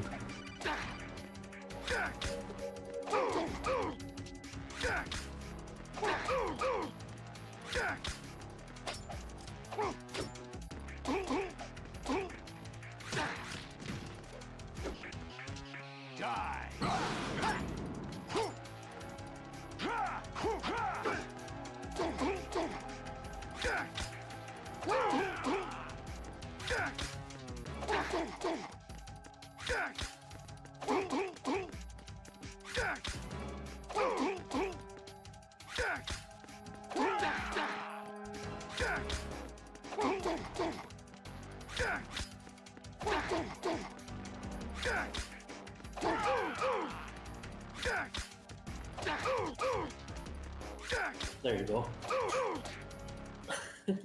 Longest Solidus fight ever. But yeah, I think other than Solidus, that was a very clean run. Bit unlucky with the Jejunum guy, but that's just bad luck. Sometimes like hitting them in the groin is just really difficult in this game. But for the most part, I'm pretty happy with that run. Brain just fell apart on the what I last did? boss, mate. It happens. Probably, yeah. So I think I ended around like 116ish. So with a 925 credit sequence, this is like around a 124 score screen. I don't know if you want to sit through it. I don't really mind if we if you just want to move on to the next run. No, we can move on, mate. I think we're a little bit behind, and this would catch us up. So, Sure. Sonic, plug your YouTube. It's the best YouTube. It's the best one. I think I have a command for this anyway.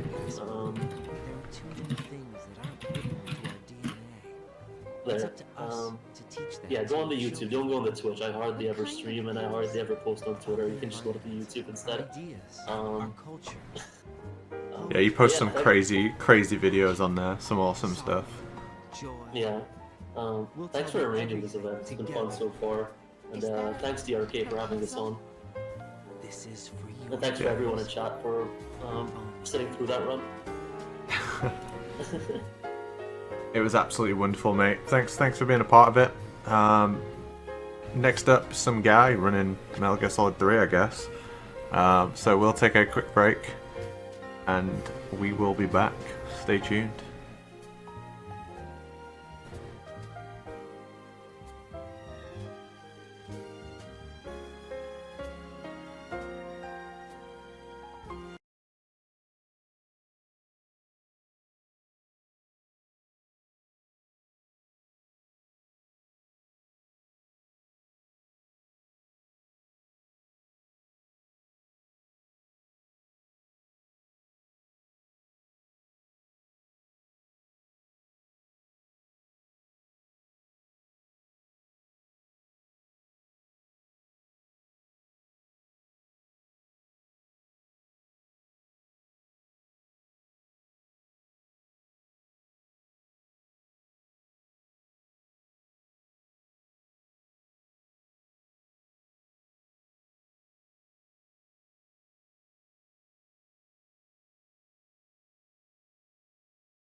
Alright, I'm going to level with you guys right now. I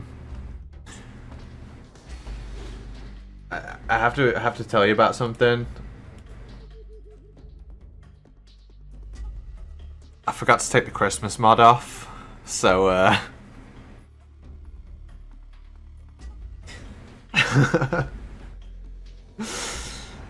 yeah. We go anyway, it's fine. Does anyone care? Can we get a poll for if anyone cares?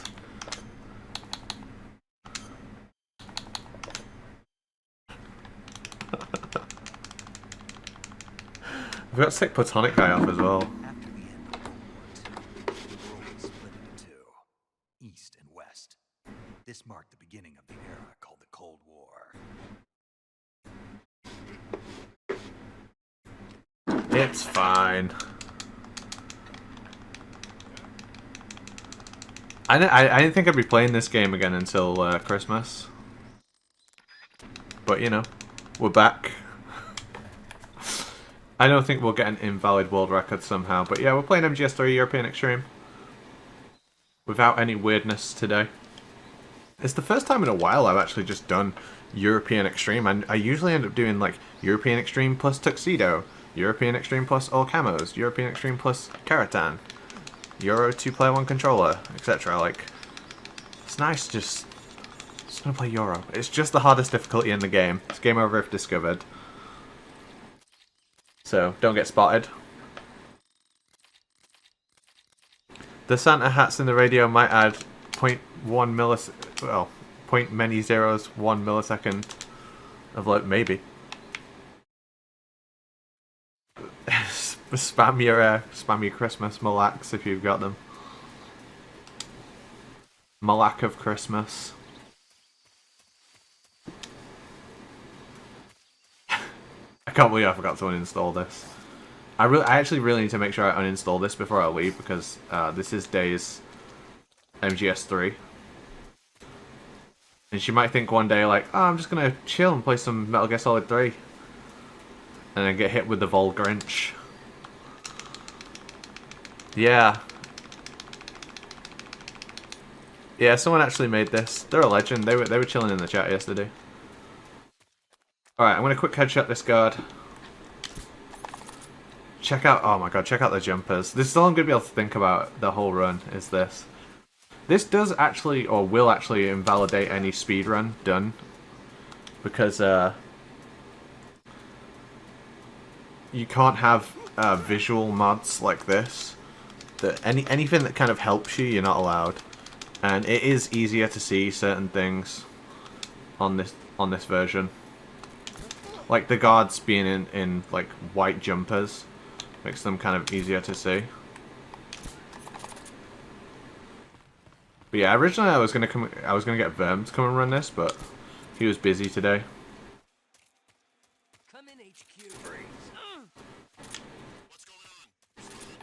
Oh yeah, there's a Vol Grinch, believe me. Believe me, there's a Vol Grinch.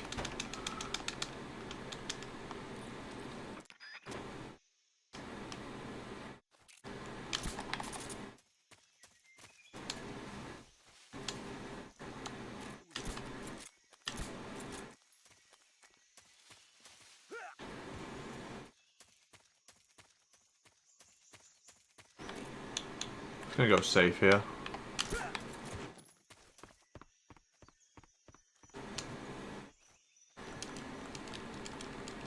There's Christmas cats on the Ocelot scarf. We played through the whole mod. Was it like two days ago? Yesterday? I don't know. Time is... I don't know.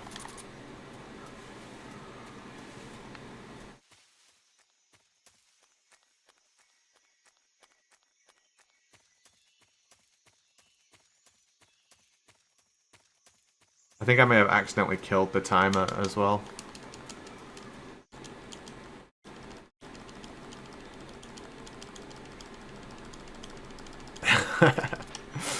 I'm glad no one cares. It was genuinely an accident.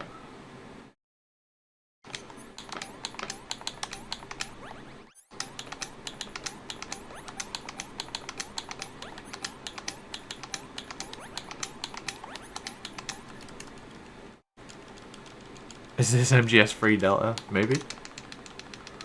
Could be.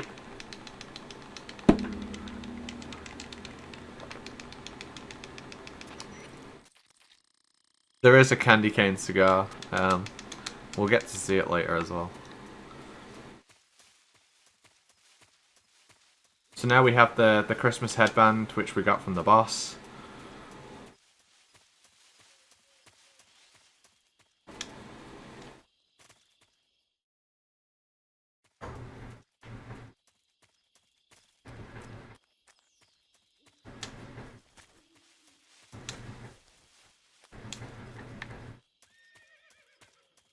Unsubbing, unfollowing, and reporting.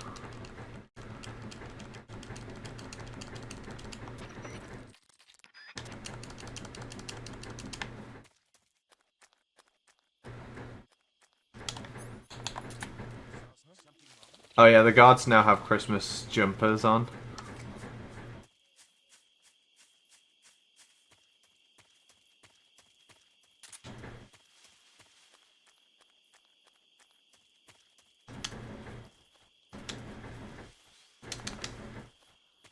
I altered the game to see the guards better, yeah.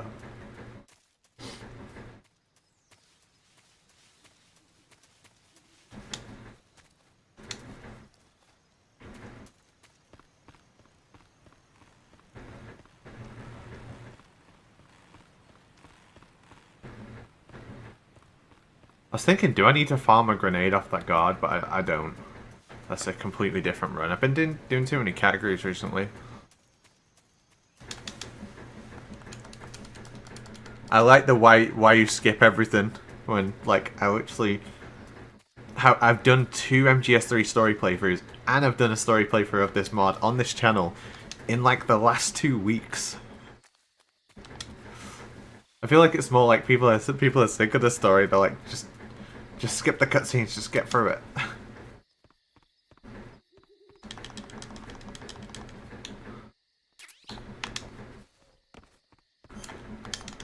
Oh, why not?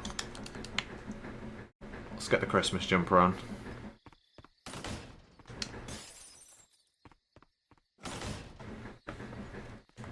So naked is replaced with a Christmas jumper.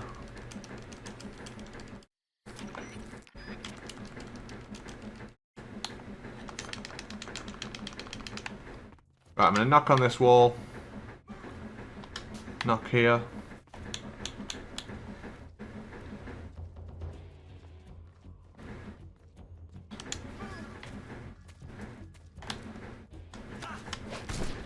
CQC that guard, climb up on the roof.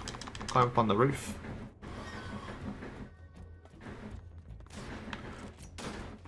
Oh my god, don't even start with your Christmas sweaters. Like, don't even start. I don't want to hear it. Hey bro, I'm just gonna get my Christmas sweater on.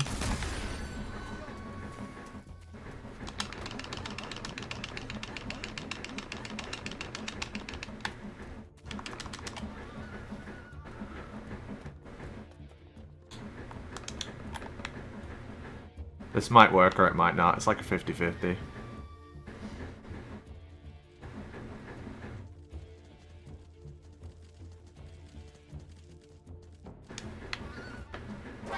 Yeah, I fucking knew it. That's so unlucky, man. That's so unlucky. There's nothing I could do about that, really. Let's get on the 50-50 again. Try again.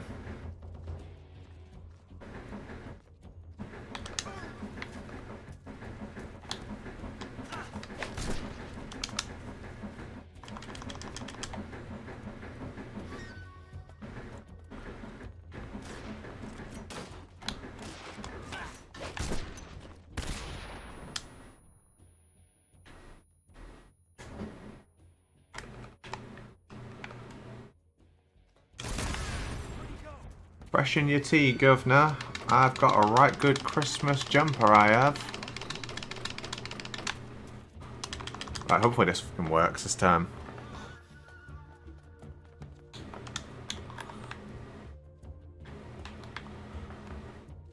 This is the Christmas sweater strap. Right, come on, work this time. That's what it's supposed to look like.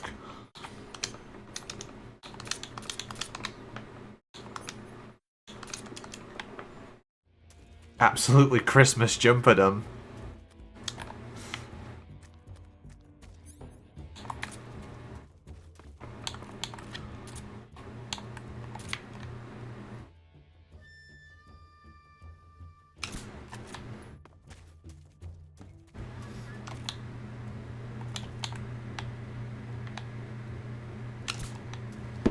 Anyway, it looks something like that.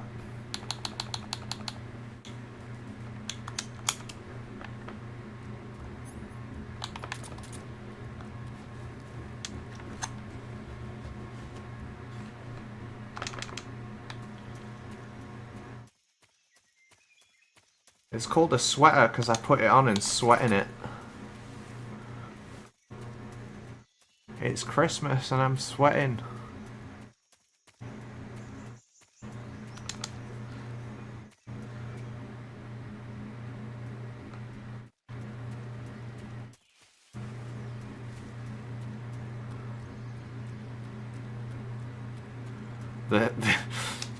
The sweater discourse is in full swing now.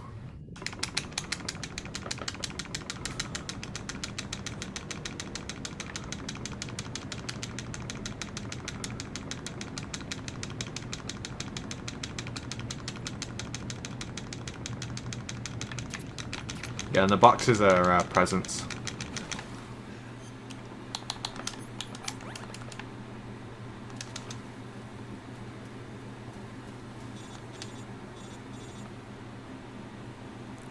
Snake.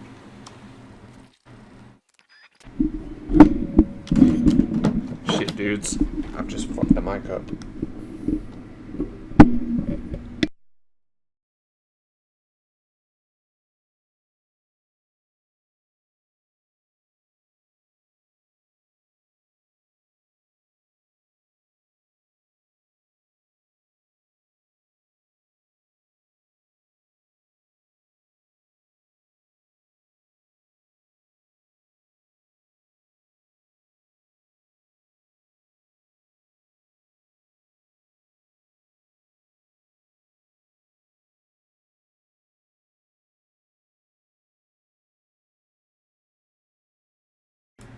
Okay, I think I fixed it. It's Dave's mic. It's on a bracket, and I just like knocked it off the bracket.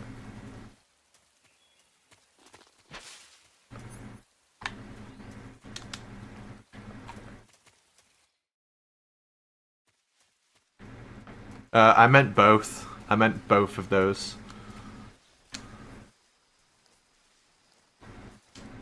Oh my god, I can see the claymores way better. It's like hacking.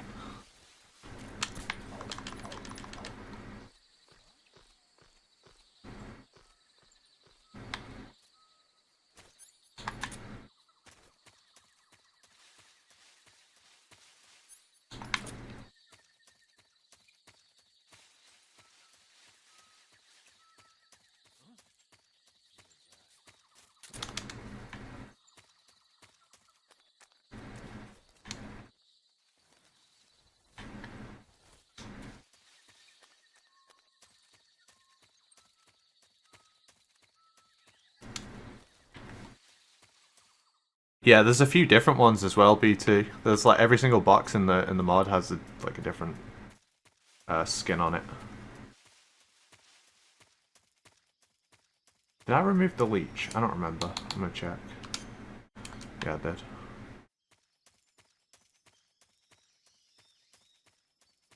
Yeah, chat had some great ideas for like additions to it, but it was made by one person like right before Christmas. And I think they put like plenty of jokes in there. Even giving him red noses would have been really funny, I think.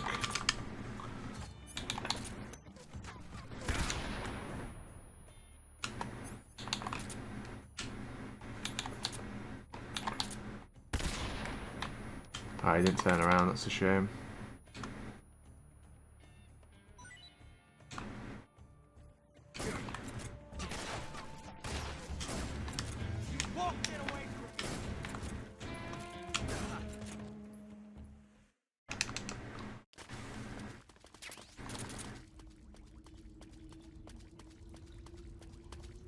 Good ocelot fight. Make my way through the cave and beat the pain.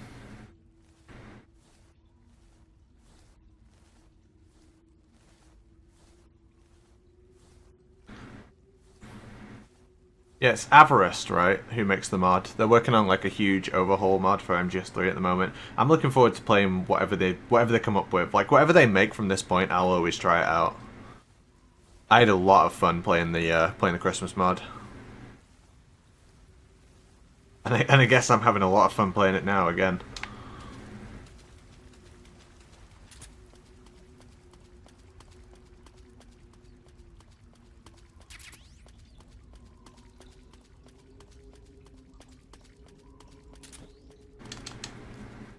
No Christmas lights in the cave. Send your complaints in. Comment on the mod page on Nexus. Where the Christmas lights in the cave. Alright, before I do the pain fight, I'm going to change camera. That will allow me to do a setup at the start of the fight. I'm going to pick up these smoke grenades and equip both the smoke grenade and the grenade. Because we're going to use both of these to take off the pain shield.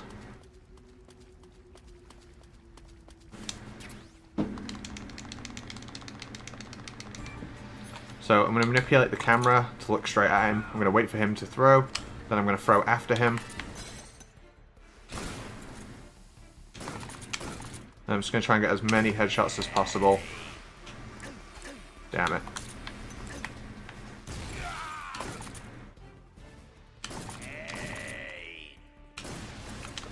That's not a bad start.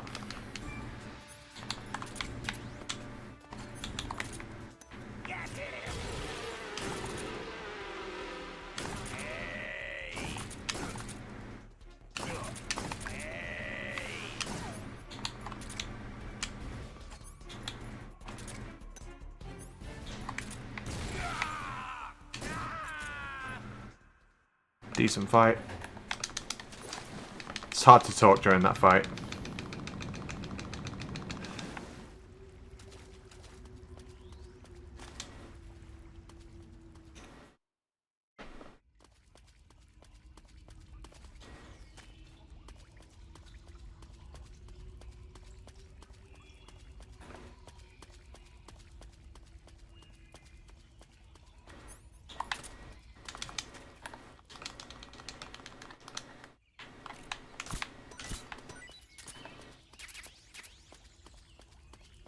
Even the moldy cave fruit is a present. One could say that it's a pain to talk during that fight.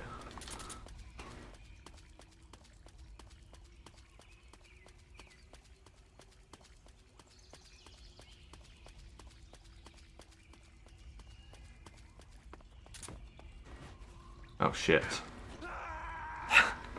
That's why I didn't do that on purpose. Can honestly say I've never done that in my entire life. As long as I've been alive, I have never done that before.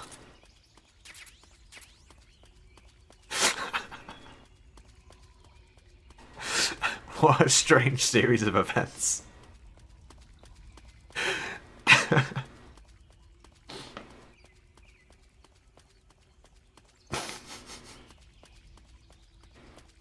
I don't even think I could, like, replicate that. I don't think I could do that on purpose. Basically, I just rolled too early. Blame it on the Volgrinch. Yeah, it was the Volgrinch.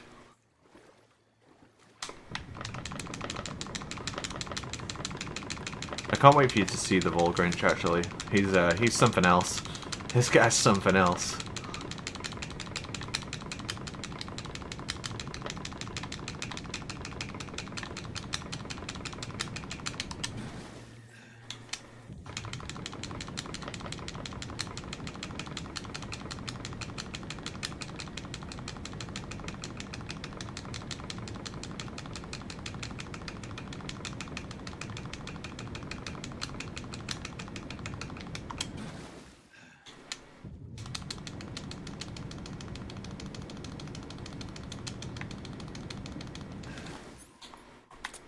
Alright, so you do get to see the end for just a moment here, and you can actually kill him early, but in this speedrun, the fastest thing to do is deal a little bit of damage to him, because that will lower his stamina in the fight later. Because of the amount of time it takes to pick up the sniper rifle, it's actually faster to fight him legit, especially with how fast we can actually do that fight. Obviously, the absolute fastest way to do it is to just set the clock forward, but we don't use saves in the speedrun.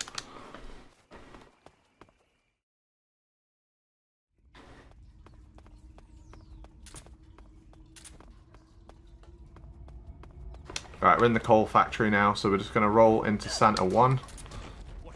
Get in the box. Roll into Santa 2. Get in the box. And roll into Santa 3. Rear-cut the box.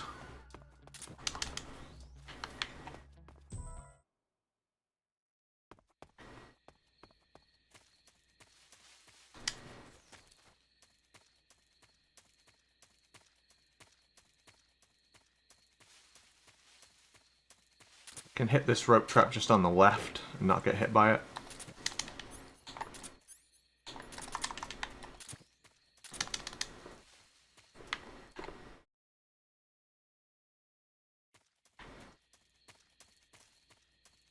And if we move fast enough here, the dog won't notice us, as long as we stay near the wall. And then we can just walk up right to this guy. Hit him in the head.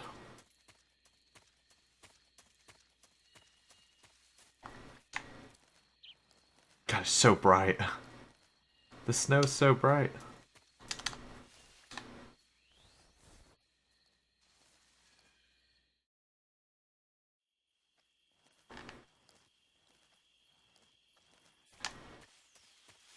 And here we're just going to run to a shadow that's on the ground.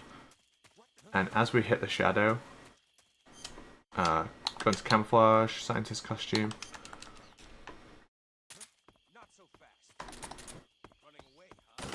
And we can use the box to reset the amount of time before they capture us. Now inside the lab, the scientist costume works against the guards, but it doesn't work against scientists if you're facing them. So we're going to play around that.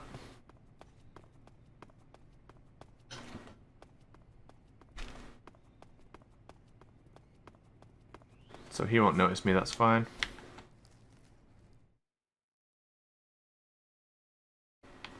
I hope in any future Christmas mods that the sorrow is the ghost of Christmas past. That's my one request, that's my one note, studio note.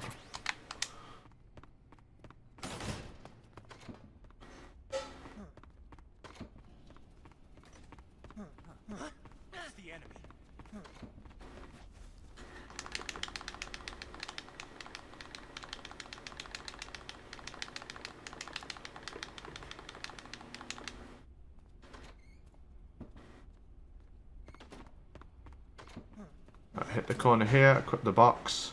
Scientists won't alert to the box, but guards will.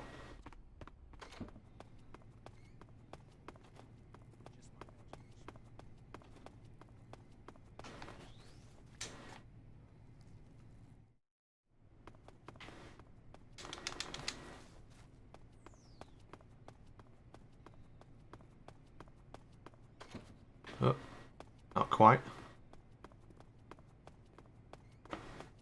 All the static cam haters will be like, oh, that would have never happened in 3D camera. Go in my backpack now, cigar gas spray, remove the grenade.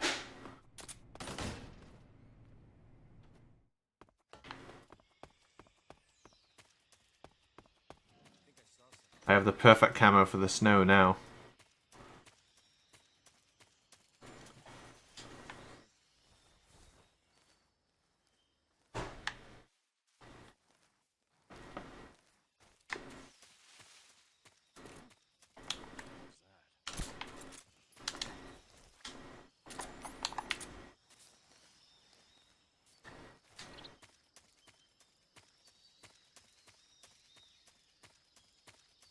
The animal's camo that we got from Ocelot, it stops your aim from shaking when you're below half stamina, so it's like the most broken camouflage in the fucking game. It's also like the best camouflage in the mountains area, so it's just good. It's so good compared to all the other camos in the game. It's absolutely broken. Alright, so we're gonna fake death pill here. The fear will drop down to us. Now, if the fear gets stunned on the ground, any damage he takes is converted into stamina damage.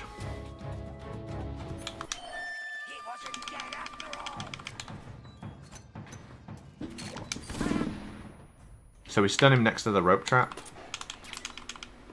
And the rope trap does all of his health.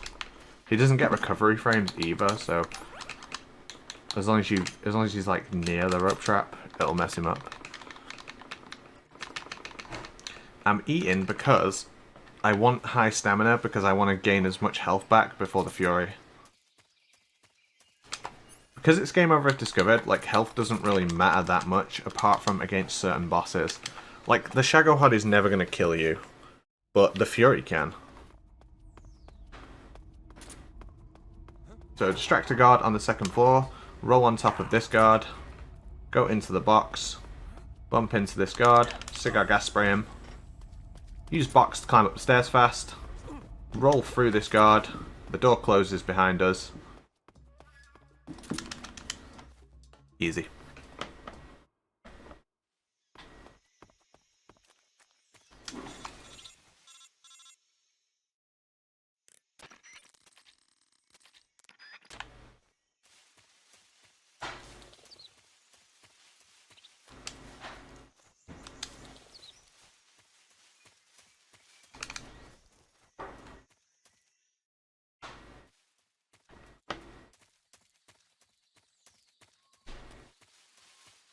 pay a little bit of attention to this bit, because I need to knock a guard down specifically. I'm going to roll in a certain way that makes him fall behind a tree. So I hit him here, he falls behind the tree, and I'm going to shoot the wall, just like that, and then I'm going to hold a grenade to silence my footsteps. That means I can just run past that guard. Break up the box. I'm going to bump into this guard and cigar gas spray him.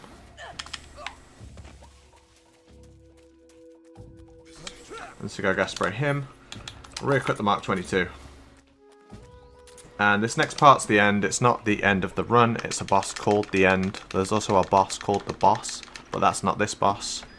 That boss is at the end. So, the end is here. I'm going to shoot him 3 times. So I'm going to knock him down and he's going to run off into a different room. When you do this, the game's got like an internal timer that counts down. If he hasn't seen you or heard you after 25 seconds, the game's got like a fail-safe. As soon as he hears a loud sound, he will teleport to the furthest position he can see you from. Because I know where that position is, I'm going to put a smoke grenade between me and that point. It's just over there behind that tree. I'm going to throw this smoke grenade here. And I'm going to make a loud sound. And that will make him teleport in. So I'm going to run towards that location covered by the smoke. Equip my stun grenade. And he's just here behind this tree. I'm going to throw the smoke. Equip the cigar gas spray. Just like that, he appeared. I don't like this position. I'm going to punch, punch, spray, punch, punch, hold him up. Freeze. Where did you... Hit him in the head. Knock him down. He's always going to run north now, so I'm just going to catch him on the way when he's running this way. Like this. Punch him twice. Knock him down, and then equip the stun grenade. And I'm just going to throw it along the path that he's running. Stop Santa in his tracks. Punch, punch. Spray him. And now I'm just going to catch him one more time running this way.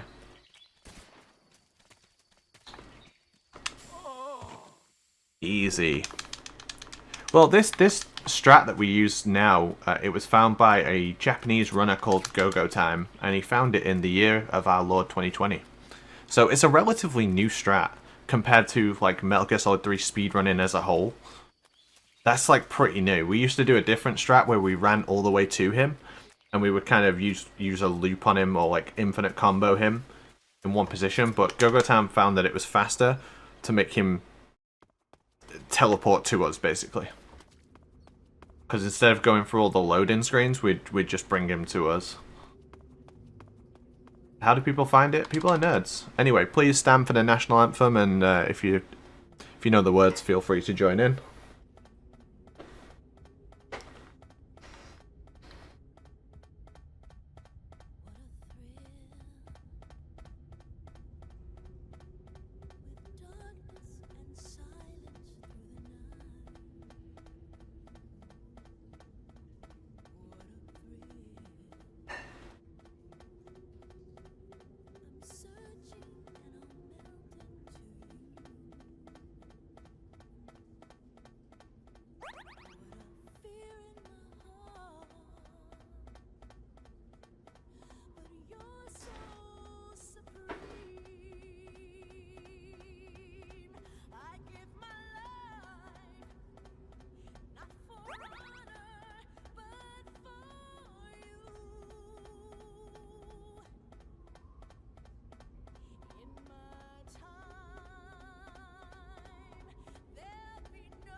Ah, beautiful singing, everyone. I could hear you from here. It sounded just like the record. Sounded just like the record. Alright, I'm just eating here so I get full stamina. While you have high stamina, your health replenishes faster. And we want as much health as possible for the fight with the Fury.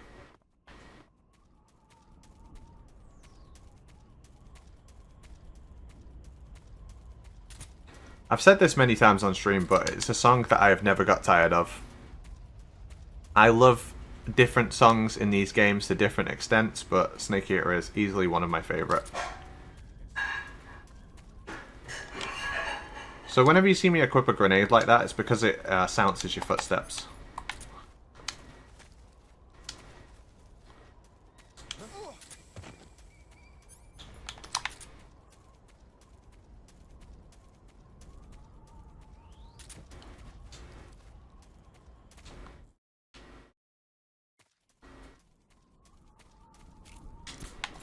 Post it without the sarcasm tag. Oh, that made me laugh.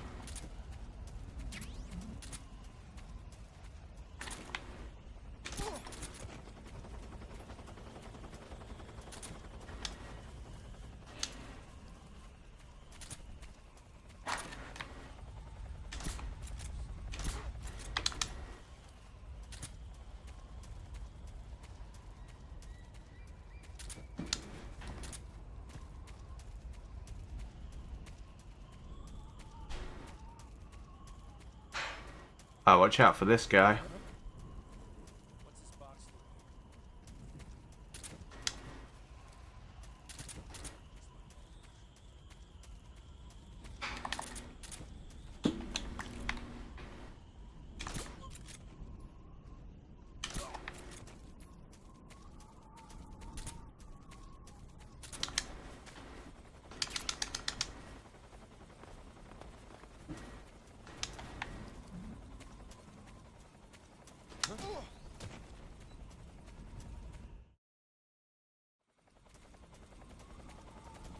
Final room of the mountains that's actually quite difficult. So I'm going to run towards this guard with the box, unequip it, roll to the side, take off my suppressor, re-equip the box. I'm going to fire an unsilenced gun to get a caution. Oh, fucked it. Yeah, fuck this. You prick.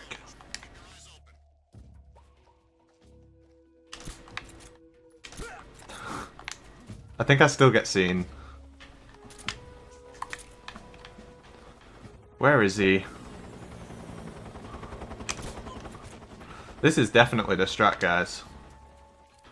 Where's... Oh my god, why is he over here? Yeah, and that's how we do it in the speedrun. That's definitely the strat. I really didn't want to do the room again.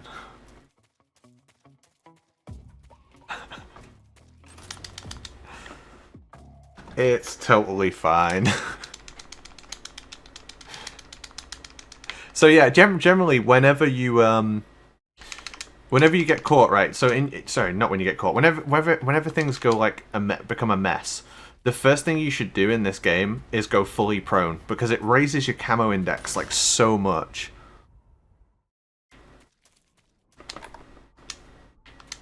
I tried to roll there, but Master Collection had other ideas. Do you run the game for the first time? Yes. Yo, BT, thanks for gifting 5 subs to the community. There's KC3 Dogs, Dick Feynman, Luck is on my side, Rindar, and the... I was about to say the Trance Man, the Train Man. I like trains too. Yo, Boss BT, thank you, mate. Boss Toaster.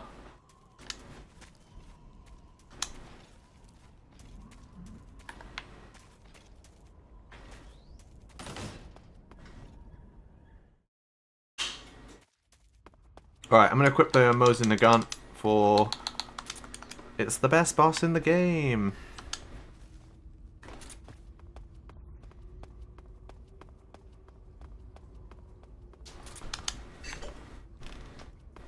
Toaster, I've never even met her. Right, it's the best boss in the game, the Fury.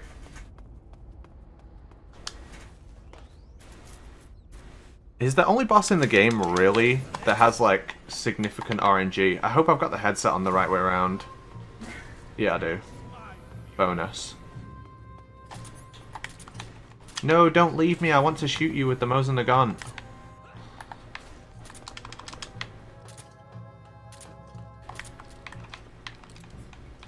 Do you like his outfit?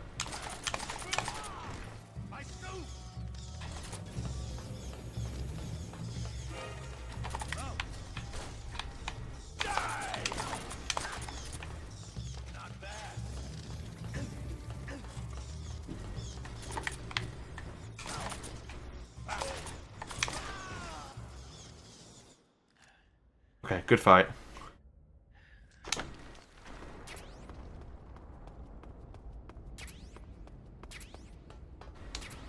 That was intense.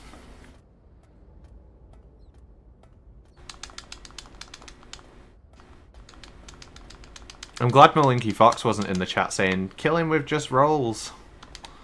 I'd have done it. He let me have a day off.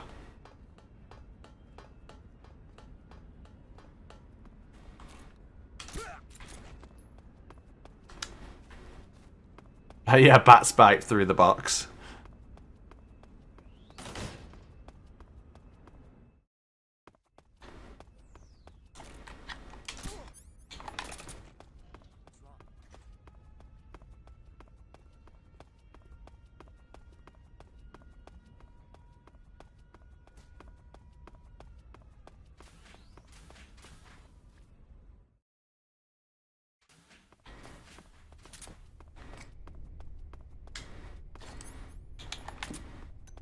I don't know what SCP is, but my brain was like, star crep.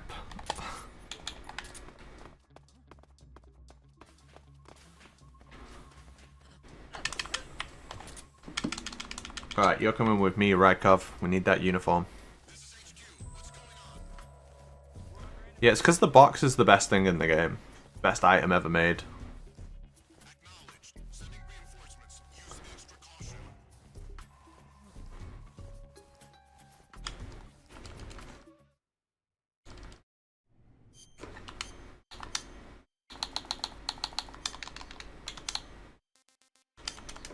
Right, here's something cool you may or may not have seen before.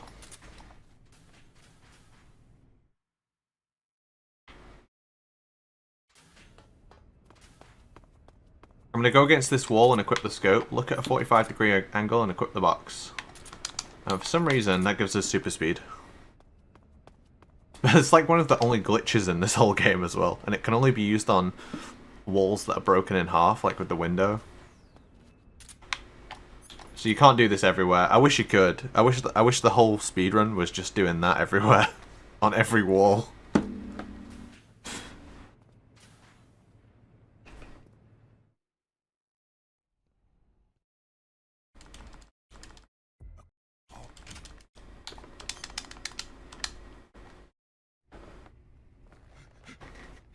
Tell me, Stop it!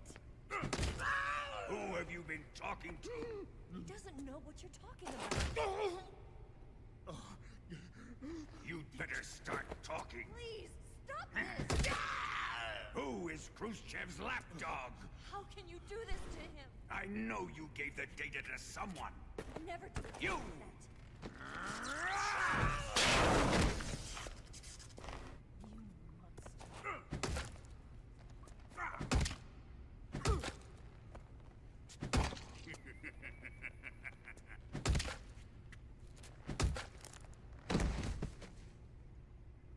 I guess he's dead. I wish it was like that, Totorock. Honestly, I would have been so happy. It would be so goofy.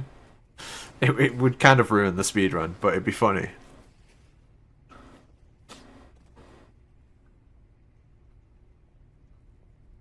Wait, I think I know what SCP is. Is it like that thing I saw the other day where it's like we found a Roman soldier's helmet, and every time people put it on, they become that. His soul is like trapped inside it, and it takes over the person wearing it. What a beautiful body you have. Is that what it is? I don't know if you know what I'm talking about, but... Yo, Kiru. But, like, what are they for? Is it just creative writing, or... I know what Mafia is. I played Mafia. Or Sokolov. Or maybe it's the Legacy. Answer me. Who is helping you?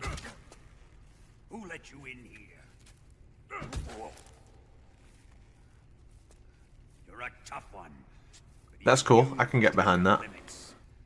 I am a patient man. Yeah, I've played Mafia. The second one's better. Mafia 2. Right, kick a rat to death. Spin around. 2, 3, 4, 5, 6.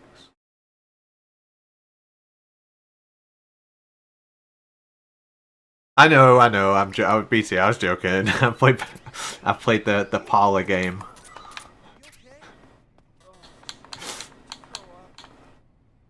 I'm town, trust me.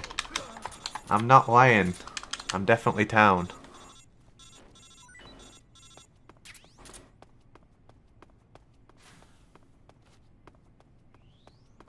Alright, this trick's frame perfect. If we were playing Mafia, would you guys believe that I was town if I said I'm town?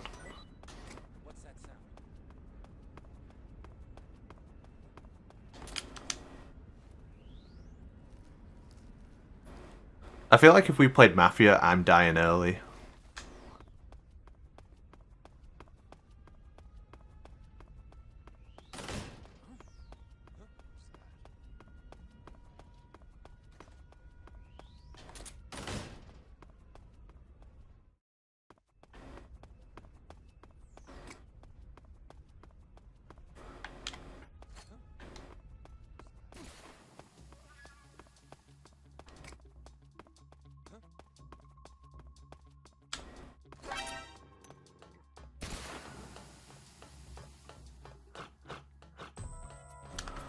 It's really not modern lingo at all. It's from a game.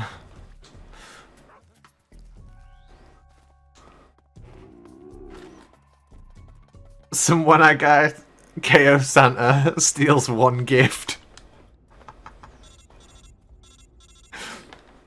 Yeah, we had a lot of fun doing the story in this mod. It was ridiculous.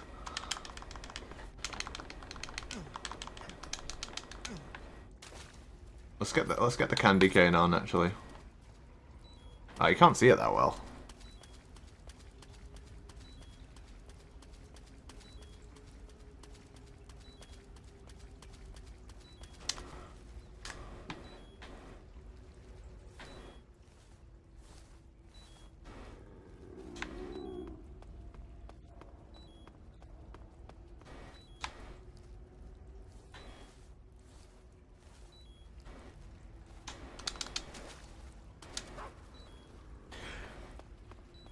Right here, we just want to leave the sewers before the dogs kind of catch up with us. They don't alert because the dogs need at least one guard to cause an alert.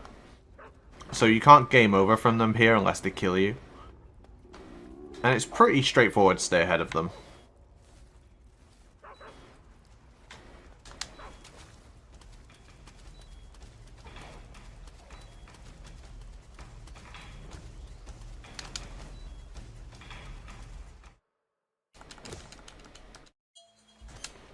He doesn't ruin Christmas, he saves Christmas from the Volgrinch.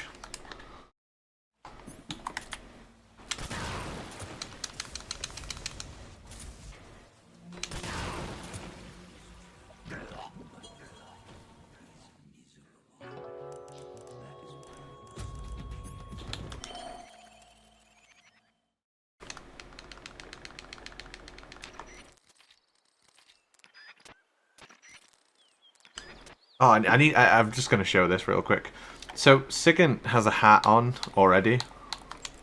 Pattern clothing, face paint. So he's got a Christmas hat and a hat. The elements of camouflage.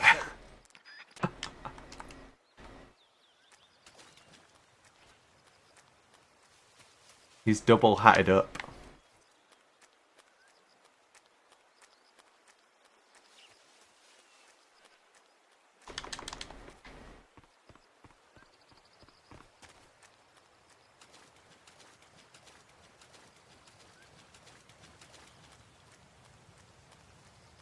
I've still got the candy cane in my leg that the fear shot me with. Keeping that till the end of the game.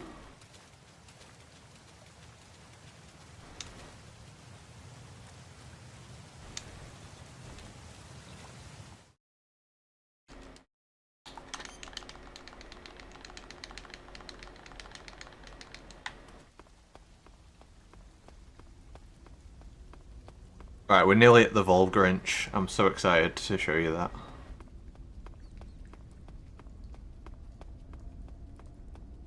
Cane Eater.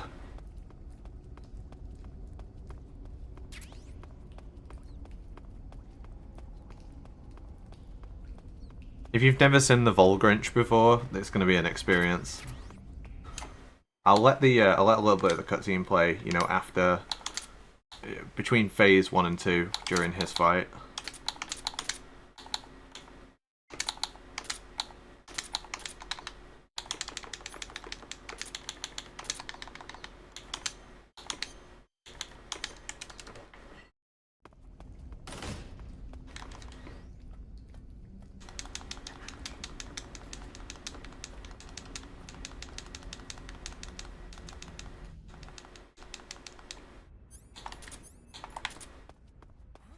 Oh, I forgot about the coal box.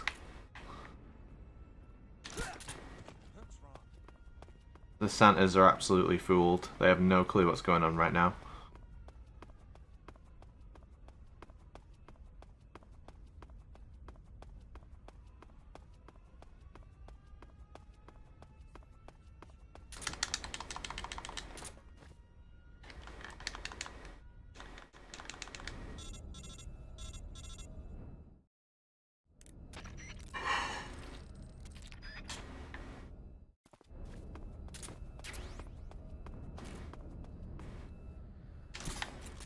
So I'm going to cause a caution. This just makes all the guards run to the top of the room and they get out of your way.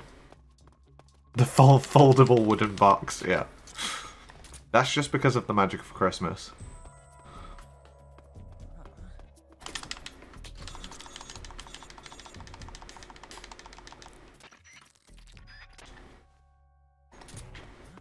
The mechanics don't alert to boxes. Much like the scientists, they're exactly the same, basically.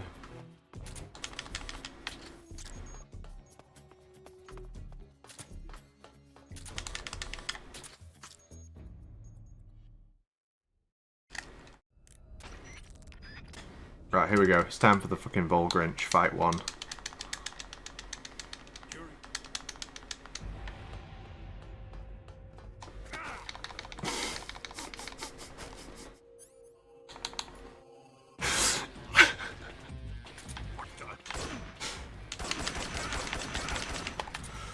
The side of his shirt says, "I love coal."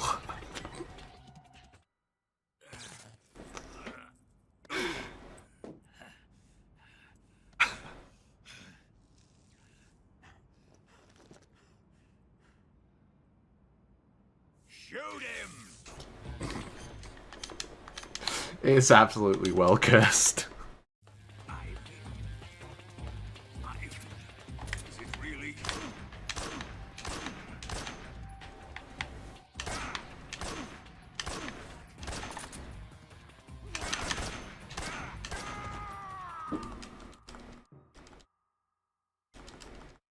Yeah, Ocelot Scarf has got little cats on it.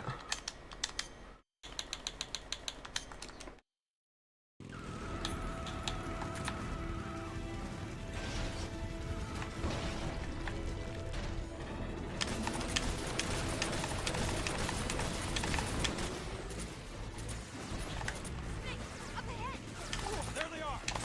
They're over here!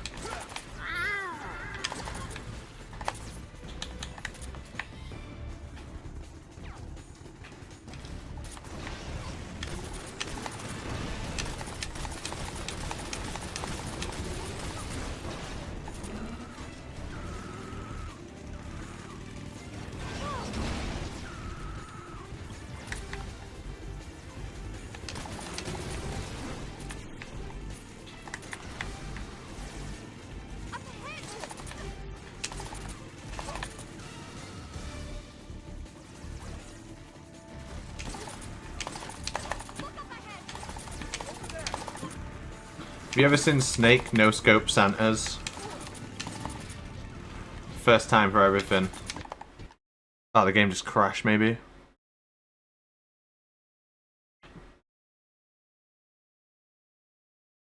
Maybe. Yeah, I think the game crashed.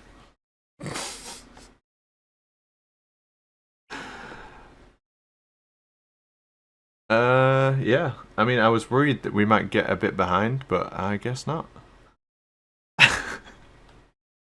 I'm not on my PC, so I don't have any saves for the game.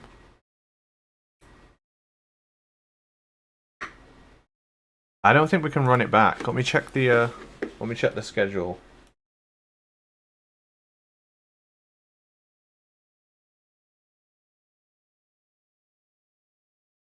Yeah, sorry guys.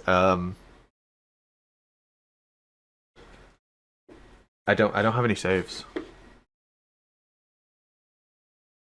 Who's got a Vulcan save? Send it me on Discord. It's close enough, right? Close enough. But yeah, like our schedule was actually majorly behind, so this actually brings us like back on schedule. Well, a little bit. We're actually a little bit ahead now. Yeah, sorry guys, it's a master collection moment. Jack, this is early, so like if you're not ready, it's all good. I'll do something else in the meantime, but let me know. Shoot me a Discord message or something.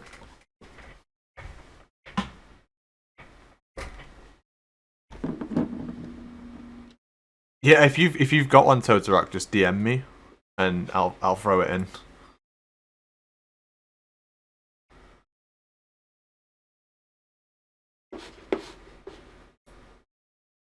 Major Zero just literally sent me a DM with a save, so I'll get it set up and I'll be back. We're all good. I just got a save sent to me. Shout out Major Zero, the speedrunner, not the character in the game.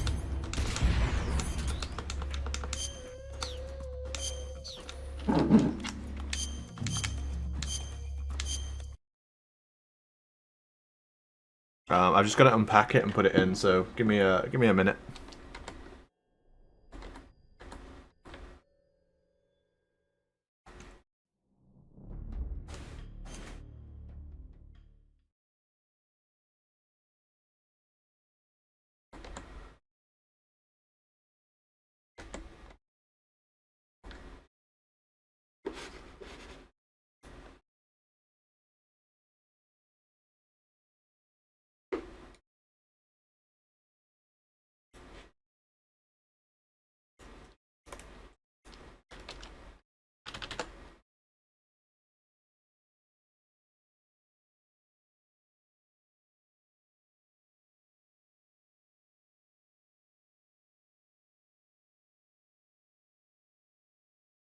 I just gotta remember where the hell these saves go.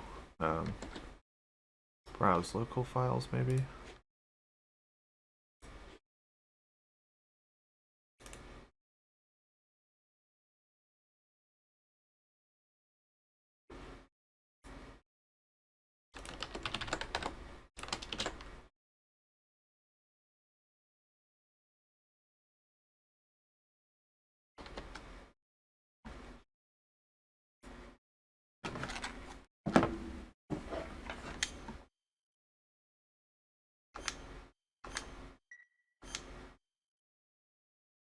Oh, he sent me the dev save. Yeah, thank you.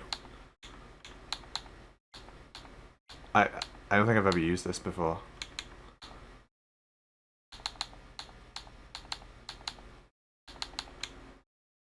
Well, let's try and work it out. So it's story select, Snake Eater.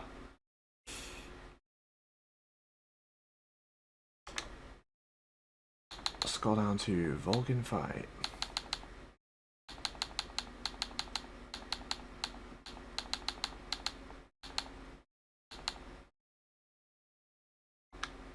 Oh, change difficulty first, yeah.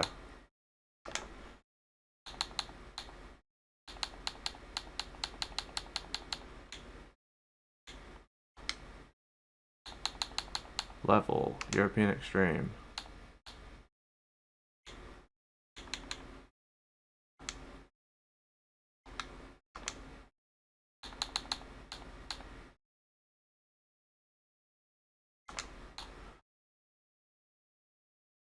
Oh, it's already on your... Alright, well, I'll press it anyway. We'll find out.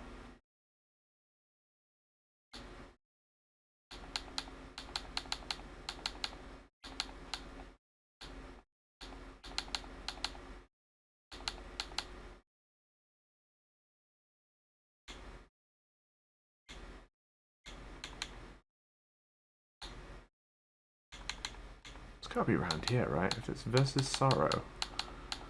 Forget. Electric Explosion. I'll go with that. That says demo. Oh no. Car free. Try that. Nailed it. Fucking nailed it.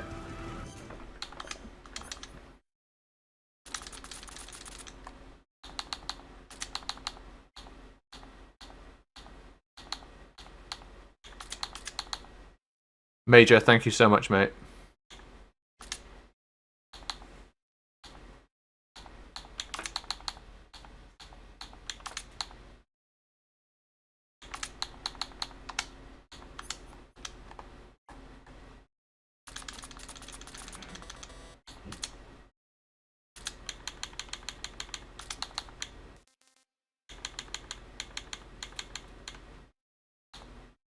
Oh, it doesn't work on Master Collection. It's not there anymore. It used to be there.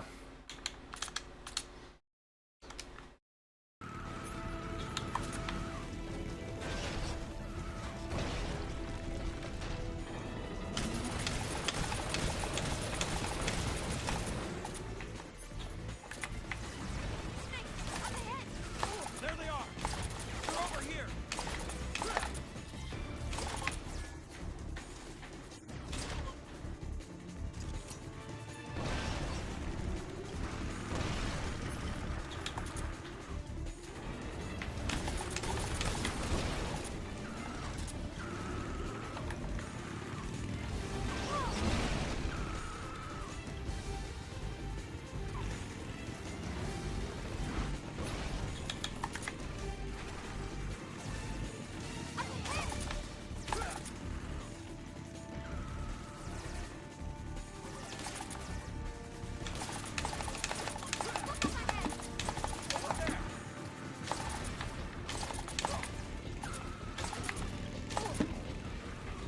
We'll look at the floor in case it crashes.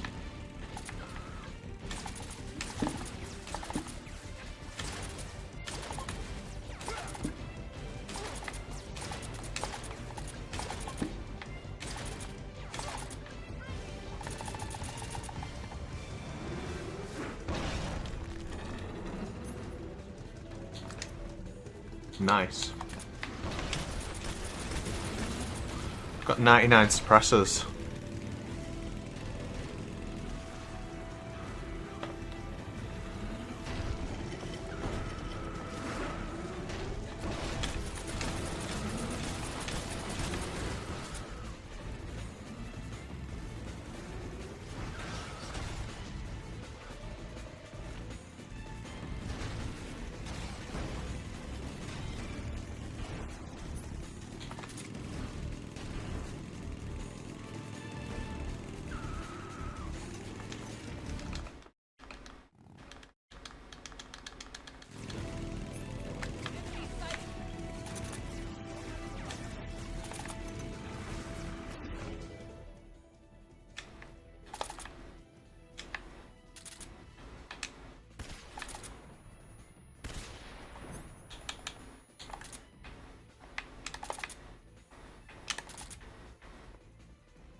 Yo, Tom, thank you for the sub, mate.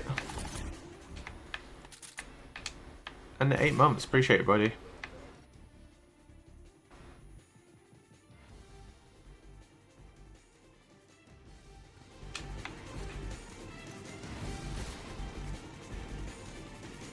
I just gotta hit this RPG guy. Hopefully.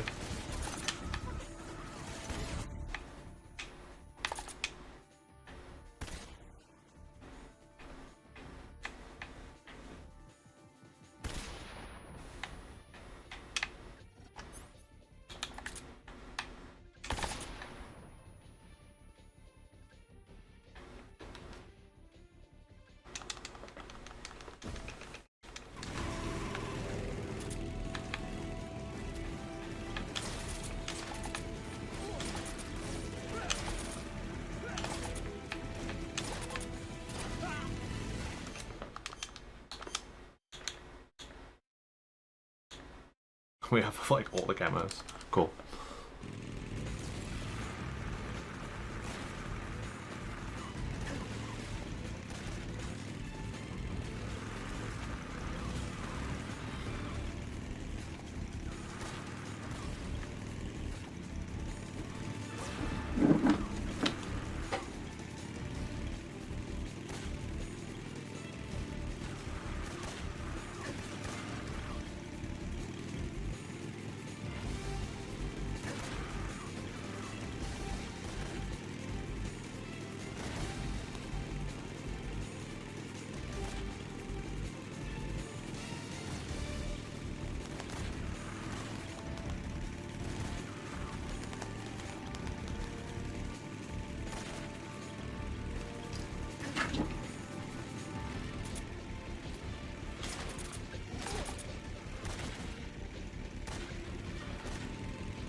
I feel like my menus are wrong.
Do you think I have enough bullets?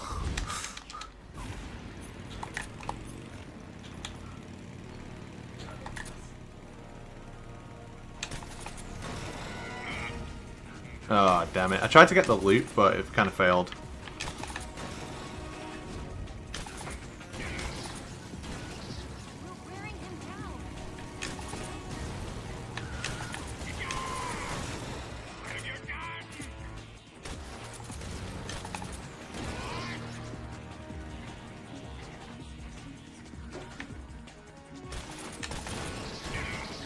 My game's lagging like it's PS3 or something. That shouldn't happen. I didn't even know it could lag. It's truly one of the versions of Metal Gear Solid 3 of all time, this.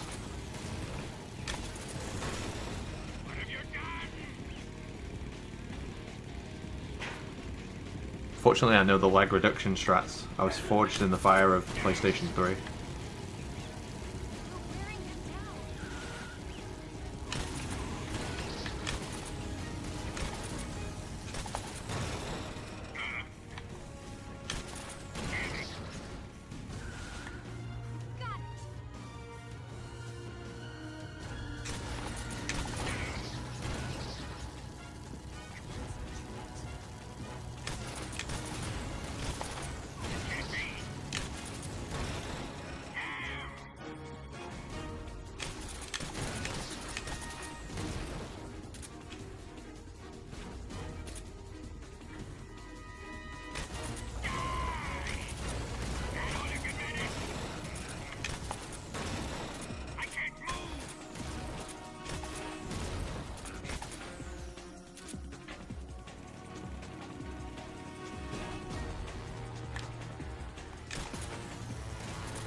I could see this crashing again, to be honest.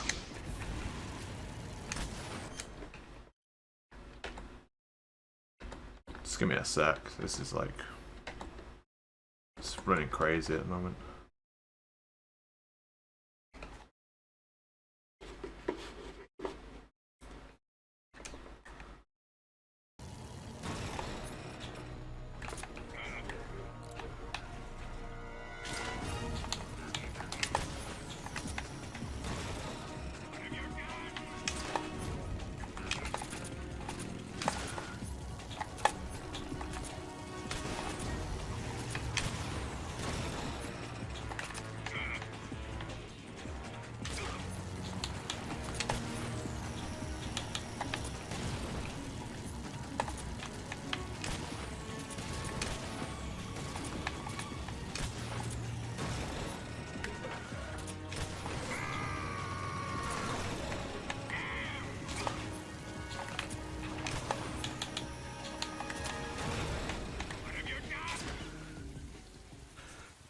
Alright, I'm going to call it there, because this game is kind of bugging out.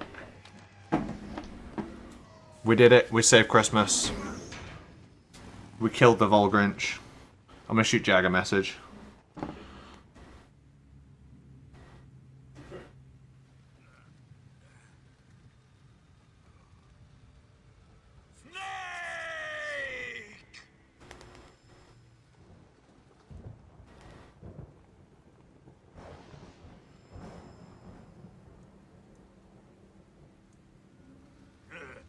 Who's afraid of a little thunder?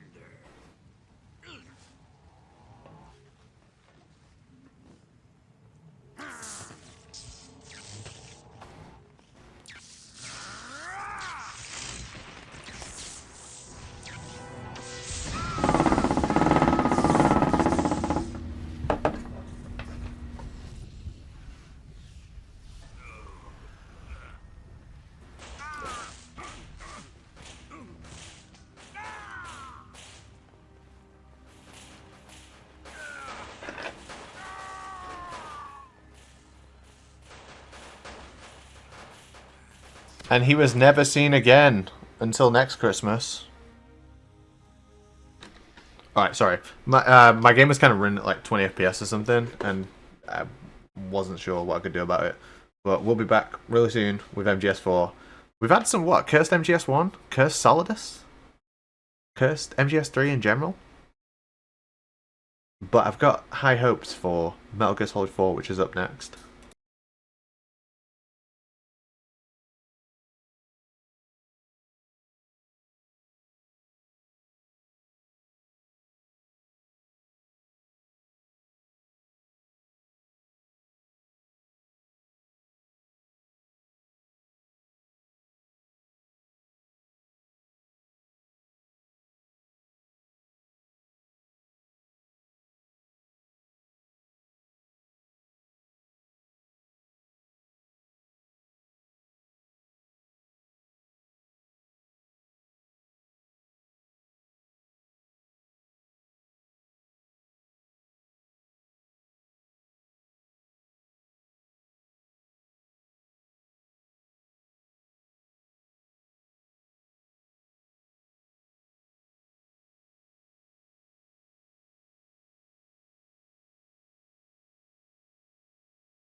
welcome back, everyone. Thank you so much for your patience. You've been absolutely amazing throughout. We saved Christmas from the Volgranch, and now we're going into Metal Gear Solid 4.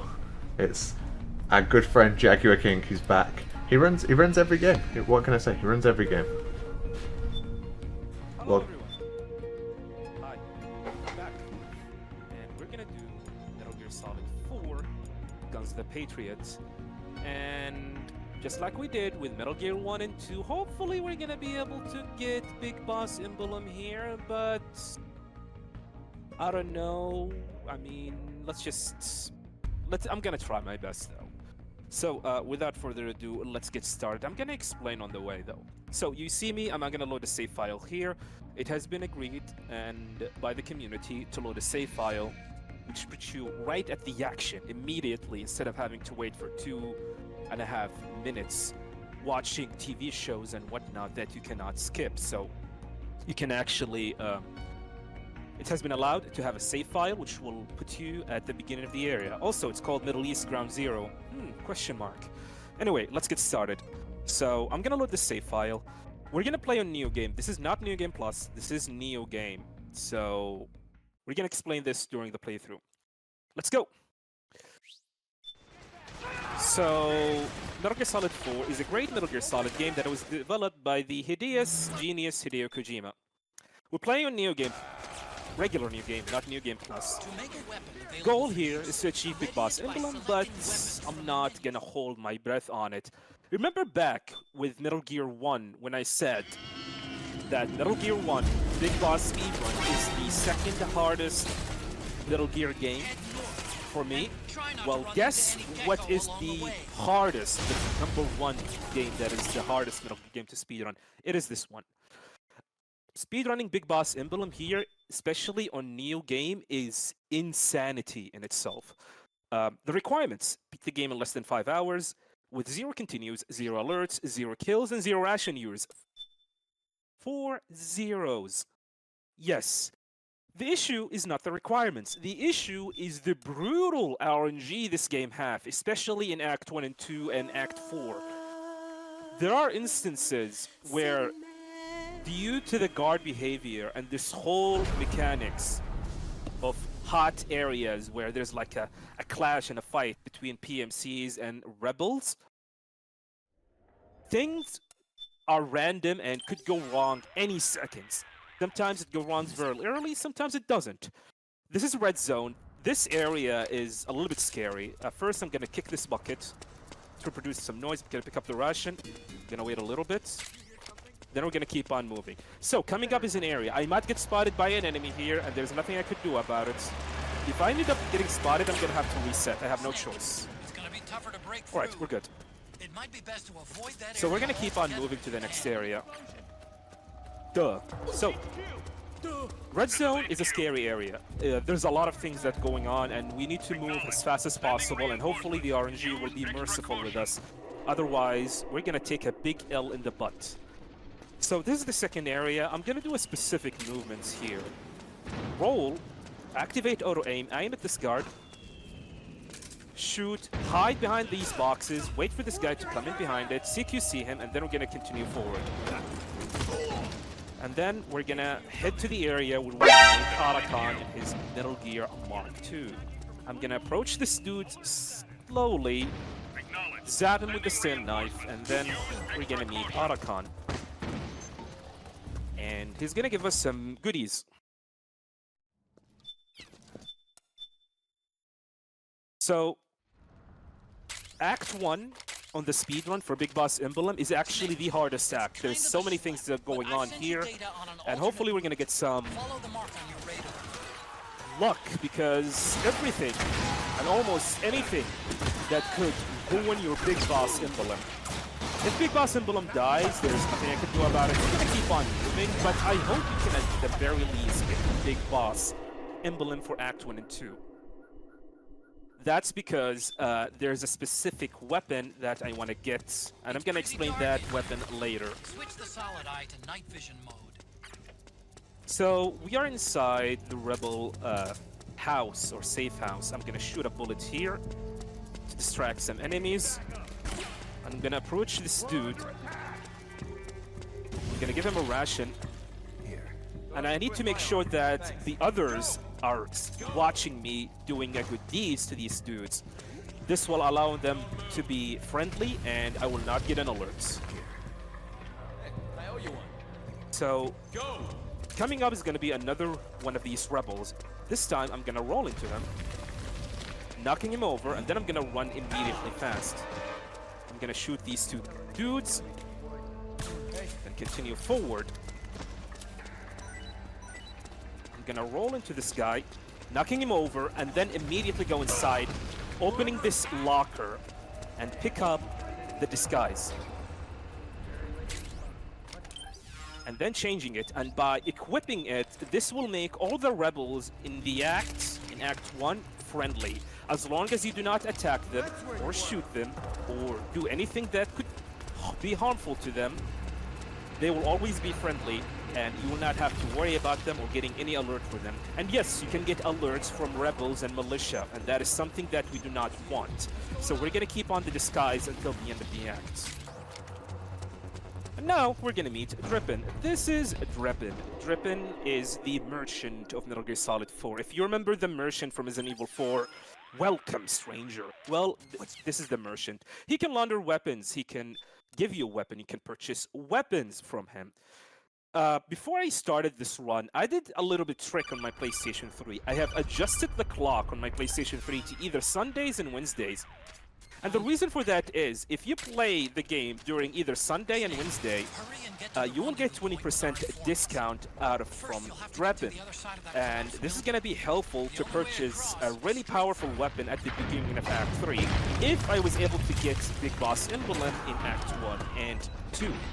So we're gonna hold our breath, and hopefully we're gonna be able to get at Big Boss Emblem in Act 1 and 2, because the weapon that we need to purchase cannot be purchased regularly in New Game unless you have a lot of Drippin points. We need over 160,000 Drippin points. Normally this weapon costs 200,000 in regular days. But if you play during Sundays and Wednesdays with 20% discount from Drippin in the store, you will get the 20% discount and you'll be able to purchase this weapon in Neo Game. This weapon is very good against Raging Raven. And I'm gonna talk about this weapon later, if I was able to get it, hopefully. So this area, we're gonna have to cut through it to the hotel plaza. So I'm gonna have to shoot these two gentlemen. Come on. Alright. Coming up is a slightly harder movement. Okay, we're good. So, like I said, you can easily get spotted here. And the enemies are random, especially on hot zones, hot areas where there's a clash between rebels and PMC. Everything is random. Sometimes things does not go the way you wanted it to be, and you get spotted because, hey, one of the rebel gets shot and he turned in a specific way and he spotted you. There are two snipers here. I'm gonna shoot them, and once I see this exclamation mark, I will know that I was able to hit them, and they're gonna fall asleep immediately. Thankfully, the Mark II pistol here is very potent. If you shoot an enemy anywhere in their body, even in their toes, they were gonna fall asleep in 4 seconds, which is a really, really good thing. So I'm gonna crouch here and head into the Advent Palace, or the Plaza, or Palace, I guess.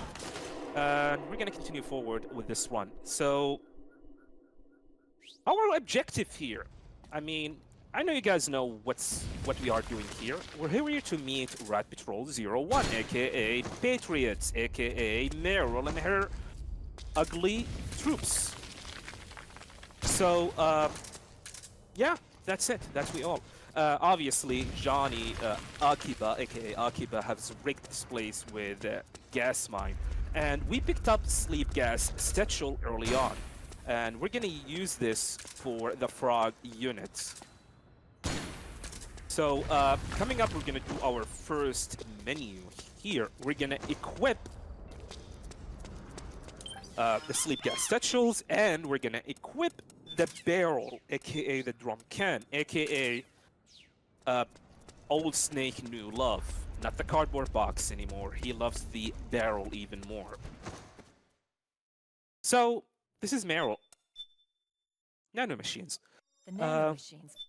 We're gonna start with the frog units, and we're gonna have to take them down.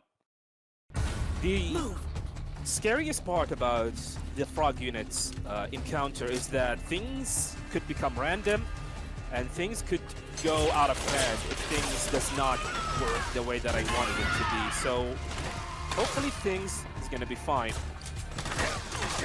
Now I took a lot of damage because for some reason my headshot missed completely, but we should be fine.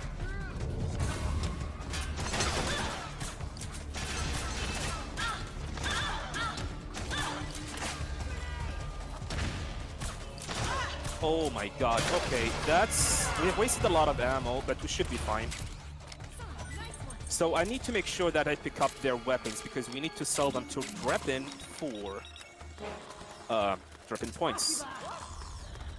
So let's see if I'm gonna get an early spawn here. Yes, we got, nice.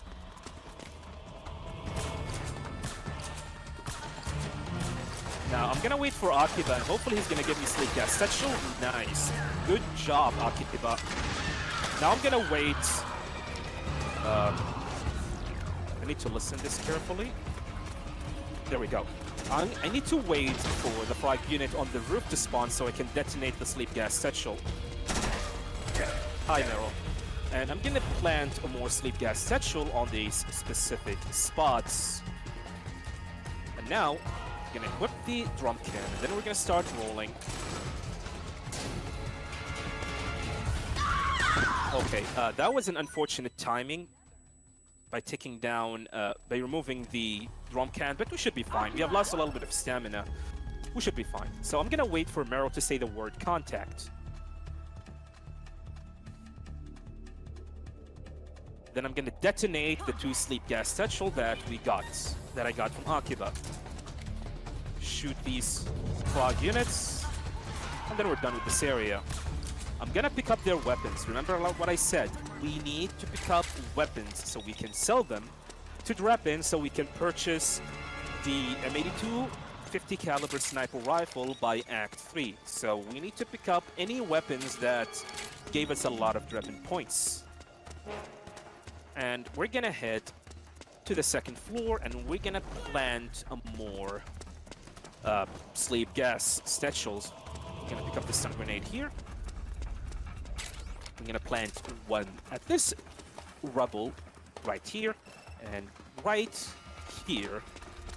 And the final sleep gas satchel is gonna be at this corner. Then we're gonna wait for Akiba to show up and we're gonna punch him. And he's gonna poop his pants. So, normally, if you do not punch Akiba, there will be a small mini cutscenes where he starts complaining about his stomach and that he needs to the bathroom to relieve himself. But if you punch him, you're gonna make him to shit his pants, and it will skip this whole mini sequence, and you will be able to progress the fight even faster. So yeah, poop strats. We have them, baby. So we're gonna wait here until Meryl and Akiba shows up. However, there's a small chance that Meryl could become a Pepega and decide to run through the collapsed wall, killing herself instead. And yeah, she is a dumb idiot sometimes. Hopefully this will not happen now. Alright, we should be fine. Gonna use the barrel to take down the frog units. I'm gonna detonate 2 of the sleep gas satchel that I planted. And then I'm gonna take down the rest of the frog units. Waiting for them to spawn. Oh, one of them survived, which is fine. We're gonna take care of it. There we go. And that's it. I'm gonna roll into Akiba to wake him up. And that's it. That's the first part of the second part of the frog unit. There's one more part left, and the last part is quite easy.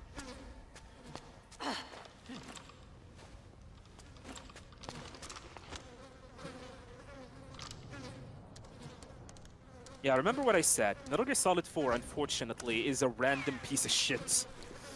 Speedrunning this game is not fun. I mean, I only got over 8 Big Boss emblems on my speedrunning career, and I've been speedrunning this game since 2018. Get over here! That's how brutal this game is. It is completely rare to get a Big Boss emblem here. I'm gonna knock down Jonathan because it's fun. And then we're gonna wait here.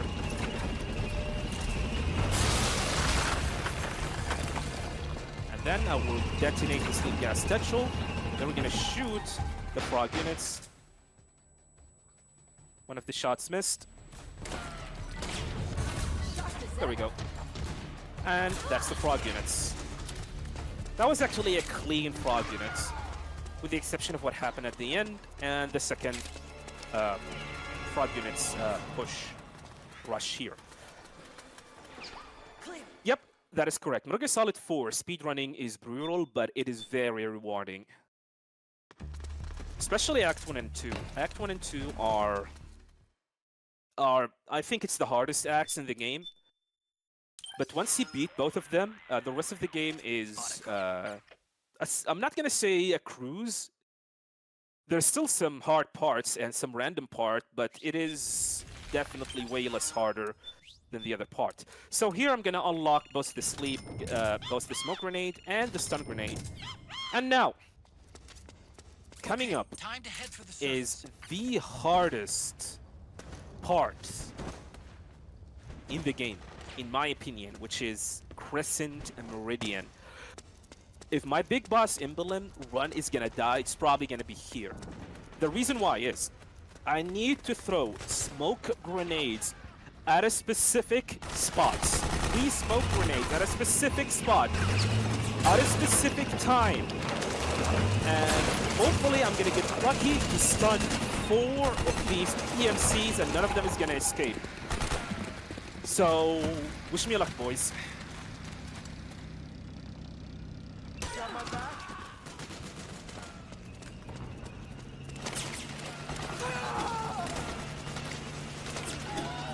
Alright, we get the stun, but we're not done yet.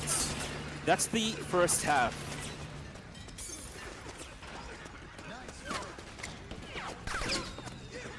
Alright, we're not done yet. It's not over until it's over. I think we should be fine. Okay, we did it. Oh man, okay. That was actually stressful. Yeah, this area, like I said, you need to move very fast. You can clear this area and keep your Big Boss emblem, but the problem is that it's very slow to take things slow here, so you need to go fast. And this is the fastest way and the most riskiest way to do this if you want to get Big Boss emblem in a speedrun. And I'm actually glad that we were able to successfully go through it. I'm actually kind of happy. So, the second hardest part is this Millennium Park. But I'm gonna do a safe strategy here instead. I'm gonna take the safe strategy, which is going through the building in front of you. Usually I go from the right side here. I cut through the right side. But I would rather keep my Big Boss emblem for Act 1 at least. So we're gonna do things safely for the rest of this area. So shoot this guy, and then I'm gonna go here, and then I'm gonna shoot this guy's body twice. It's better to shoot the guard's body over trying to go for a headshot, because you do not want to miss a shot here. I'm gonna wait for this guy. Wow, I don't know how the hell did that miss. I hit the pillar, but thankfully I was able to recover. That was close. So we're gonna do some barrel rolling here, knocking this dude over. And I need to move fast, otherwise I'm gonna get spotted.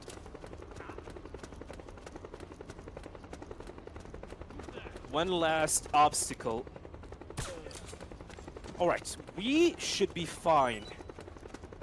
Okay, that's it. So that's a Big Boss Emblem Act 1. This is huge!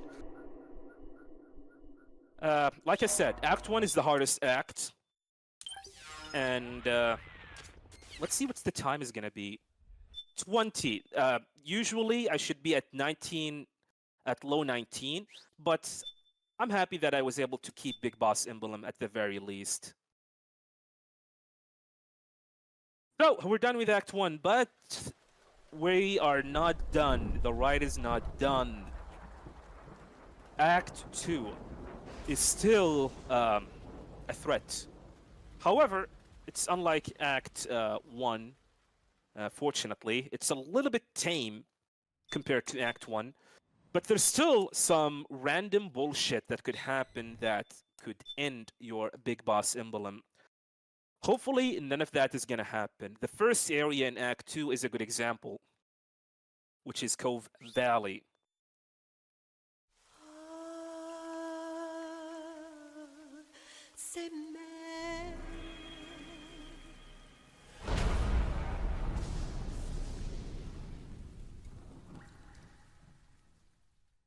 So, Cove Valley. The issue with this area is that there are rebels and PMCs. You want the rebels to witness the good deed of freeing them so they can be friendly. Head for the research lab where Naomi's being So I need to do things in a specific way to make sure that they will see me as a friendly, because you can get an alert from the rebels, by the way. I'm gonna sneak behind this dude, aim at him, freeze him, shoot him. Hopefully the rebel now is gonna recognize my good deed. So that's the first part. The second part, they're gonna be 6 soldiers coming up, 6 PMCs. I need to take them down at a specific order. If I mess up the orders, things will not be fun, and I might get spotted thanks to that. So first we're gonna take down this dude, and then I'm gonna shoot this guy from far away. I need to do body shots here. Then I'm gonna shoot this guy here. This guy here. This guy here. I don't know if I was able to shoot this dude.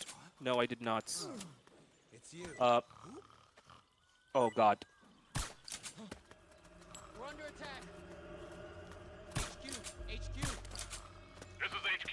It should be fine. We're under attack. Acknowledged. Sending reinforcements. Use extra caution. We've got contact. Please fall asleep. Alright. There are 2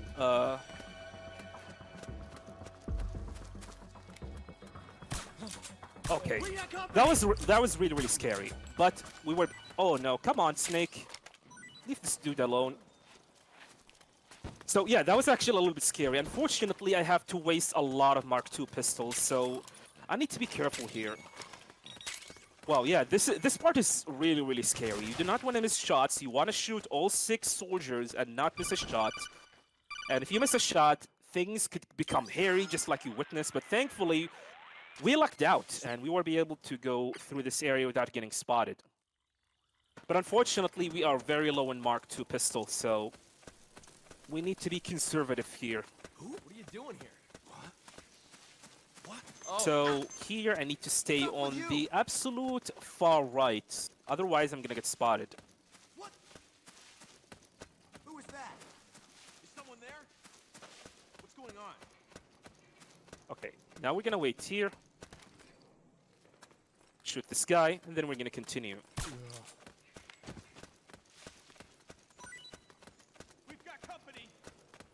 So coming up is going to be the power plant. It's a hot zone. There's a clash between PMCs and rebels. We need to cut through.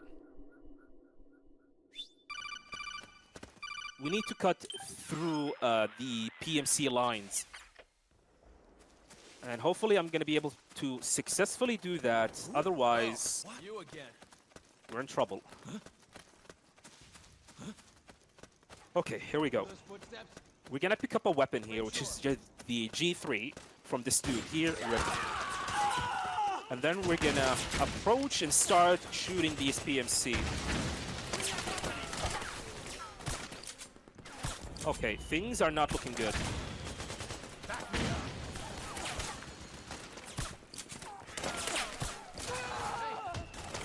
Okay, there should be 1 PMC left.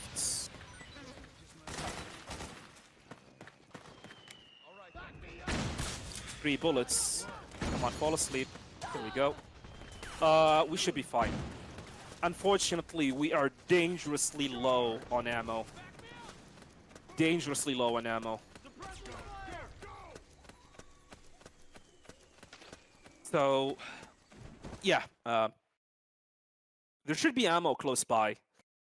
But still, we are dangerously low. I barely have enough ammo here, so hopefully we can go through the next area because... okay, let's see. So I'm gonna shoot this dude here. There's a sniper here that I'm gonna shoot. This sniper has been spotting me during my practice, and he has been such an annoyance lately. Alright. Now there's this dude here. Alright. Should be fine. We're gonna pick up this piece as we're gonna sell it to Dreppen. Pick up the javelin. And here we have some ammo finally. Shoot the wall.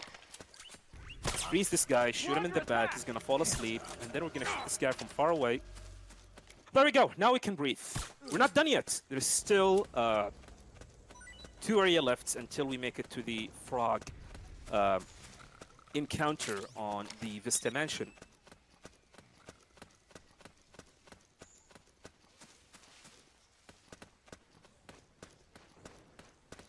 So, this area, we should be fine, as long as I do not miss my shots.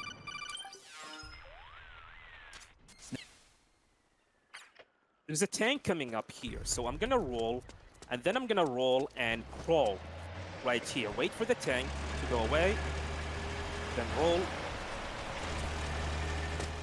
Almost get spotted. I failed the roll, the second roll, but it should be fine. Now we're gonna continue. Roll here. Roll here, and then we're gonna shoot this dude once I get myself into the shadows. Then we're gonna equip the operator and the stun grenade. And then we're gonna head to Vista Mansion.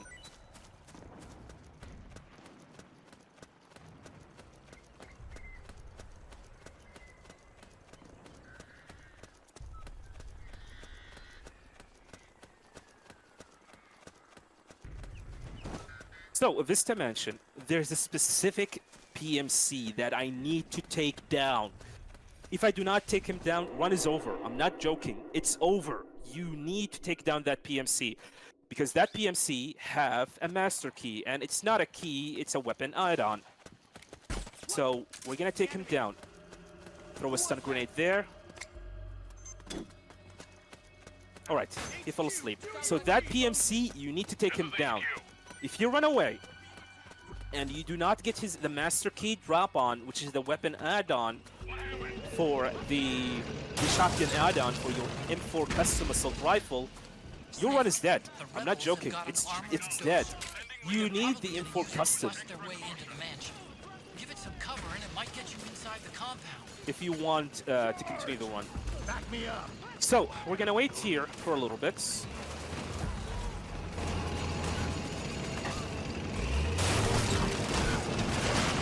So Vista Mansion, the issue with Vista Mansion is that, like I said, it's a hot zone, and things could go wrong in a hot zone. You might get spotted by a PMC, and then your run is over. So hopefully things is gonna be okay.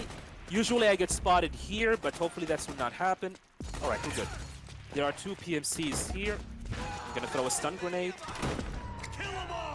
stunning both of them. And then I'm gonna pick up their weapons. I do not need the weapon, I need the ammo in the weapon, which is the 7.62 by 51mm weapon. I need the ammo for it for my G3 weapon that we picked up earlier, so we can use it against the fight with Laughing Octopus.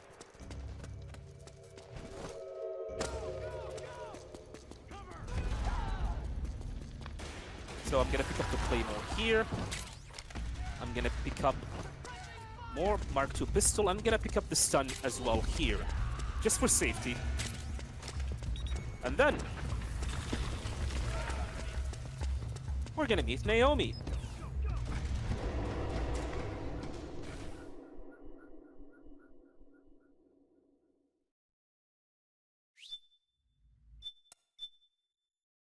Nanomachines.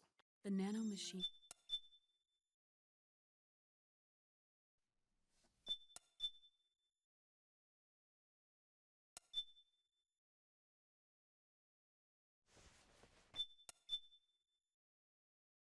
So, frog units are all over the place. We need to take them down. So, I'm gonna equip the stun grenade, and I'm gonna start throwing at that specific spot. I'm gonna throw 3 stun grenades. 1, 2, 3. Hopefully this will stun all of them. I'm gonna pick up more stun grenades, and it looks like it did stun all of them, which is a good thing. And then I'm gonna hit here. I'm gonna equip the drum can. I'm gonna use it immediately. And then I'm gonna start knocking them over. By standing at this specific spot, this will always force the frogs to spawn at that location. And all I have to do is just roll on them with my drum can.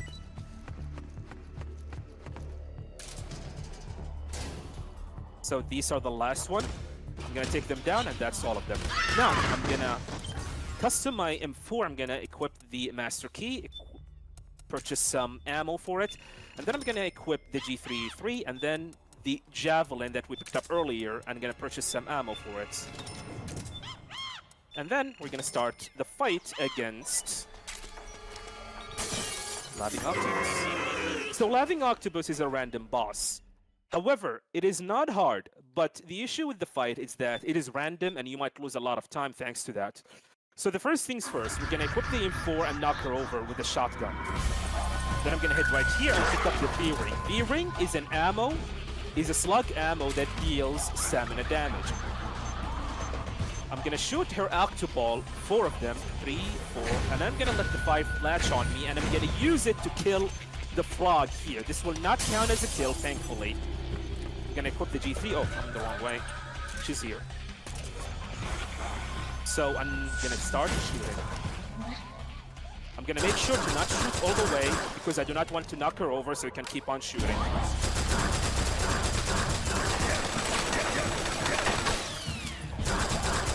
Oh, almost.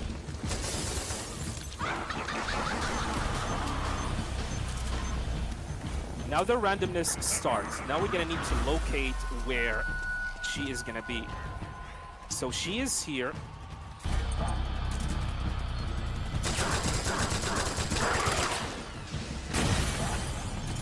That's unfortunate. Okay, I think she is in the mannequin. No, she's not the mannequin.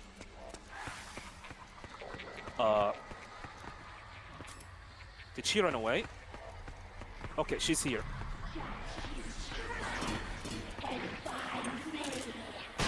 Okay, now she is gonna disguise herself as Metal Gear Mark II, I think. Yep. Okay, that's some good RNG. Snake, come here. This way. However, my health is very low, so I need to be careful. She's gonna disguise herself as one of the fallen frog units. We're using the javelin against her. Notice I'm doing lethal damage. You can actually do lethal damage to the Beauty and the Beasts, to the Beast form, but the Beauty form, you cannot do the lethal damage. Snake. Naomi. It's another mimic. One more shot. Please do not jump.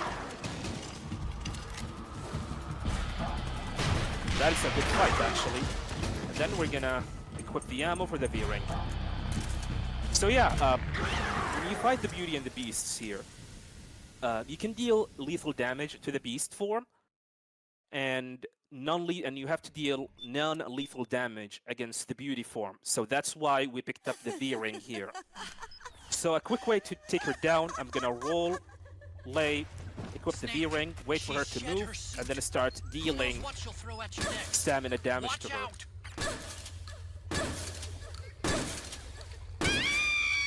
And that's Laughing Octopus.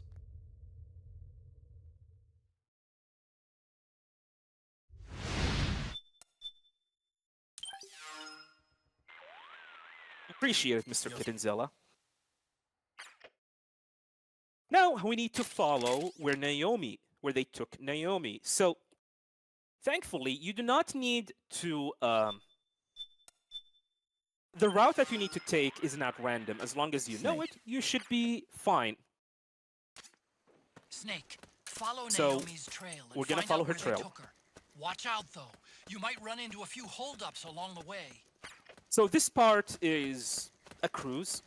However, there is one guard that he might spot you if you do not move correctly. Snake, the trail splits up into multiple directions. Look closely at It's the flawless. It's not pre-recorded. Looks like they split But I up guess here. that's completely fine. So there's a guard here.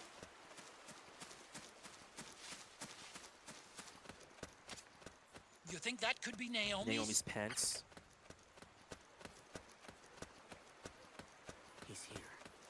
I can smell him. That guard is secretly a 51 experiments. He's a dog.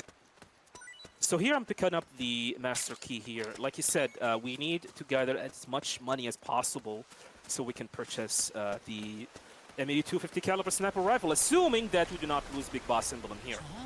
That's weird. Naomi's shoe prints just vanish. But just hers.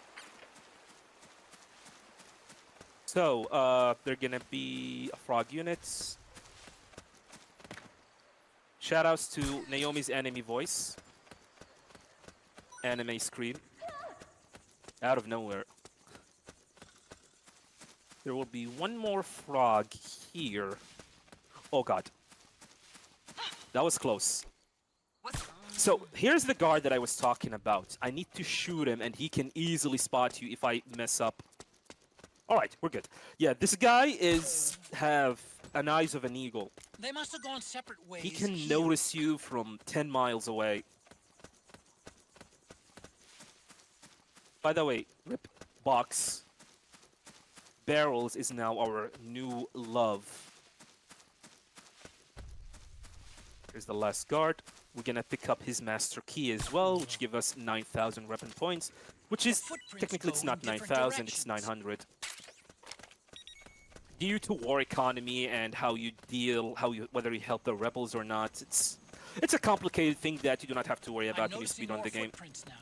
Security's getting Now, it's the escape sequence. And this escape sequence is random. I might lose Big Boss emblems because I had no choice but to use a ration, or I might accidentally kill a guard. And that could happen. I'm bringing the chopper to the other side of the market Yeah, up ahead. so we need to be lucky here. As I can get. Like I said, You've got to nothing make it to can be the done market with. somehow. Just be lucky, damn it. Snake, to fire the machine gun, stand next to it and press the action button. Then use the right stick to aim and press the attack button to fire. Watch your aim, Snake. This is, so far, we are unlucky to be honest. Even Weapons knows it. So we need to prevent these from climbing these things based on what Archon said. They're blocking the way. Get rid of those guys, Snake.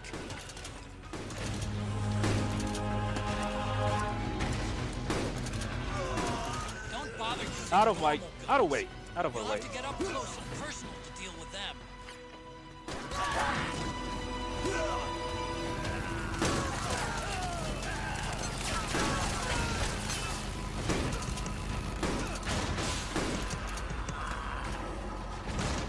I'm gonna have the ration as a safety. Hopefully I do not need it.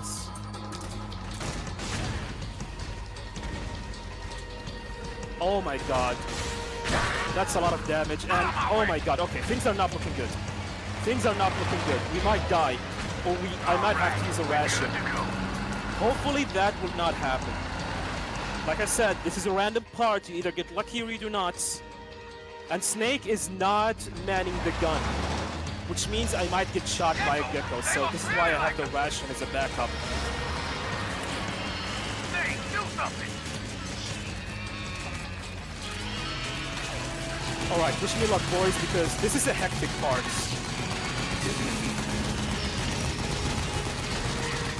And with this amount of health, one shot, one crit shot from the geckos, and I'm dead.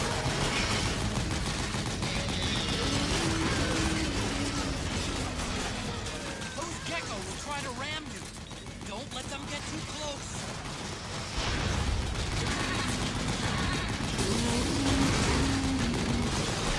God damn it. I am so freaked out by the guards here. Okay, we have lost Big Boss rank. Unfortunate. There's nothing can be done with. Welcome to Metal Gear Solid 4. Let's not die at the very least.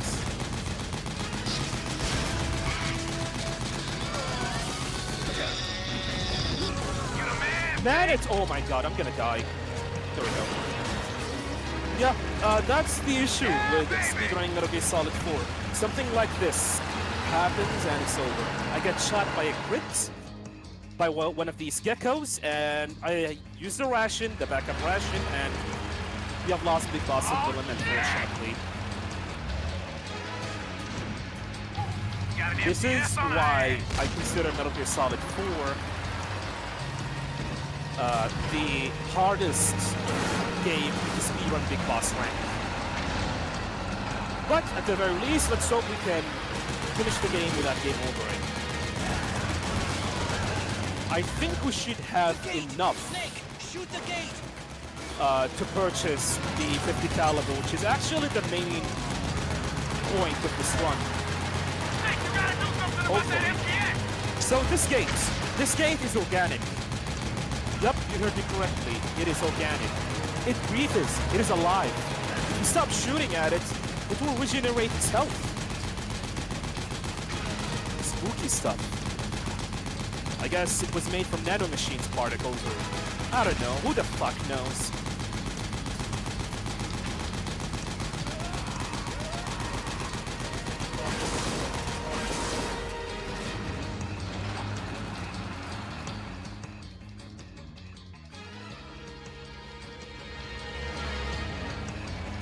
Get ready for some speed!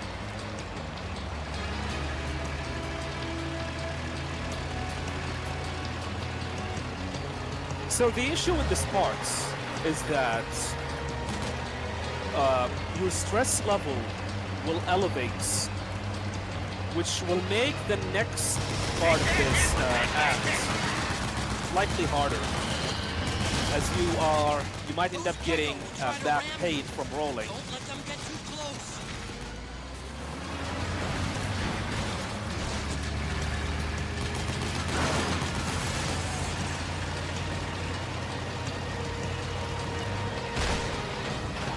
Out of my way! That's it, moving! Hang on! It's gonna get bumpy!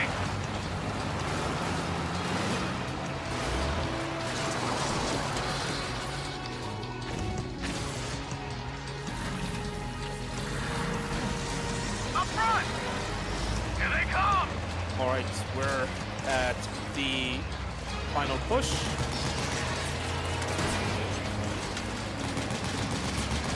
Hold on tight! Almost there.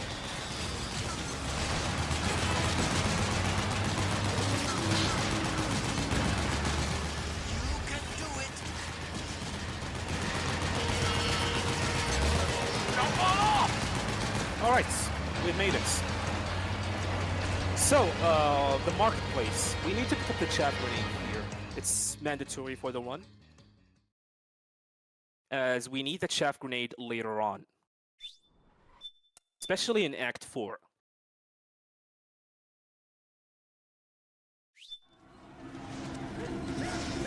So the stamina is very low. Hopefully I'm not going to get a back pain here. No back pain. We're good. Time to take on the gecko.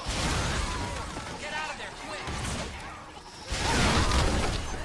I can see you. Just And here I'm going to go pick up the chaff grenade. And then roll into these pins. And that's Act 2. That was a beautiful act, but man, that ration usage during the escape sequence screwed things over. We have lost Big Boss Emblem thanks to that. But we have enough money to purchase the 50 caliber, which is, I consider it a win.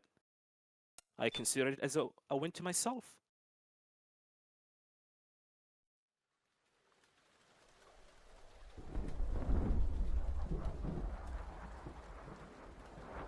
So, coming up is the Snooze Fest Act 3.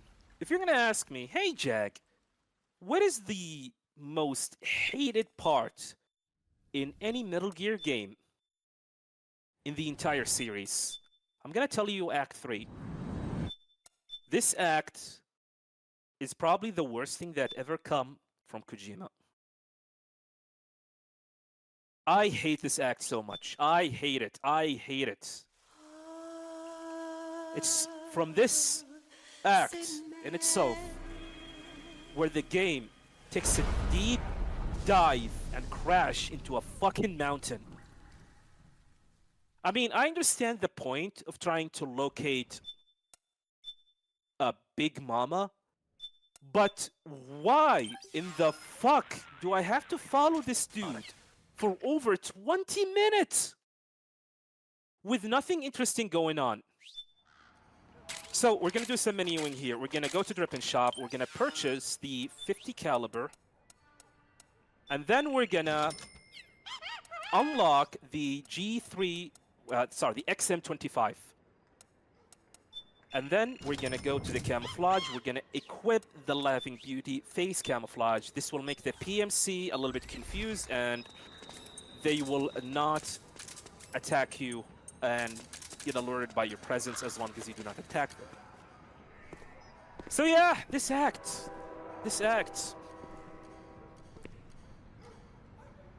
I'm ready to pay $1,000 for anyone who can find a way to speed this act tremendously.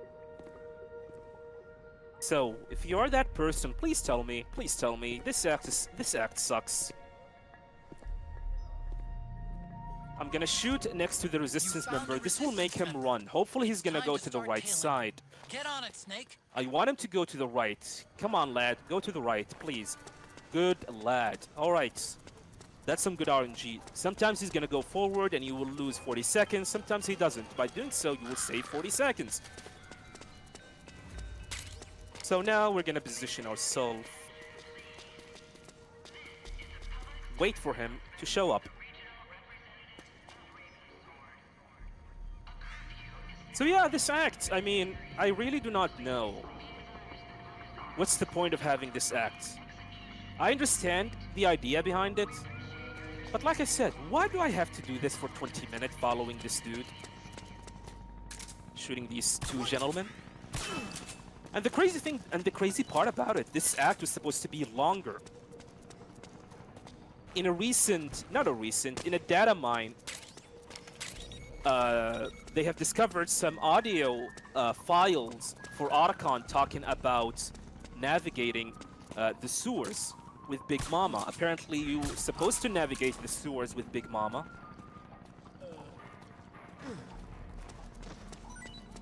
And they end up cutting that part. Thank God. You can see remnants of that part on the multiplayer on Metal Gear Online 2, by the way. Exactly. So I'm gonna hide the bodies of these two gentlemen because you do not want the resistance member to notice them. Every time he notices bodies, he's gonna stop for 10 seconds. So by removing them from the way, I'll be able to save 10 seconds. Thankfully here. It's my own, by the way. It is my own. To skip this entire part, or speed it up tremendously from 20 minutes to, like, let's just say 5 minutes.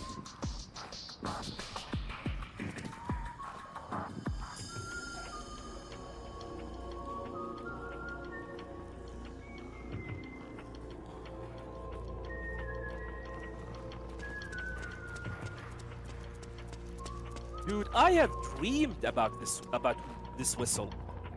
I mean, what can I say?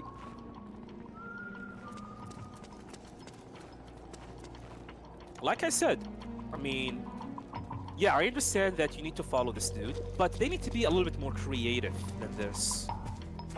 Clearing the road is not creative.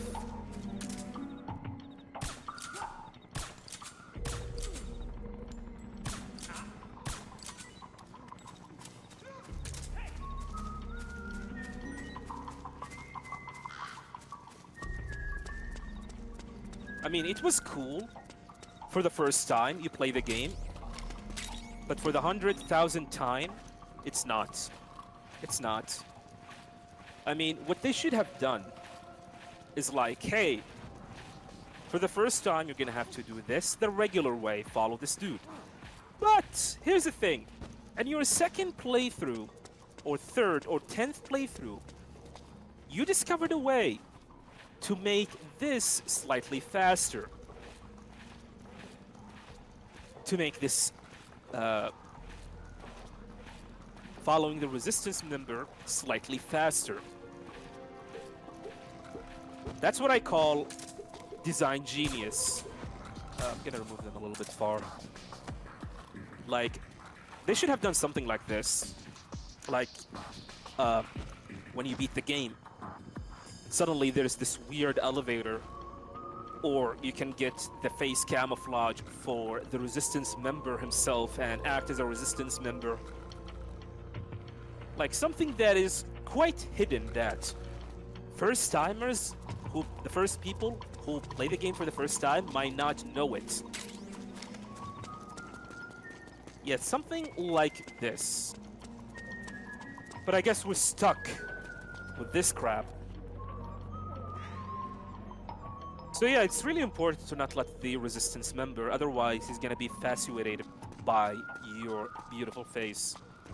And that will delay, and quite importantly, you might end up risking changing the route, which is a death sentence for this route. So I'm gonna wait here a little bit, wait for him to move.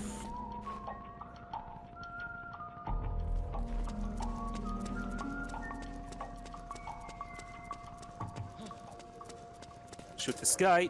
His buddy's gonna come to investigate. Approach him. CQC him. Shoot him. Let him fall asleep. And then we're gonna wait for our buddy.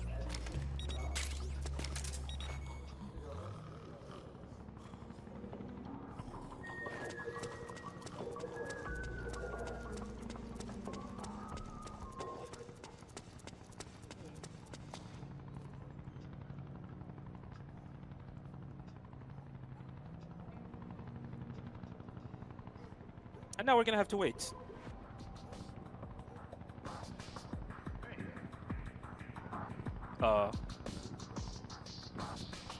Okay. I thought they were the two buddies the two guys that I just shot. They woke up. No, it was the far away. We're fine.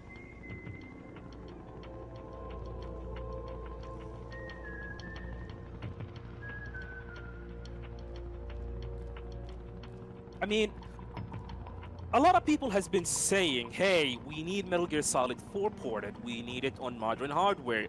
We need to free Metal Gear Solid 4 from the prison that is called PlayStation 3. You want to free this? Seriously? I mean, and let's be honest. Let's be honest. Even yes, I would love to see Metal Gear Solid 4 on PC and modern hardware. But this crap is unredeemable. Like I said, the only good thing about Metal Gear Solid 4 is Act 1 and 2.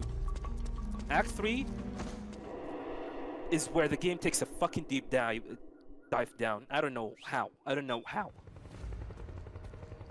The only good part is Act 1 and 2.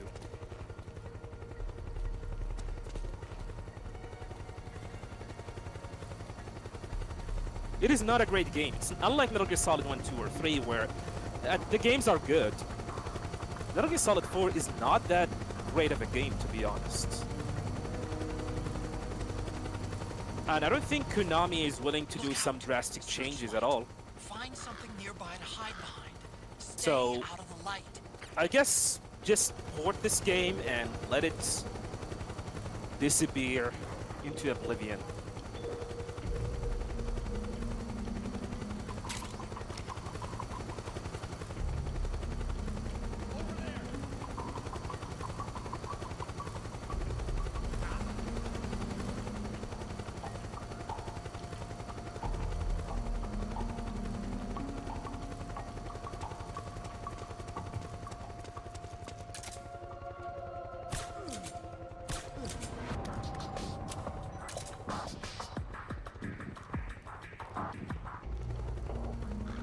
which is actually quite sad, to be honest, because Metal Gear Solid 4... okay, you mentioned it. Metal Gear Solid 4 gameplay is actually really, really good. Yeah, it is good. But man, the design choices that the game actually had was off the mark.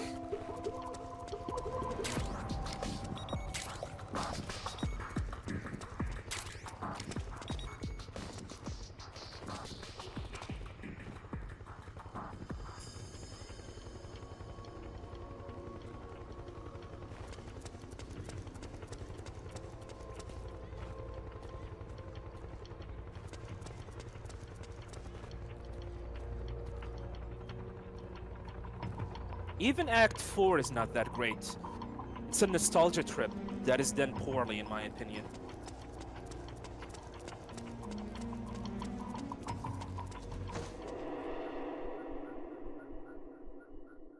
Alright, so, we're gonna do the same thing as we did in the first area. We're gonna force this dude to run away. To speed things up. So I'm gonna shoot next to his legs. Hide. Now, hopefully he's gonna go forward. Please go forward. Not right. Forward. Well, good job. Well, at the very least, some redeemable things that happened to this one. At least we got some good RNG with the both resistance member rush.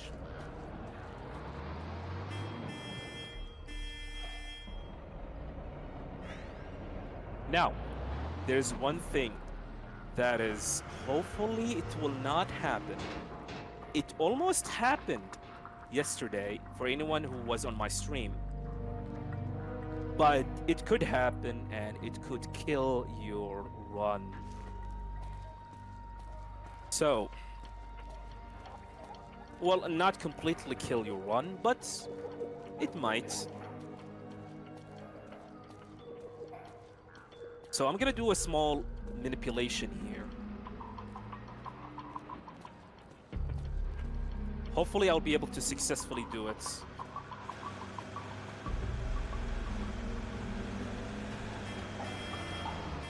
Alright. Hopefully it's gonna work. So you see that Jeep?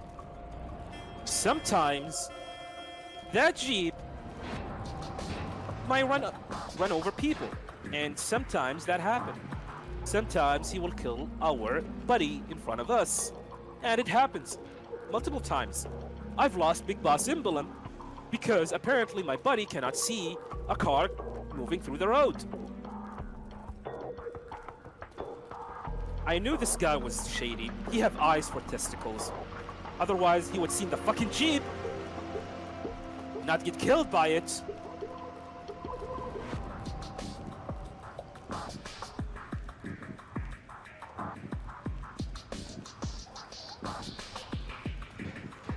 Alright, we should be fine. Yeah, the Jeep is far away.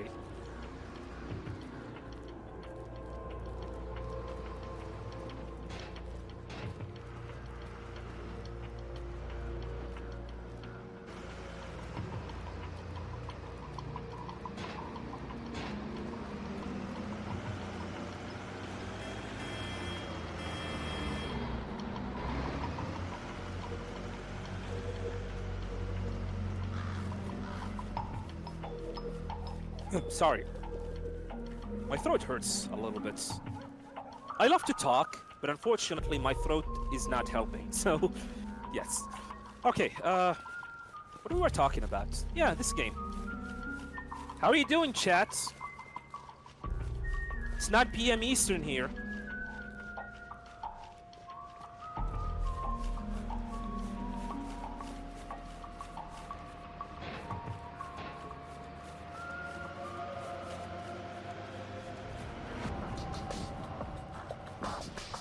Oh, no, not for me. It's 5 a.m., by the way.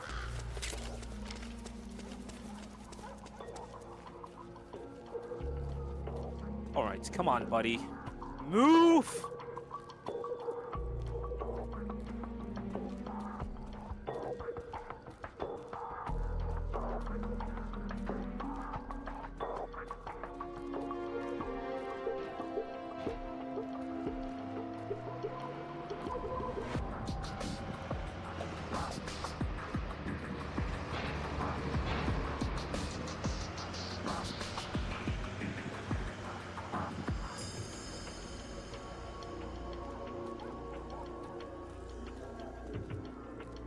Don't worry about it, guys. I like to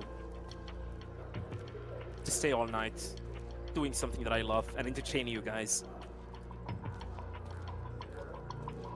We're almost there. We're almost there.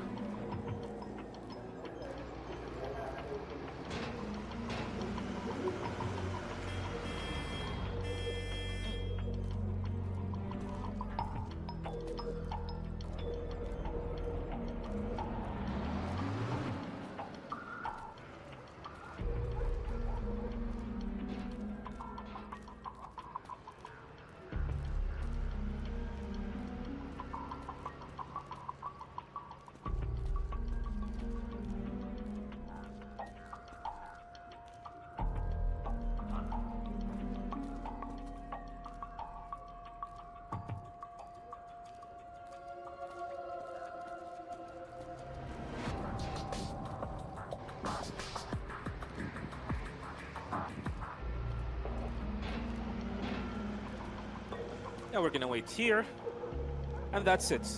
Surprisingly, this is actually quite fast. We got both good RNG with the resistance, and yeah, I guess this is the fastest possible way to clear this area. And even that is still slow. God damn it! Please somebody find a way to skip this. Please, I beg you. Alright, we're done with this. Wake up, everybody. Wake up. Wake up. We have a game we still have stuff to finish. So this is where we meet Big Mama. She's gonna tell us, hey, I'm your mother. Hey, Big Boss is your father. Hey, we have Big Boss body. Hey, I have a saggy boobs. Whatever. So There was nothing. do I know the story about this area in the podcast? I don't remember, to be honest. So, bike escape. This used to be the hardest part in the game. No joke. This, especially a Neo game, this is the hardest area in the game, and your run does not start until you beat it. However, thanks to the effort of the community, aka me, we will be able to find a way to make this area not impossible, but doable. But there's still things could go wrong.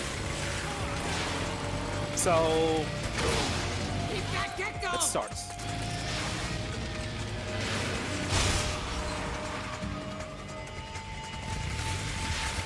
Taking 8 hours? Well, that's a warning, I guess. So the idea behind this area is that you want to avoid the area where you might get shot. Oh, camera.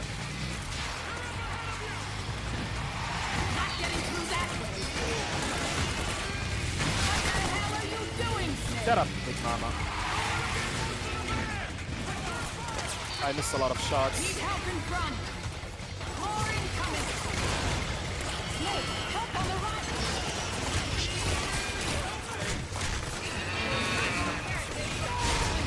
There we go. So, you do not want to get shot, especially in the first area. I'm gonna equip a stun grenade in preparation for the next area. And I need to throw the stun grenade as early as possible. There are 4 PMCs that I need to find. I might get shot, but I'm gonna try my best. So I'm gonna mash the throw immediately.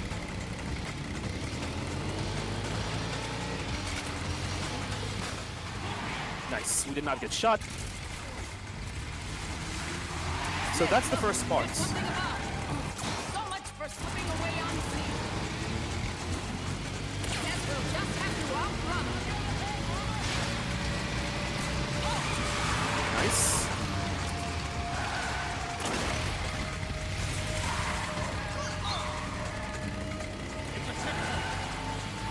Halfway through there. Nice, we got it. And I'm gonna shoot this barrel. I'm gonna shoot these 2. These shoots.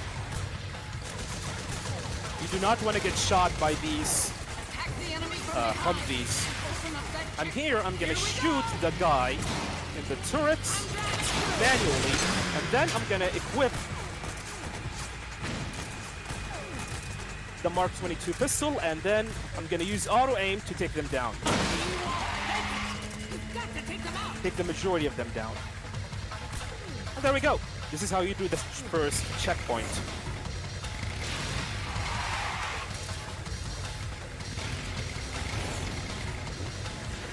Now frog units are gonna show up. Here they come! Right! And here I'm gonna wait a little bit. Shoot. Then we're gonna start shooting frog units. Because it's fun. I do not need to shoot them, but it is actually fun to shoot. Enemy dead ahead!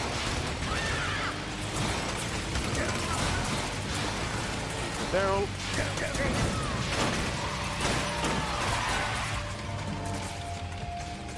Need help in front! And there we go. That's the second area. I'm gonna equip the XM25 and the VZ. That was a clean area. We did not take a lot of damage. Thankfully, on the third part, your health gets refilled. But this is the scary part, actually, because there's a lot of things going on.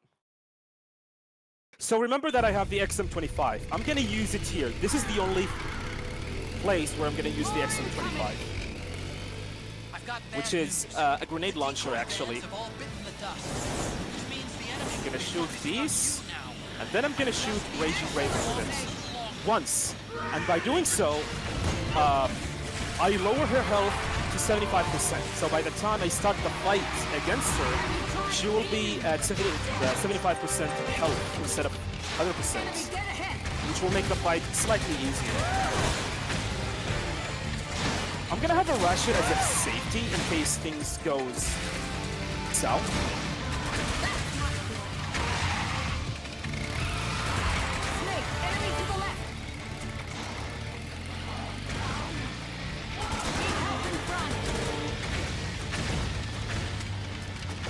Ugh, sorry about that. So, coming up is going to be the first Humvee. And then I need to shoot the guy on it. Now. Oh god. We missed. That's 48% damage, unfortunately. Hopefully we're not going to get shot again. Unfortunately, yeah, that's unlucky. As for the second Humvee, use auto aim, and the moment you see the word locked in, shoot, and you will immediately take him down.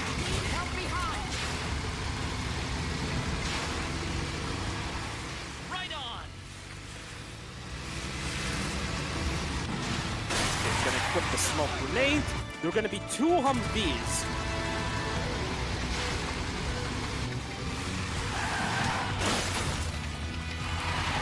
And I need to throw a smoke grenade, 2 throw smoke grenades in between them.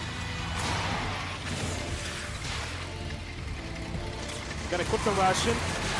Don't shoot me, please. Alright, we're good.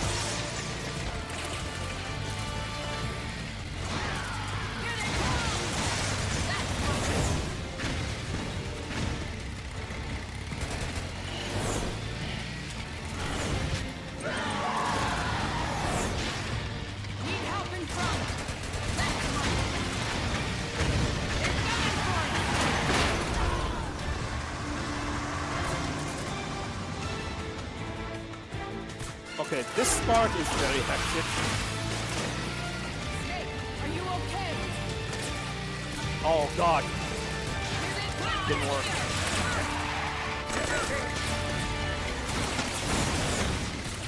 Ration.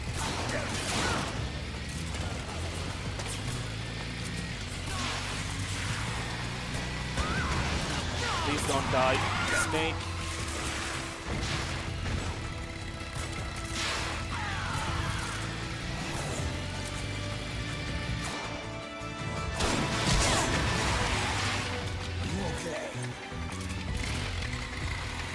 I'm fine. There are a few more left.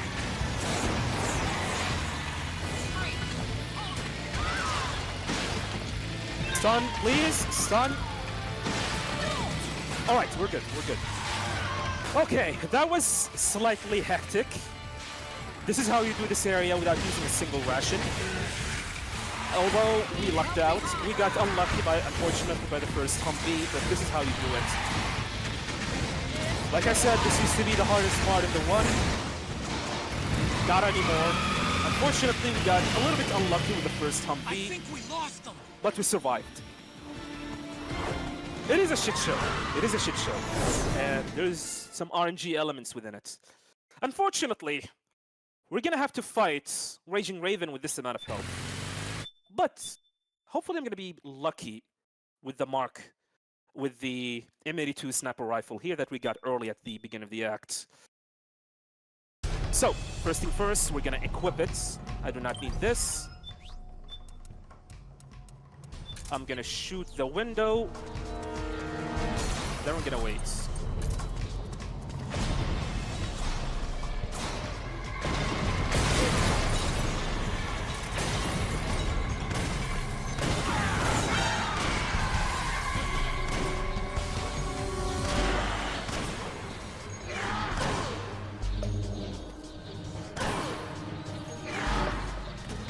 There we go.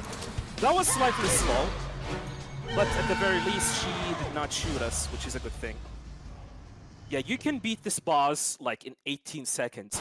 This is why, this is the main reason why you want the M82 50 caliber, because it destroys Raging Raven. Snake, she's And we're come gonna out do of the her same thing as we did earlier. Watch out! She's gonna try to grab you.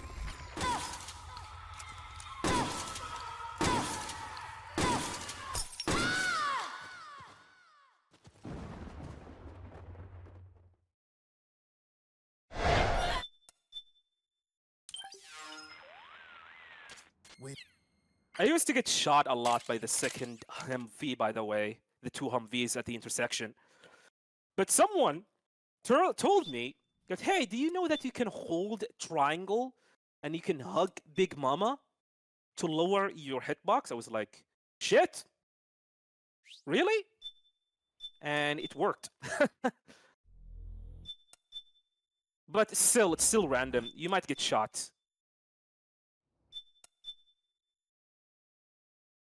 All right. Oh my god, this ration usage at Act 2 is so annoying. We could have been still in Big Boss Emblem if it wasn't for that.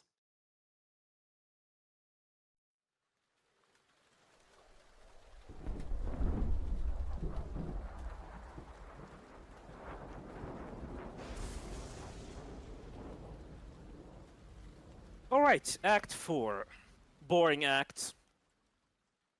Very boring act. Can be cleared in like 14 minutes.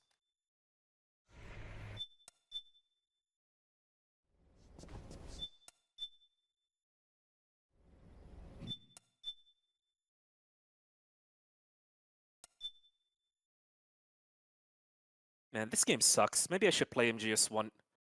Where is it? Oh, not here. Yeah. We should play this.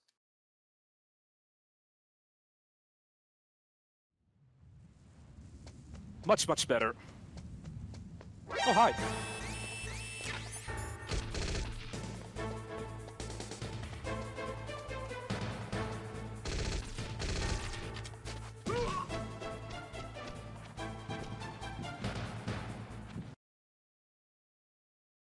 Yeah. So the Metal Gear Solid 1 section. As long as you game over, anything happened to it, whether you get an alert, game over, or use a ration or kill a guard, it will not count into the game because for some reason the IGT timer stops during it, which is weird. Phantom Cigar, thanks for the subscription. Totally appreciate it. Thanks for the 46th month. Of course, it's faster to just clear it like this and be on your way. So Act 4, we're gonna do some menuing here, and hopefully I remember how to do the proper menuing because we need to do a menuing in a specific way. Okay, we need the, we have this. Let's get some ammo for it. And we're gonna unlock the chaff grenade. Huh. The Mark II pistol. Hopefully I got it correctly. This is where, starting this act, this is where like things become a little bit hectic in terms of menuing, because we're gonna have to do a lot of menuing here. So, Shadow Moses.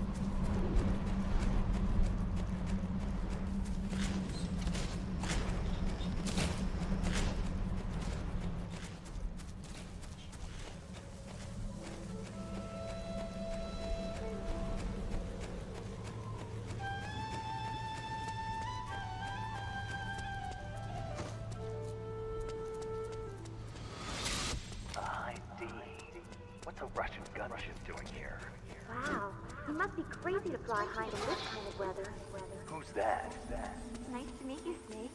It's an honor to speak to a living legend like Yeah, using a chaff grenade here. What's wrong?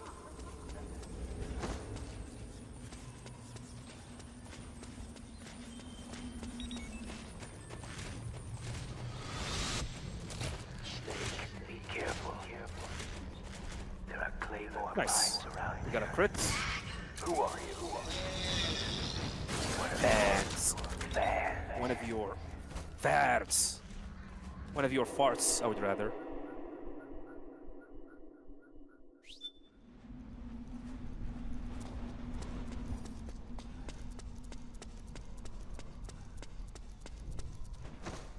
Yeah, a lot of people are happy about the fact that Shadow Moses is in Metal Gear Solid 4.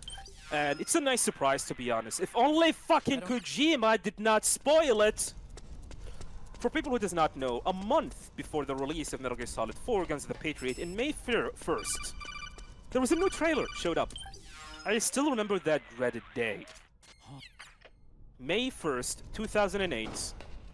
A month before the release of Metal Gear Solid 4 Guns of the Patriot, Kojima decided to release a Did you like it? trailer. And guess what happened in that trailer? He fucking spoiled the existence of Shadow Moses. If there's one thing that I would love to go and punch Kojima in the face, I'm joking. It's that. It's that. Imagine my surprise when I'm playing the game. Then I suddenly learn, hey, we're going back to Shadow Moses. I would lose my intestines that is holding shit. Not my shit, the intestines that had my shit in it. But he fucking spoiled it. And since that day, I have never trusted Kojima with any trailer for any of his games that is coming within the next 6 months. I finished unlocking the door on the first floor. So now we're gonna have to go back. Open now. Gecko! What geckos? We've got Gecko!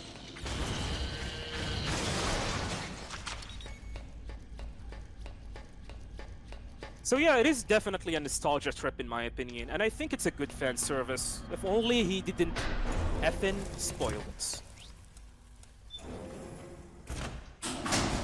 Wasn't a lie like the TPP trailer. It's an unfortunate thing what happened to the TPP trailer.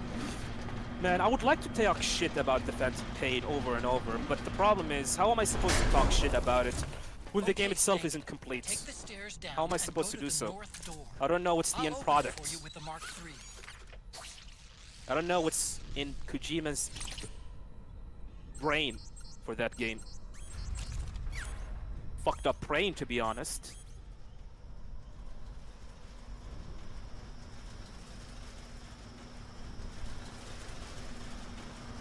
Maybe it's for the best, so I do not shit on it even more.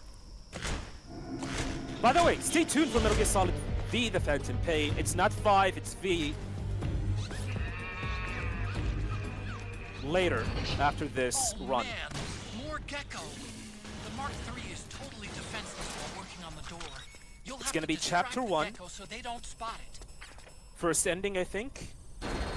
It's gonna be dope. Snake, it's open Watch now. it. There's so many amazing stuff on the speed run. It's a long speed run, but there's things in it that is hilarious, to be honest. All right, coming up, Crying Wolf. This fight is random.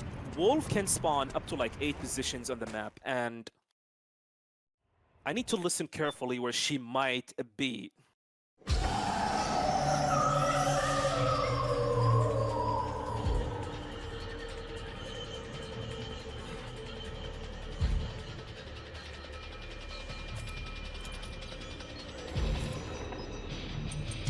I think she is on the left.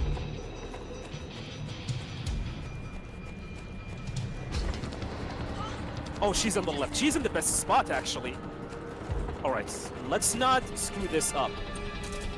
And let's take it slowly.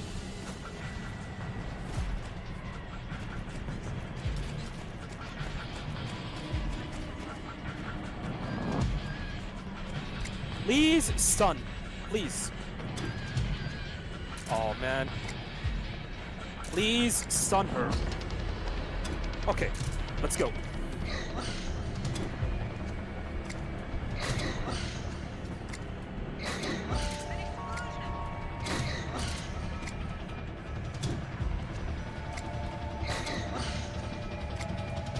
Nice, that was a really, really good boss fight. And also I got the best RNG, the best position. Other from the first smoke grenade not stunning her, this was actually a really good fight. Come on. What are you doing? There you go. And just like every other beauty, let her be on a doggy style. Shoot her right in the face.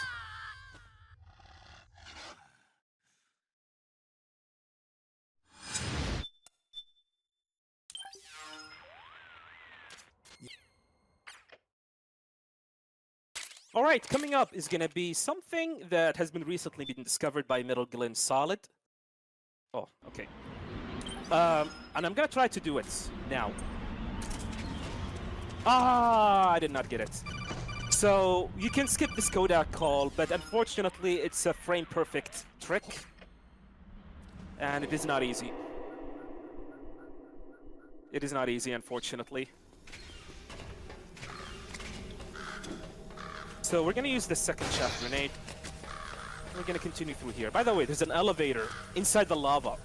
How does that fucking make sense? I have no clue. They have retconned this entire area. Oh, there's an elevator underneath the lava. Did you know that? Snake, I've got something to tell you about Naomi Hunter. What about her? She might be a spy. To kill me? Is that all you cared about? Frank Yeager. The man who you destroyed was my brother and my only family. Gray Fox. You killed my benefactor and sent my brother home a cripple. I vowed revenge. But I can't go yet. I still have a job to do. Come on, Snake. Didn't you hear? She vowed revenge. She have no choice. So, this area. I might get spotted because I'm gonna do this. I'm gonna shoot to distract this gecko, and then we're gonna keep on moving. However, we're not done yet because there is a specific shot that I need to do, and I might screw up this shot. And we might get an alert thanks to that. Do it here.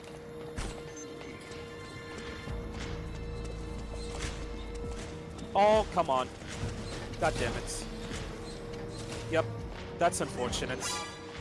Let's run away. We got an alert. That's unfortunate. I screwed up the roll. And that is something on my fault, to be honest. However, this area. Finally, just up ahead. The hangar's just a little bit further. Stay en route. Nice, we did not get spotted. That is good. This area, you can easily get spotted by these dwarf geckos, and there's absolutely nothing you can do about it. Nothing. So we're gonna do some menuing here. We're gonna equip this, and we're gonna equip the syringe. And now we're gonna fight Vamp. So Vamp like to spin a lot. And we're gonna take advantage of this. However, he can be slightly random. I'm gonna plant a claymore right here. I'll take care of Rex. Equip the You Petro take bomb. Vamp. Wait for him Kill to that approach. monster. Get Naomi back, Snake. And Please. then I'm gonna throw the Molotov at him. And I did not get good damage. That's unfortunate.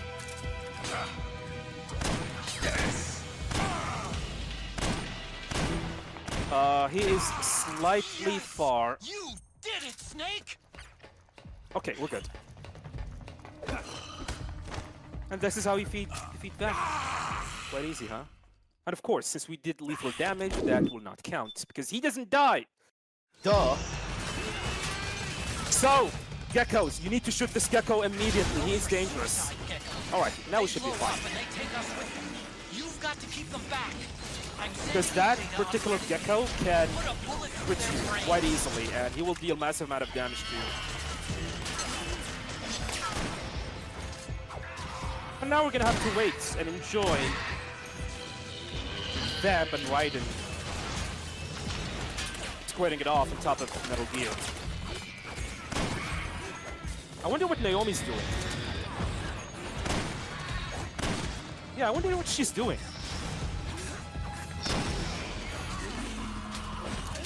Yeah, the sniper rifle is definitely good. And the best thing about it is that you do not need to charge it.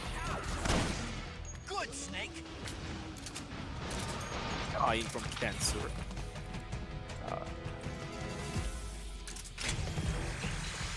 Watch out.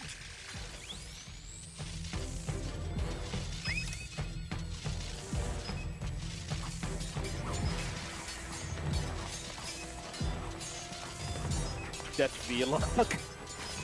Oh yeah, that thing.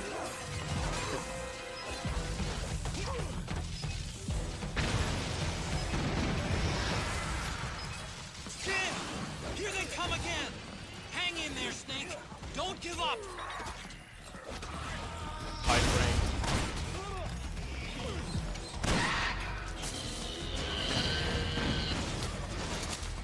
So the idea here is that you want to be crouching. Above you! That's because every time you crouch, and if you end up getting hit, your health will be refilled. And the best yet is that the geckos will not be able to shoot you or get a clear shot at you.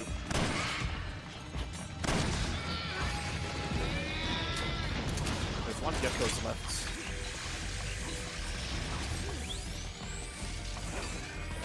I don't think that hits. Yeah, didn't hit.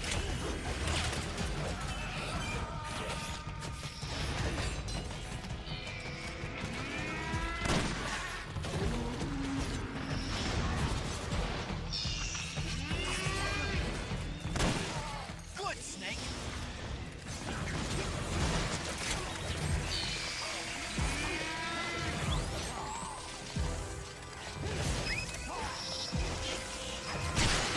Good, Snake!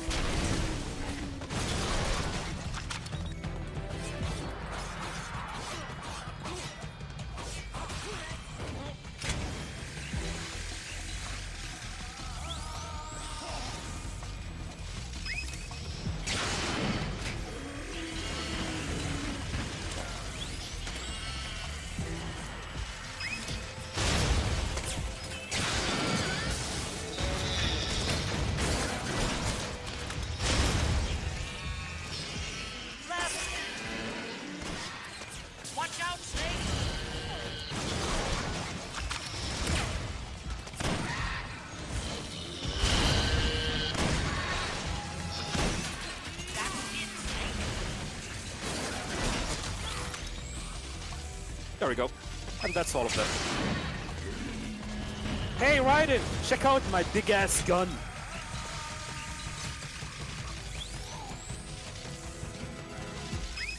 I can't do it. No, I can't. I can't shoot. I can't do it. I'll hit Raiden. No way. No way indeed. A whoop!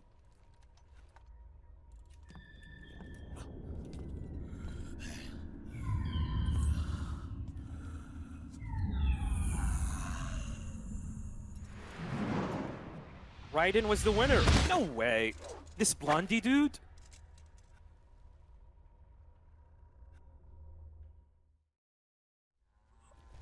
Alright.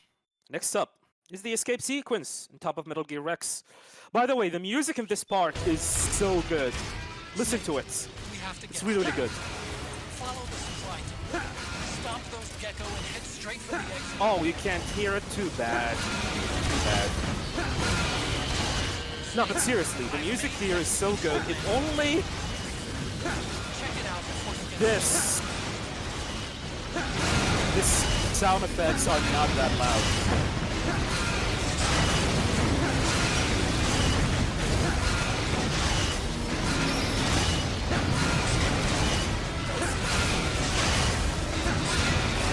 So yeah, it is faster to just hold up and mash X and rush through these geckos.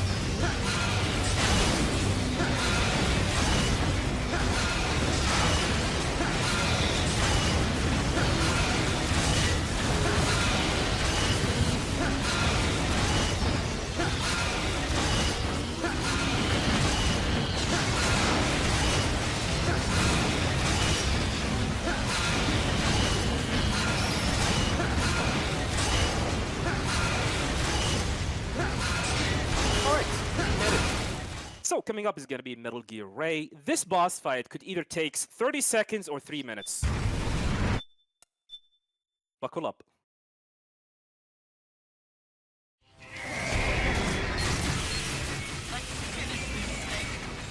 Ray may have been designed as a wrestler, but you got me on. Ah, that's unfortunate. Well, 3 minutes it is.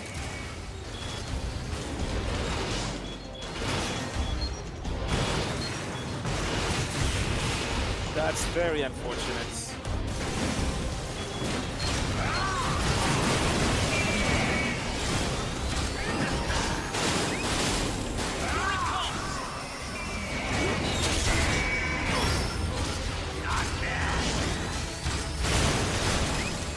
Oh, you asshole.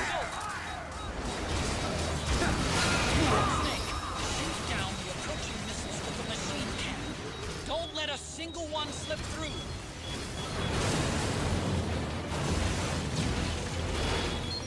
Come on, show yourself. Stop hiding.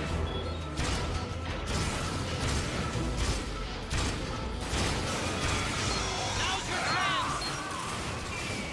Ray leaves itself wide open right after you dodge his attack. Oh, I messed it up. And wait for your chance to counterattack.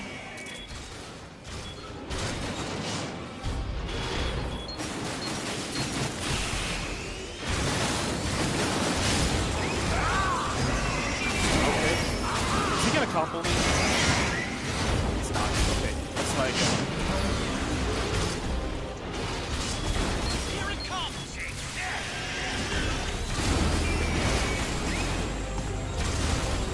Oh, really?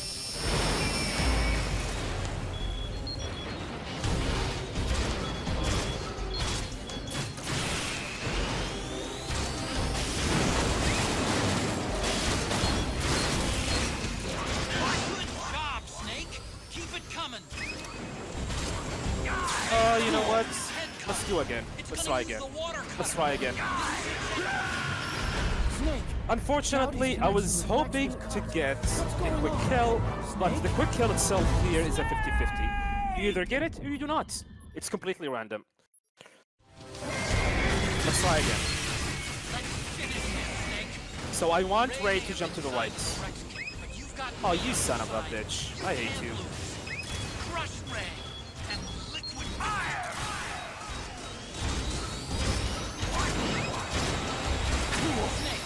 Shoot down the approaching missile. Still doable, but I'm gonna try. I'm gonna try to do the quick kill.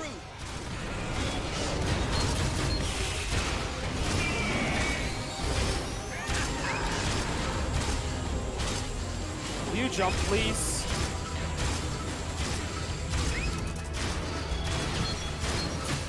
Come on, jump, please. This fight is so annoying, especially if it doesn't go the way that I want it to be. Did not get it. That's unfortunate. I'm gonna try again.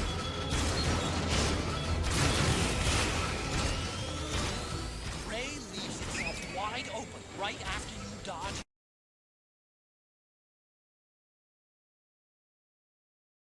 Well, I guess we're gonna have to do it the legit way, I guess.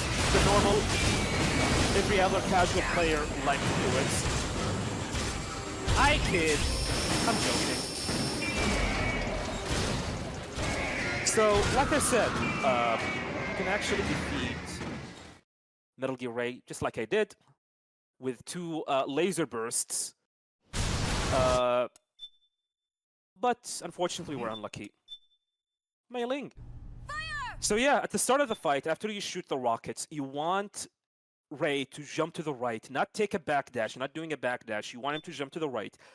When he jumps, you will be charging your laser, and then once he drops down, you will unload all the laser at him. For some reason, Ray does not have invincibility frames when he jumps and lands. So you will be able to damage him every frame. And if you've done it correctly, you will be able to do this with 2 laser shots. Hence, you will be able to do the entire fight in 30 seconds. And of course, it is mandatory on the speedrun because, of course, you want to defeat Ray as fast as possible. But sometimes things does not go the way that you wanted it to be, just like what happened, and just as you guys witnessed.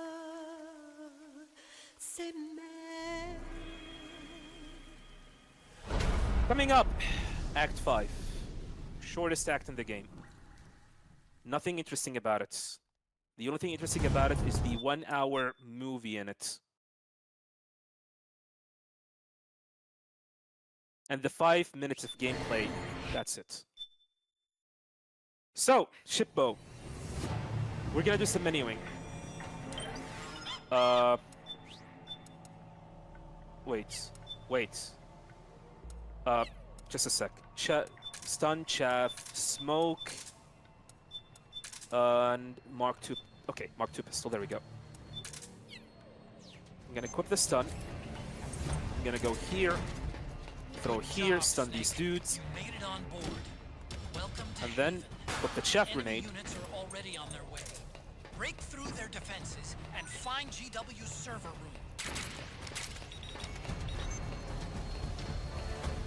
Throw the chaff grenade here. Then equip the smoke grenade. Throw it at this wall. It will bounce and then stun the frogs behind you. Wait a little bit and then continue.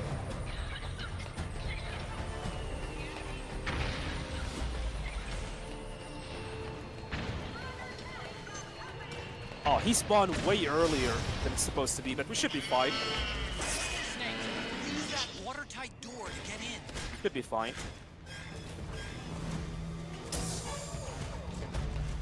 And into the elevator.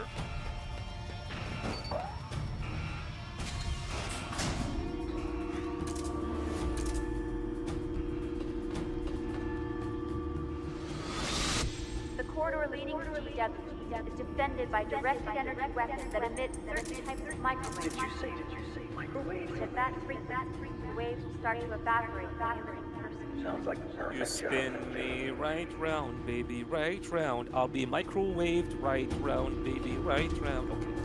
So coming up is going to be the frog unit encounter. There's a skip. It is, if you guys watched Platonic Metal Gear Solid 2 Tango skip, it is like this, but slightly different. First things first, you're gonna have to take down all the frog units here. Meryl's in danger. 1. Take out the enemy before they get to her. 2. 3. 1 more. And then we're gonna leave 1. This lady right here.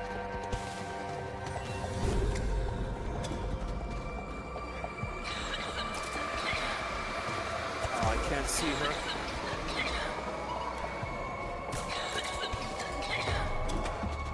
I think I screwed this up. Yeah, she is standing.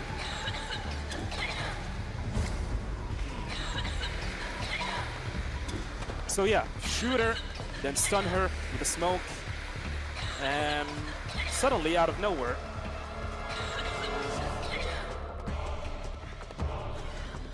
it's done. Yeah, we just skipped phase 2 and 3 of this encounter by doing this. The frog skip. And by the way, Screaming Mantis.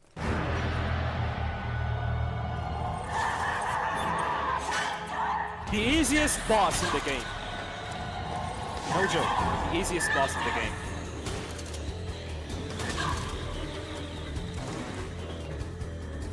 Yeah, shoot the Mantis doll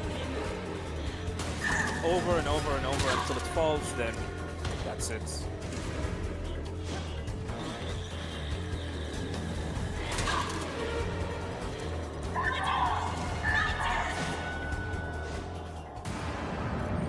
Happy birthday, Brian.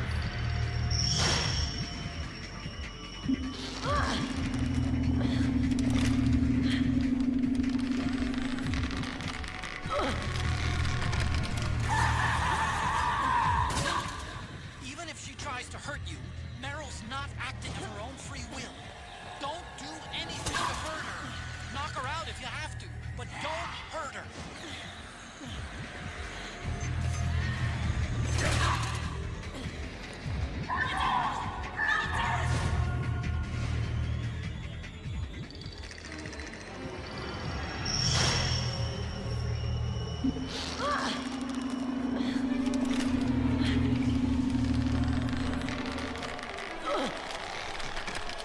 Same old shit.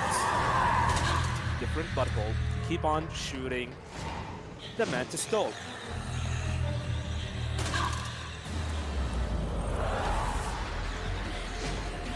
There we go. And now we're gonna go for kill up.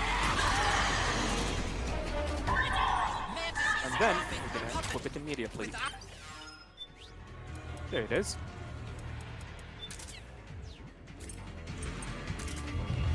Oh, really? I was far away. She took it. She took the Mantis doll. Nope. I'm gonna get it.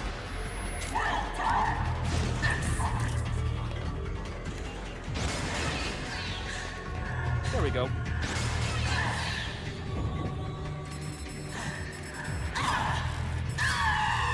Yoink? Yeah. Yoink that doll. I'm gonna give it to my daughters. Aren't you an old woman to play with dolls? So yeah, just like before, we're gonna use the V-rings.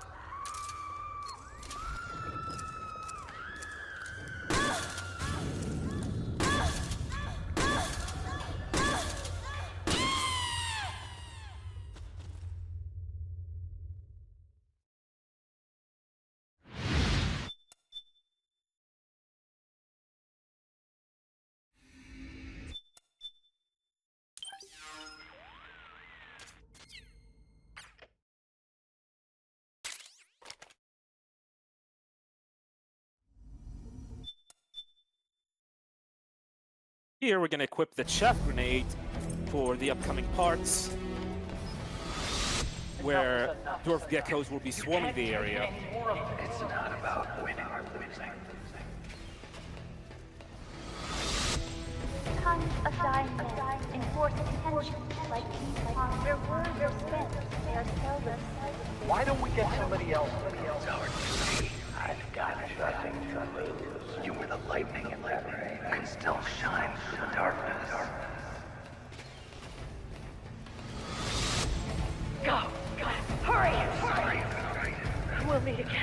on the other side. Time to do your duty. Failure will spell doom for the human race. Go!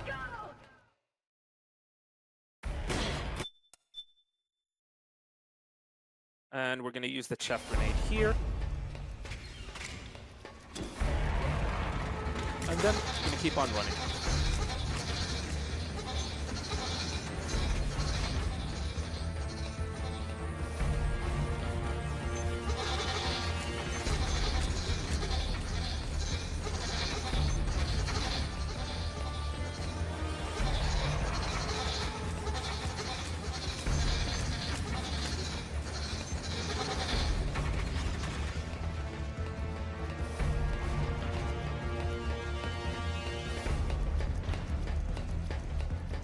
Coming up is a lengthy cutscene. I don't know why you cannot skip this. For narrative purposes, 60 FPS, I guess, is a good touch here.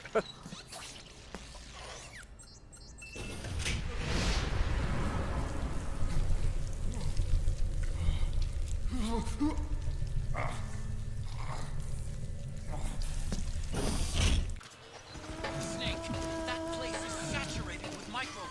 The longer you stay in there, the greater damage you'll take. Get through there as quickly as possible.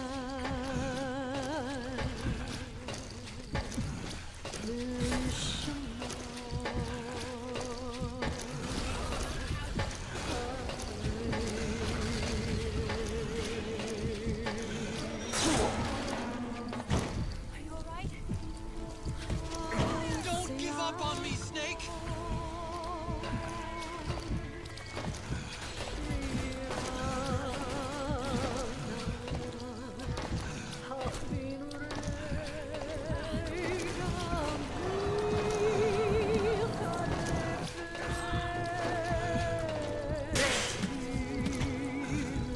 Get up, Snake!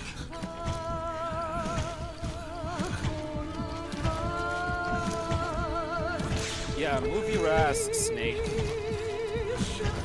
Your saggy, glowing, microwave ass.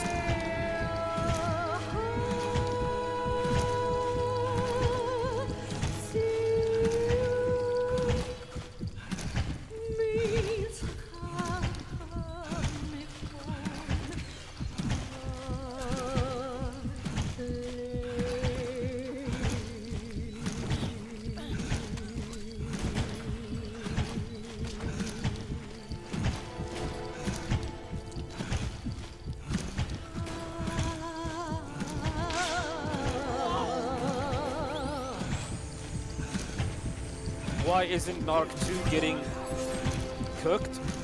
I don't know, this game is narratively trash. What's the point of Snake going through a microwave hall when fucking Arakan can use the Mark II to pretty much establish the link?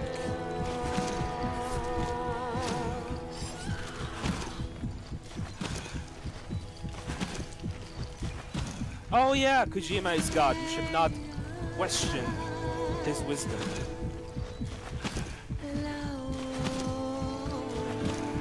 Oh, Mei Ling. Don't star me on Mei Ling.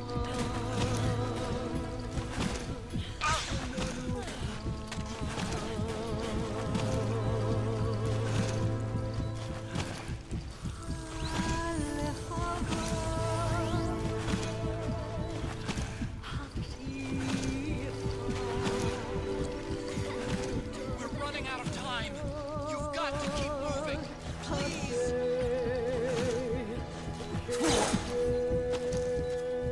Move!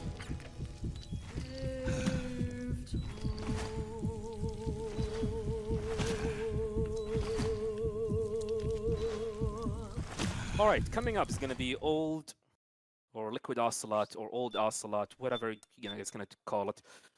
This fight is legit hard. I mean, he is a legit hard final boss. He doesn't joke around. Phase 2 is the dangerous phase, where he can actually have access to a High Maker Punch that deals 45% damage Oh, sorry, 30%, 35% damage. So let's get started, and I'm gonna focus here a little bit.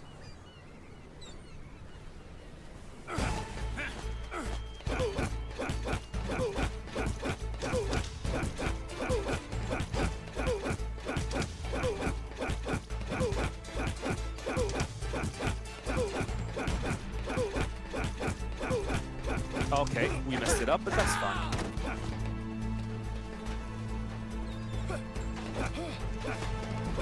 That's phase 1. That was actually a good phase. It wasn't for that drop.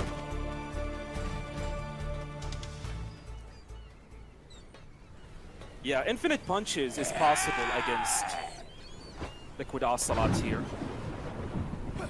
And we're gonna do the same thing as we did with phase 1. However, we're gonna do simple single punches here.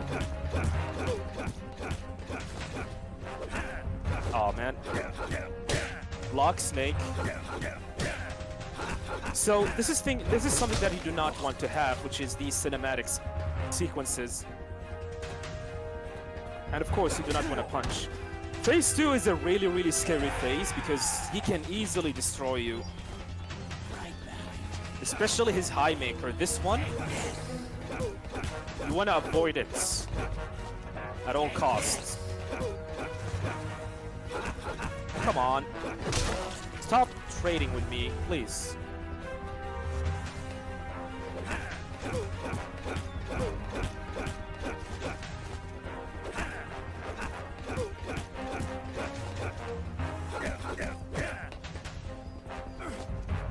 He is being very aggressive now.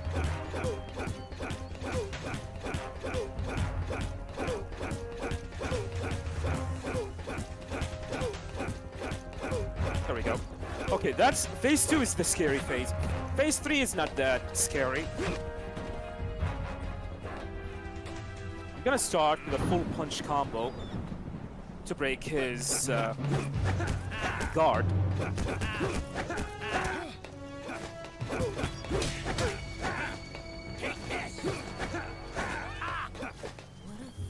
Then we're gonna do some straight punches.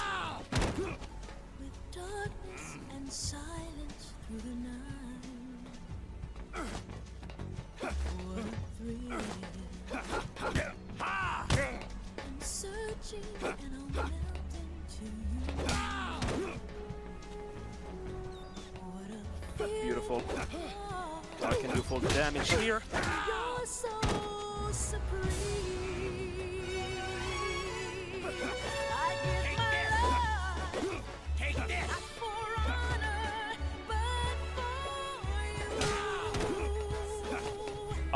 Okay. That's fine. I was hoping that he will not CQC me. There we go. So once you make it to phase 4, it's pretty much over. All you have to do is just take a few steps and mash R1 and it's done. It's not over yet.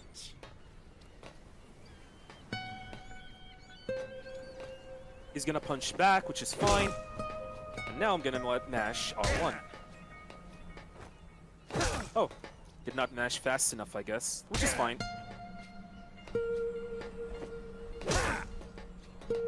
I was mashing R1 game. Oh my god, my controller is off? No! Okay, we're good.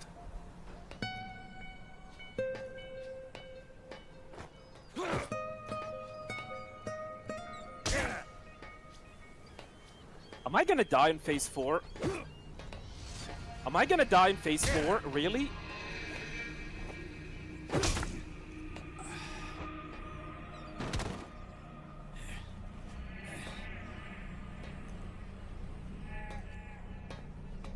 Dying in phase 4. That would be humiliating, to be honest. So my controller just disconnected because I have removed the cable because it was annoying me.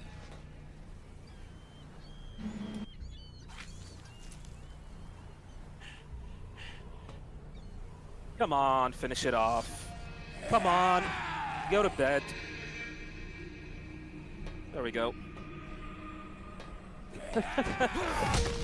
What an anticlimactic ending. Imagine game overing in phase 4, the easiest phase in the fight.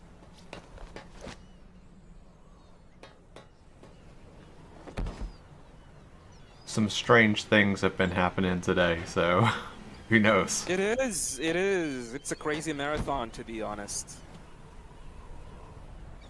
Now we're gonna start skipping cutscenes over and over and over, and actually this run, to be honest, it was really, really good. If it wasn't for Act 2 using a ration, because I got crit shot by one of the geckos, and if it wasn't for what happened on Act 4, I get spotted, unfortunately, on the blast furnace, and I game overed against Trey because I was trying to go for the quick kill. I was arrogant. If I wasn't that arrogant, I shouldn't game over. But I'm actually kind of happy about this run, to be honest. It's not Big Boss Emblem, but it's really great. You should be happy. It was a fantastic run. It's a ridiculously hard run to do single segment on the highest difficulty. New game as well. New game is ruthless in MGS4.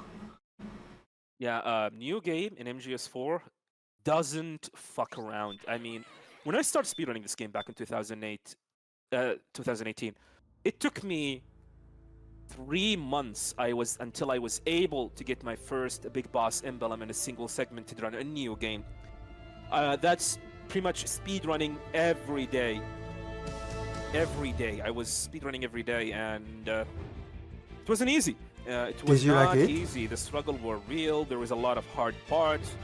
Me and the community had to get together to solve some of the areas that need to be solved and to make it easier. A good example of like the Dyke escape sequence. It was definitely the biggest issue. But we were able to go to get it, and it's now a possibility to get a Big Boss Emblem in new game, regular new game, not new game plus regular new game. I wonder what happened to that person who bet that no one is going to be able to get regular new game Big Boss Emblem, and he bet $200 for it. What happened to him?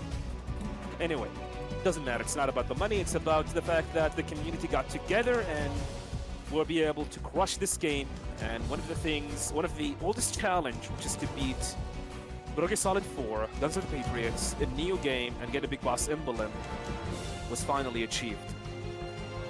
And as we finishing this game, and as we finishing my run here, I would like to give shout-outs to Outer Heaven for having me on their stream. Also, I would like to give shout-outs to Apache for organizing this event.